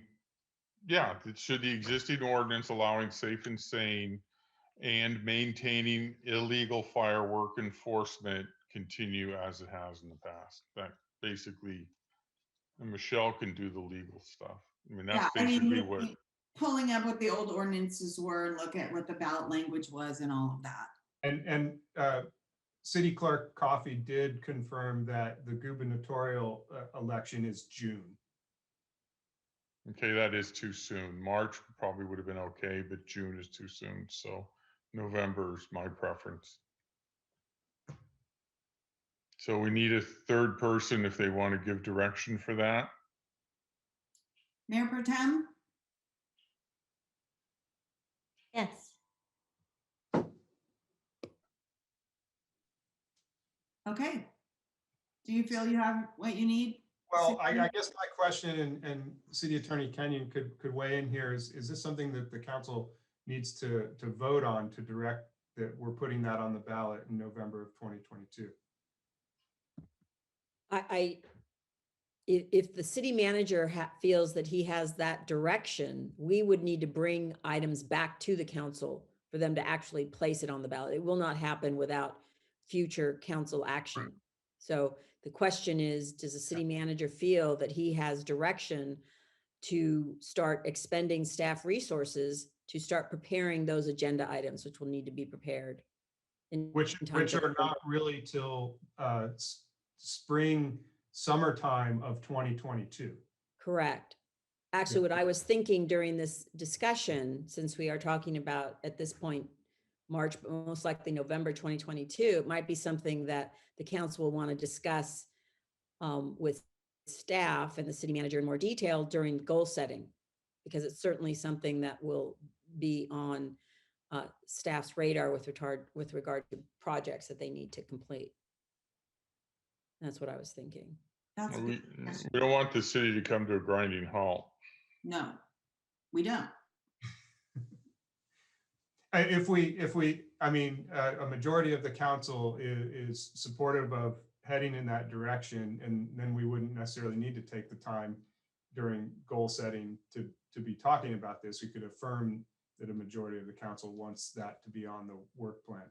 And actually, while it's work, I think a simple ballot measure like this is not an immense amount of work in the ballot process. I would agree. Councilmember Big Stick? I can't hear you. I say sure, and since I'm a little new, I apologize if my conception was monopolizing a little too much of staff's time on the one hand. On the other hand, I'm absolutely in favor of that vote. And thank you for nodding to my idea that if someone in the community enjoys it, it could gain traction accordingly. And after that, I'm absolutely in favor of adding my voice to the consensus of allowing the community the opportunity to vote in November of next year. 22. Yeah. Yeah. Yeah. No, technically that's next year. All right. Are we resolved on this item? Very well. We're going to move on then to item 12. And I do have a question on this. This is a fiscal year 2020-2021 mid-year budget update, and there's a recommended action with 8 items. Do I need to read out what all of those 8 items are, City Attorney and City Clerk? No, you do not. You could there could just be a motion to support staff's recommendation as reflected in the staff report. Okay, so we'll have the staff report. Oh, and one item I did want to say to the public, I see a hand that went up in the course of council's deliberation on the last item. The public can speak only when there's a public hearing, when it's open for public hearing, and the public can speak on one item only one time. Okay, I'm done. Thank you. Great. Yeah, thank you. I'm going to tee this off with just some overview comments, and Assistant City Manager Waremeister and I are going to make this presentation quickly. We have a detailed presentation to run through, but there's only 30 minutes, so we do want to move quickly. I want to put this in context because last spring when we were developing this fiscal year budget, one of the budget strategies was because of COVID, because of the beginning of a recession, what is critically important during this year and all of the unknowns in the economy is that we really needed to do a deep dive mid-year budget update. So with that in mind, I put together a budget team for mid-year. Assistant City Manager Weremeister is leading that team. Financial Services Manager Sheila Choyao is also on the line to answer questions. And her whole finance department worked hard on this. And then in addition, Deputy Director in Public Works, Louis Sun, participated in the team. And Management Analyst 2, Josh Montemayor, was critical because we tore apart all of the revenue sources that comprise our budget. And we looked at the July through November, or sometimes July through October, I guess, information about what was coming into the city. And based on that information, we reforecasted what it's going to look like for the remainder of this fiscal year. And then hats off to all the department directors too, because they really tore apart their various sort of program related revenue sources, as well as their anticipated expenditures. Some of the departments like Parks, Beaches, and Recreation are extremely complicated because of coronavirus impacts, childcare, all the rec programs being canceled and such. So we really dove in and did something that's never in my time been here done at the mid-year before, to try to get as good a picture as possible about this budget. The result of that is some good news and some challenging news, and Assistant Manager Weremeister will go over that. And then a whole number of recommendations that I'd like to make to balance this year's budget. And then this is really the starting point for developing next fiscal year's budget. So I'm gonna stop talking there and turn it over to Tina to run through the presentation as efficiently as possible. Thank you. While Sarah is bringing up the presentation, I just wanted to echo my thanks to my E-team colleagues and their staff who spent a lot of time with Sheila and I, crunching numbers and answering all of our very detailed questions during these last couple months. We appreciate it. So if you go on to the next slide, we're just provides a summary of what we'll be going over. We'll be going over the staff report and providing a high-level overview of the general fund revenue and expenditures. We'll also review adjustment requests in other funds, and lastly, summarize the mid-year recommendations. Next slide. The table you see here is located on packet page 274 and provides a summary of general fund revenues and expenditures. It's projected that the general fund revenues will be almost $1 million lower than budgeted, $952,000 lower. And expenditures will also decrease on balance by $88,400. So that leaves us a shortfall to address in this mid-year review of almost $864,000. In the next several slides, I'll provide an overview of expenditure and revenue adjustments. I wanted to note that there is more detailed information in the staff report and some additional reading regarding revenue sources, specifically in staff reports attachments B through E. And before we leave this slide, I also just wanted to point out that this was like the before scenario. This is what we came out with after meeting with all of the departments and going through all of our revenues. So this is before implementing the city manager's recommendations. Next slide. So as I mentioned, the net decrease in general fund revenue is projected to be approximately $952,000.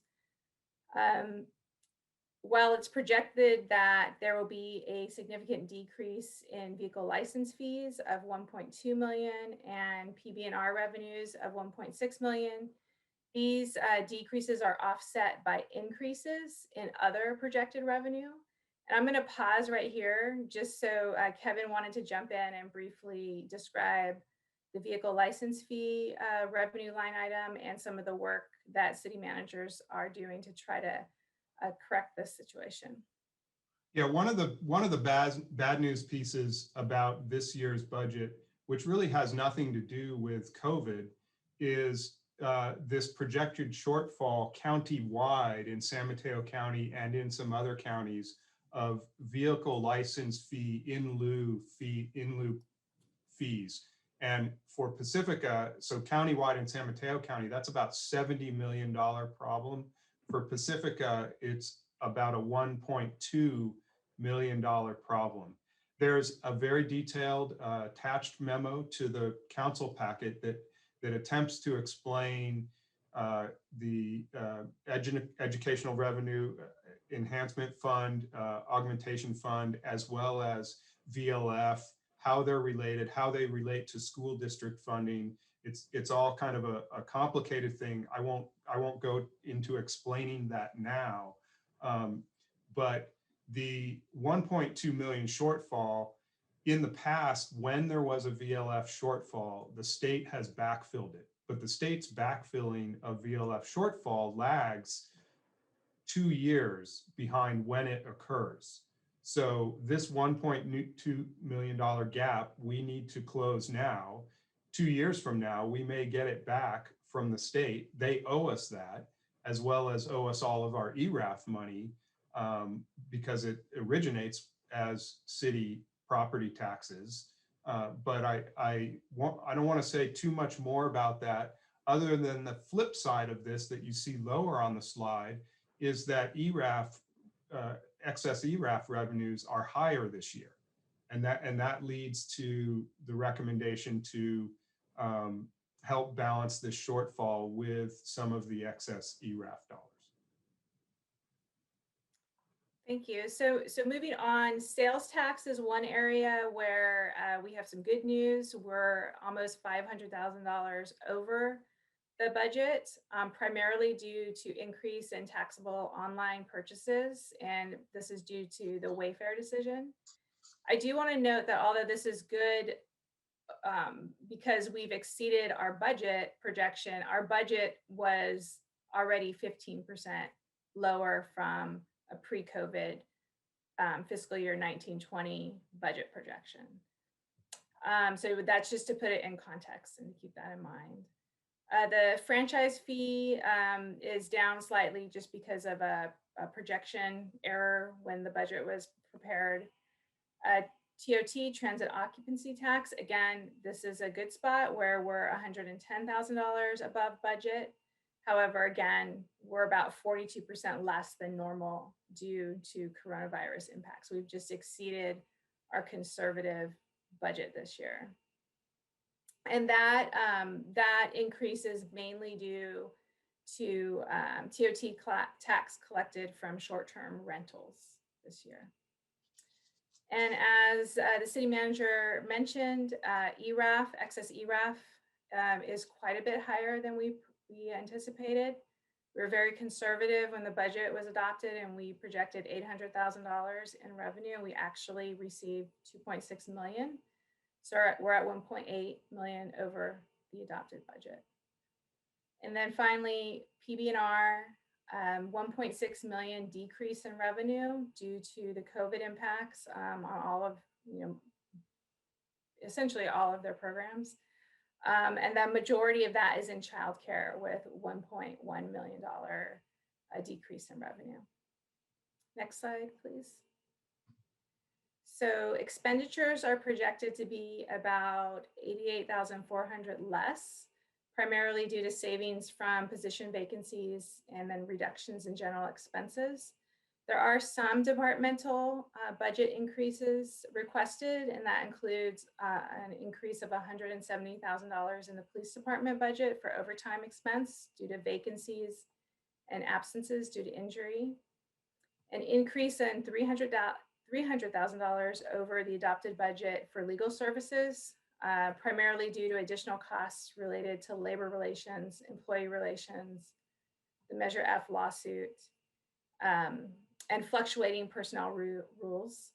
And I just wanted to note that the beginning budget for legal services in human resources was a bit low for all of the work that was going to need to be done this year, including labor negotiations. So I just wanted to make mention of that.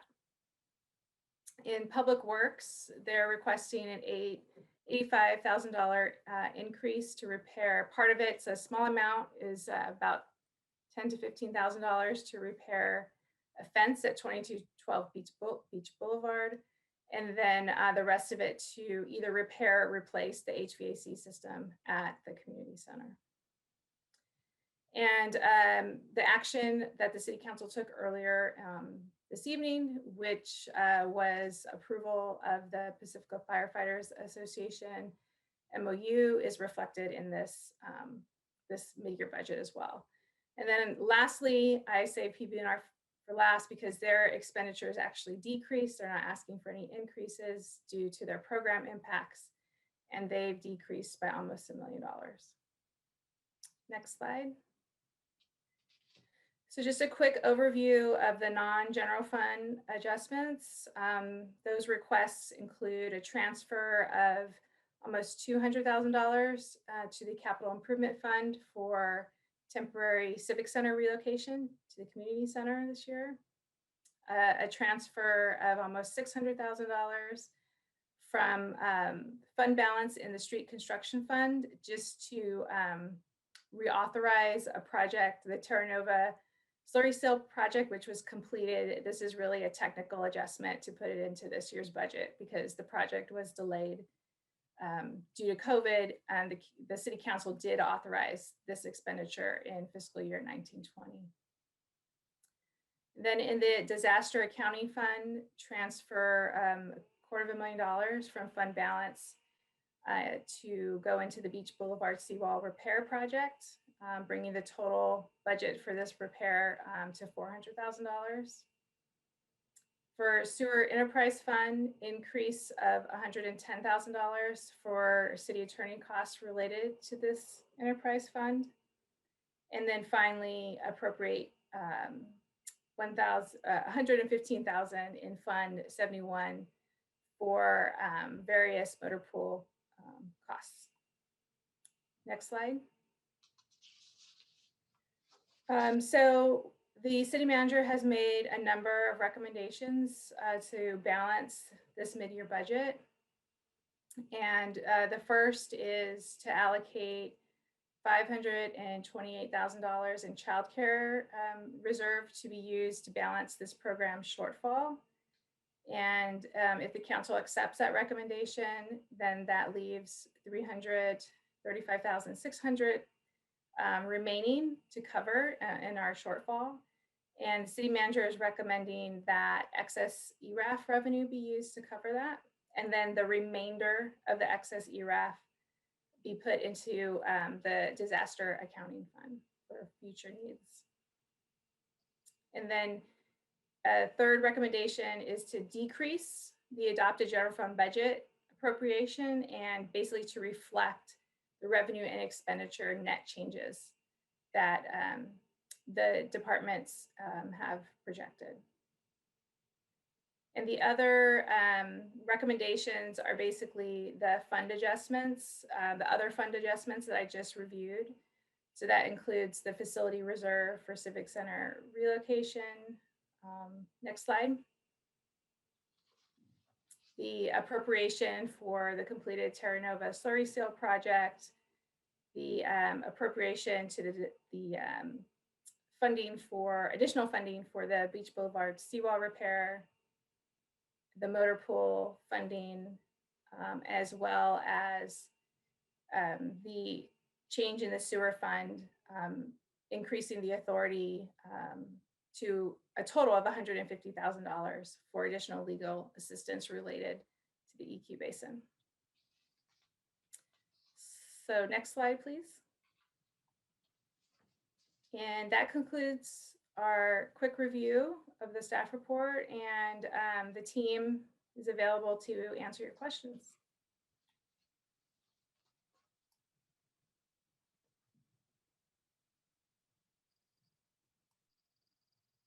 Councilmember O'Neill.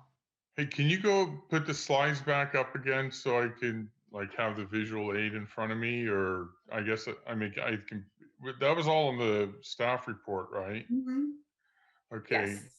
Yes. It's just the public would see what I was talking about. Okay. Back about 3 slides, there was, before you get other fund adjustments, back, that's general fund expenditures. Okay. My okay, next one, please. Backwards or Forward. Okay, the VACCON repair, didn't we spent a good chunk of change on that a couple of years ago, I think. Isn't that thing still under warranty or whatever? I would need to ask for a representative from Public Works to answer that question. I don't know if Sam can do that or. Because I know the one was really old and then we replaced it, but it's not under any sort of warranty. Yeah, if Director Peterson is on, or Deputy Director Bautista, perhaps they can speak to what that repair is. Yes. Oh, go ahead, Sam. Sorry. Oh, okay. Deputy Director Bautista. So the VACCON repair, there were several additional repairs that were needed to be conducted on the older VACCON, and it had to deal with motor, and it was not under warranty. Oh, so this was for the old one, not the new one. Right. Oh, okay. Yeah, the old one I could understand. Yeah, that was in bad shape and stuff. The facilities reserve fund, transfer 195,000 to the capital improvement fund. We haven't really made a decision as to what we're going to do with the civic center yet. And I was just wondering, have we, or did I miss that we've authorized relocation to the community center, that we're already spending the money? The council supported that when we do need to relocate, that it would be at the community center. The council hasn't authorized, because it depends on the funding mechanism for the civic center repair, and has given input into the conceptual design, and at the next council meeting we'll choose a conceptual design. But regardless if regardless of the design of the civic center, staff will need to move out of the civic center. So this funding relates to that move out of the civic center. And the cheapest alternative to relocate temporarily, which we presented before, is to the community center. So you used the word regardless we'll have to move. Is that because of the present condition and working conditions of no working bathrooms, etc., that you said regardless we'll have to move out despite we haven't made a decision? Yeah, I mean, to remediate the P&P building would require to essentially vacate that building. I mean, in the worst case situation, you might be able to have some staff still in there, but that would really disrupt our ability. No, I understand where if we're actually rebuilding the building around them, you can't have them sitting there. I understand that. Okay, but what you're asking us to do is to pay for temporary civic center relocation to the community center. And I was not aware, yes, we are, I know we're looking at design alternatives, we're looking at ways that we want to do it, we're looking at funding mechanisms, but what you're asking for is temporary civic center relocation to the community center. And I wasn't aware that we've actually picked a decide whatever, and then you use the term that regardless we will be moving to the community center. That's the way I understood it. Yeah, no, well, so if you took the action to transfer this money, and then a future council action did not approve renovating the civic center, and we didn't have to move as many employees as we originally thought, then we wouldn't need to spend all of this money. Okay, so you're just doing this as a bookkeeping thing. You haven't ordered the moving trucks yet to come. No, we're not. Okay, good. Now I understand. Okay, looking at the disaster accounting fund, okay, 250,000 from the fund balance for Beach Boulevard seawall repair. Now, is this to the seawall repair and Esplanade and the street sidewalk, or to the pier?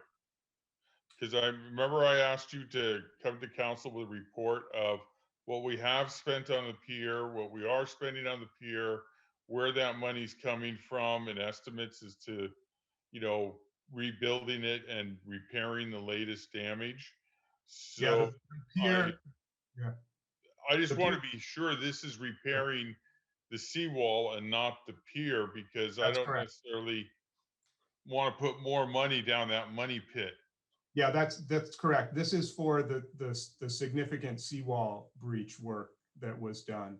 The pier assessment and the damage to the pier, that's currently being assessed. This money is not for that, and that will be something that is brought back to the council in the future. Okay, okay, I'm with that. Okay, the next slide, please. Let's see, recommendation, let's see the, let's see, okay. I am kind of concerned about putting the 1.46 million into the disaster accounting fund. Now, that's not spent there. That's just the holding account, correct? I mean, if there was if you were going to start spending the money on the pier or whatever, that would need council authorization, correct? Right. Okay, so you're just basically covering the expenses we've had to, et cetera, and that's just going to be a holding account, bookkeeping? Yeah, the disaster accounting fund is, and by previous council direction, usually with the excess ERAF, we pre-allocate to the NGOs, and then the balance goes into the Fund 38, the disaster accounting fund. And that's intended to cover, you know, disaster or bluff restoration or seawall rebuilding type of expenses. And so that has about $3 million in it currently, which most of that is earmarked for some of the Esplanade related protection work. And this would be an additional balance that could be used in the future for other related work like that. One of the alternatives identified in the staff report is if the council didn't want to put that 1.46 into the disaster accounting fund, it could stay in the general fund unassigned balance. And, you know, when we come back with developing the budget for next fiscal year, that would be there for uses. I'm okay if it's just going to be sitting in the disaster accounting fund for bookkeeping. I understand that. I'm okay with that. Okay. I think that's all my questions. Thank you. Council, I can only, well, hold 1 second. I have a question. Yes, there you are. You weren't on my screen. Thanks.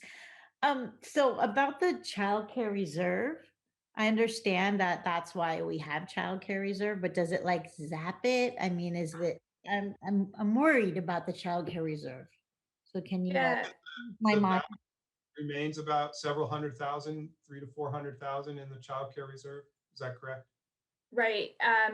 There is currently $946,000 in the child care reserve. So if the city manager's recommendation is implemented, we'll have a balance of $418,000 in the child care reserve. And we would expect that once enrollment is allowed to go back to normal, that reserve will start to rebuild. okay, thank you. Councilmember Big Stick?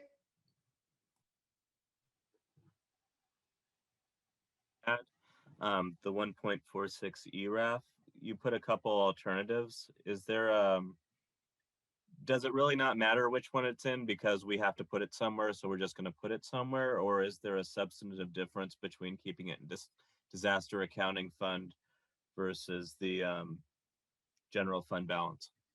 Well, I would say that the policy difference is that if it stays in the general fund unassigned, the use of that money is more flexible. than if the council makes the policy decision currently to kind of limit it to what the disaster accounting fund is intended to be used for, which will have plenty of need for lots of money in that fund. But, you know, the council will be making a decision tonight, say, yes, let's build up that fund more with that 1.46 rather than hold it back into the general fund unassigned. It's a policy difference, which you could change, you know, in the future. But I personally like the idea of flexibility, but I'm also very, very, very new. So in your opinion, probably disaster accounting is where it would better be served at this time? Well, because we do have unassigned general fund balance, yes, I think we're going to need that money for seawall related work in the future, or heaven forbid, more disaster repair. I'm fine with that. And that includes matching funds, right? If we need matching funds for the seawall project. Yes, exactly. Okay. Exactly. Sorry, I didn't mean to get in front of you, Sue Bartolo. Okay. Vaterlos, Councilmember Vaterlos, please. And one of the things, Tiger, is that several years ago, we did vote that one-time money should be used for one-time expenses, so that it didn't just go in the general fund, because it is not for continuing expenses. So that was. ERAF is one-time money because next year it might not be there. We always have said we may not get the ERAF money next year, so you don't count on it ever. I've been following that story. I just wasn't quite sure the substantive difference between accounts, you know? Yes, I forget you've been there in the audience for years. I'm going to stop the conversation to noting it's 5 minutes to midnight, and I haven't made comments or asked my questions yet. I don't know if other council members have other questions that they want to ask. So You have to have public comments. And we haven't done public comments as well. So we need another motion. I move that we extend the meeting to 12:20. I'll second.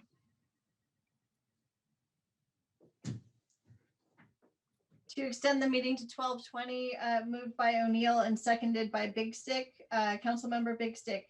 Yes. Councilmember Vaterlos. Yes. Councilmember O'Neill. Yes. Mayor Pro Tem Beer. Yes.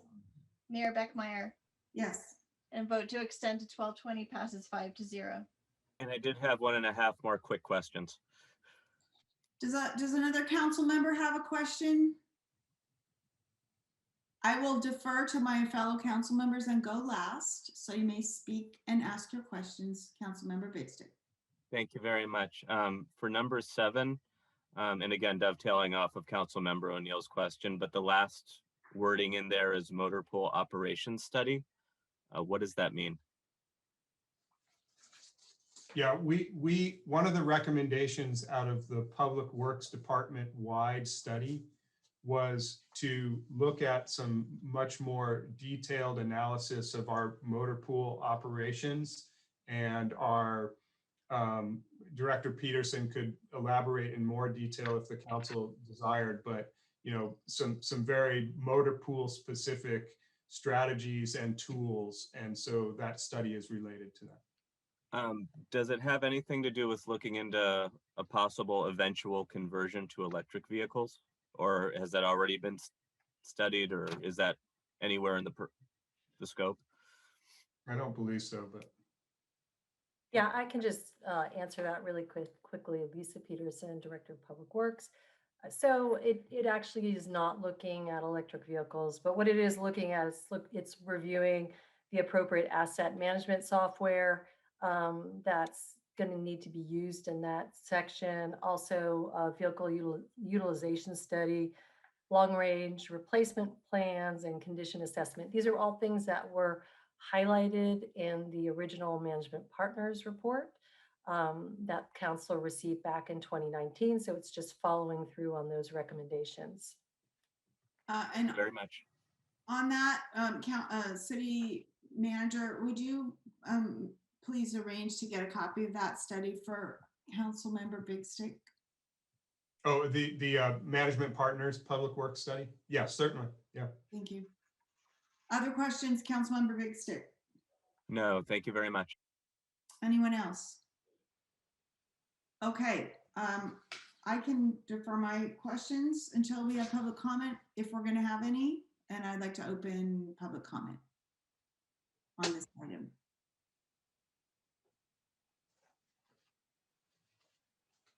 I see one hand so far.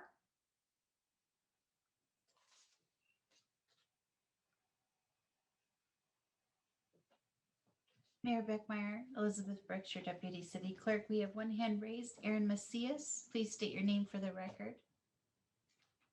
Good evening. This is Erin Macias. I will not keep your time. I wanted to make one quick comment regarding budget and public works and resurfacing.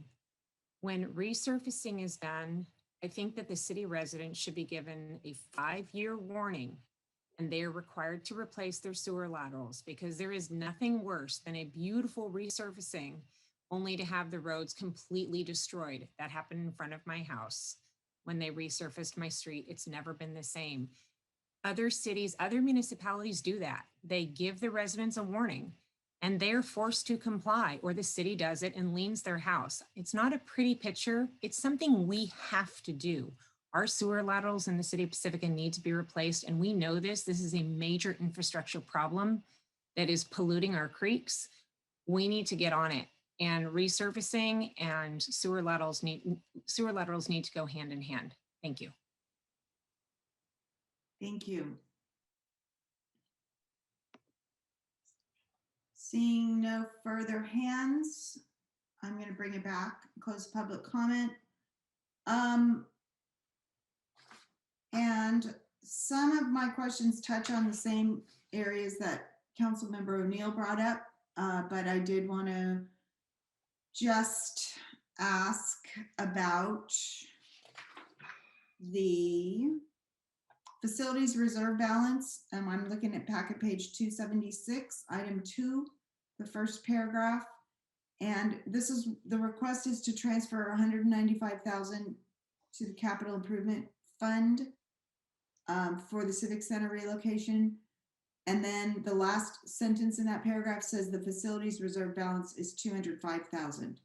So are we saying that the cost of doing that move is $400,000? We have 205 already and we need another 195? Or I believe what it's saying is we have a reserve, facility reserve at 205, and we want to take 195 out of that reserve and transfer for potential use. of the 205 into the capital improvement. Okay. That's correct. Got it. Thank you. Then on disaster accounting, the costs that we've expended and project to be 400,000. We've had a number of public comments recently or questions about costs of preparing seawall. With the current project that we're under, do we anticipate there's any opportunity for other state funds that we could apply for to backfill those costs? And are you asking regarding the repair work? Yes. Not the replacement? No. Right, the repair work. Yes. I'm going to defer to Director Peterson as to whether there's some Cal OES, HMGP money, et cetera. Yes, thank you. So Lisa Peterson, Director of Public Works. So currently we are tracking all of our costs internally, everything that we are doing staff-wise and of course, with the contractor. We have not identified anything from Cal OES currently that we would be able to use. Oftentimes it's a declared disaster for an entire area. But we are continuing to look, and as I mentioned, we are tracking our time, so we'll have all that information. So hopefully there will be an opportunity. Thank you. Okay. I support the idea of putting the 1.6 1.46 million into the disaster accounting fund.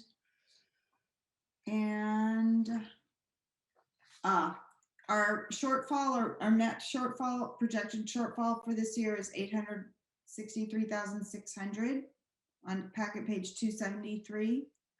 Do we have any information or thought on any potential additional stimulus or COVID-related federal funding for cities that and local municipalities that may help us with that shortfall?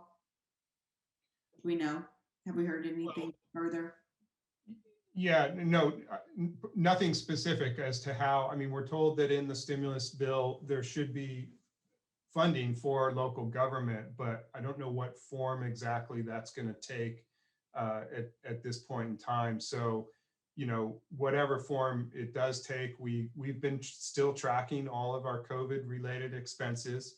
Hopefully some of that money will be able to help with those things that aren't direct expenses, but the economic impact that we're faced with, because that's where cities need a lot of assistance, but we don't know that yet. So if whatever money we do get, we'll work to maximize it, and it will just sort of displace actions, you know, that council authorizes from this mid-year, or maybe depending on the timing, will help us in developing our budget for next year. Okay, then I would just like to say one more thing, and that is how very pleased I am with the way that the department budgeting was done. We know that we can give a shout out to our former assistant city manager to some degree, although I will say I know it was a team effort. Looking forward to this horrible year, knowing we were not going to make our funds in TOT, we were not going to make our funds in sales tax. And I think that you've done an excellent, terrific job of forecasting a downturn and keeping us from being in a far, far worse disastrous position than we find ourselves in. So I just have to make that comment and thank staff for the work that you've done on this. And with that, Totally agree. Me too.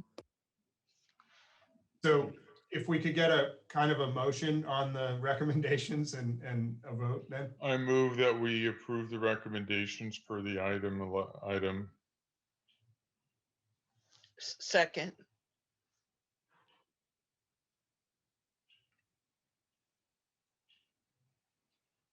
For item number 12, moved as recommended by O'Neill and seconded by Vaterlas. Roll call vote, starting with Councilmember Big Stick. Yes. Councilmember Vaterlas. Yes. Councilmember O'Neill. Yes. Mayor Pro Tem Beer. Yes. And Mayor Beckmeyer. yes. And agenda item number 12 passes 5-0. Great, thank you. So that concludes our consideration items for tonight. I did want to note that we are going to adjourn tonight's meeting in memory of Monique Barr. And I'll just say a few words, and then I know that I believe Councilmember Big Stick wanted to say something, and possibly Mayor Pro Tem, and anyone else who would wish to. As we've heard earlier this evening, on January 30th, 2021, Pacifica lost a lifelong resident and advocate, Monique Francis Barr. Monique was a graduate of Terra Nova High School and became one of the first women to graduate from Skyline College's automotive program, and also held an Associate of Arts degree from De Anza Community College. Monique generously gave of her time and her unique insights as a volunteer, most recently as a member of the Unhoused in Pacifica Task Force. In service to our community, she was an advocate for the homeless and vehicularly housed, sharing her own experience in an effort to educate others. We extend our deepest sympathy to Monique's family members, especially her daughter, Leslie Bode, and to all who knew and loved her.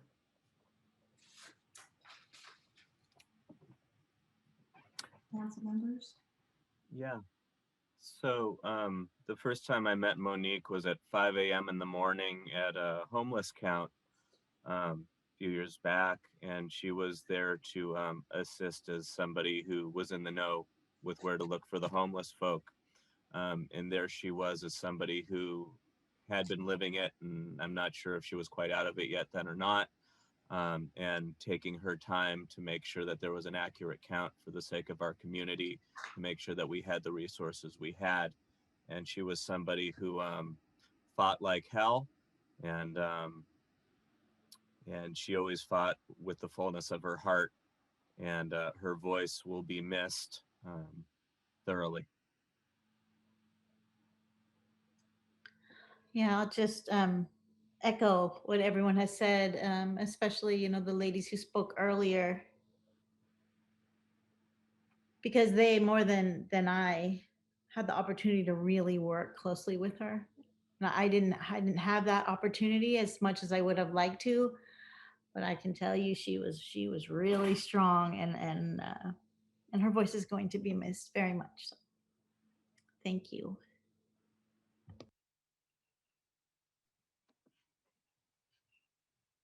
Unmute, Mayor. With that, we'll adjourn the meeting at 12:09. Thank you, everyone.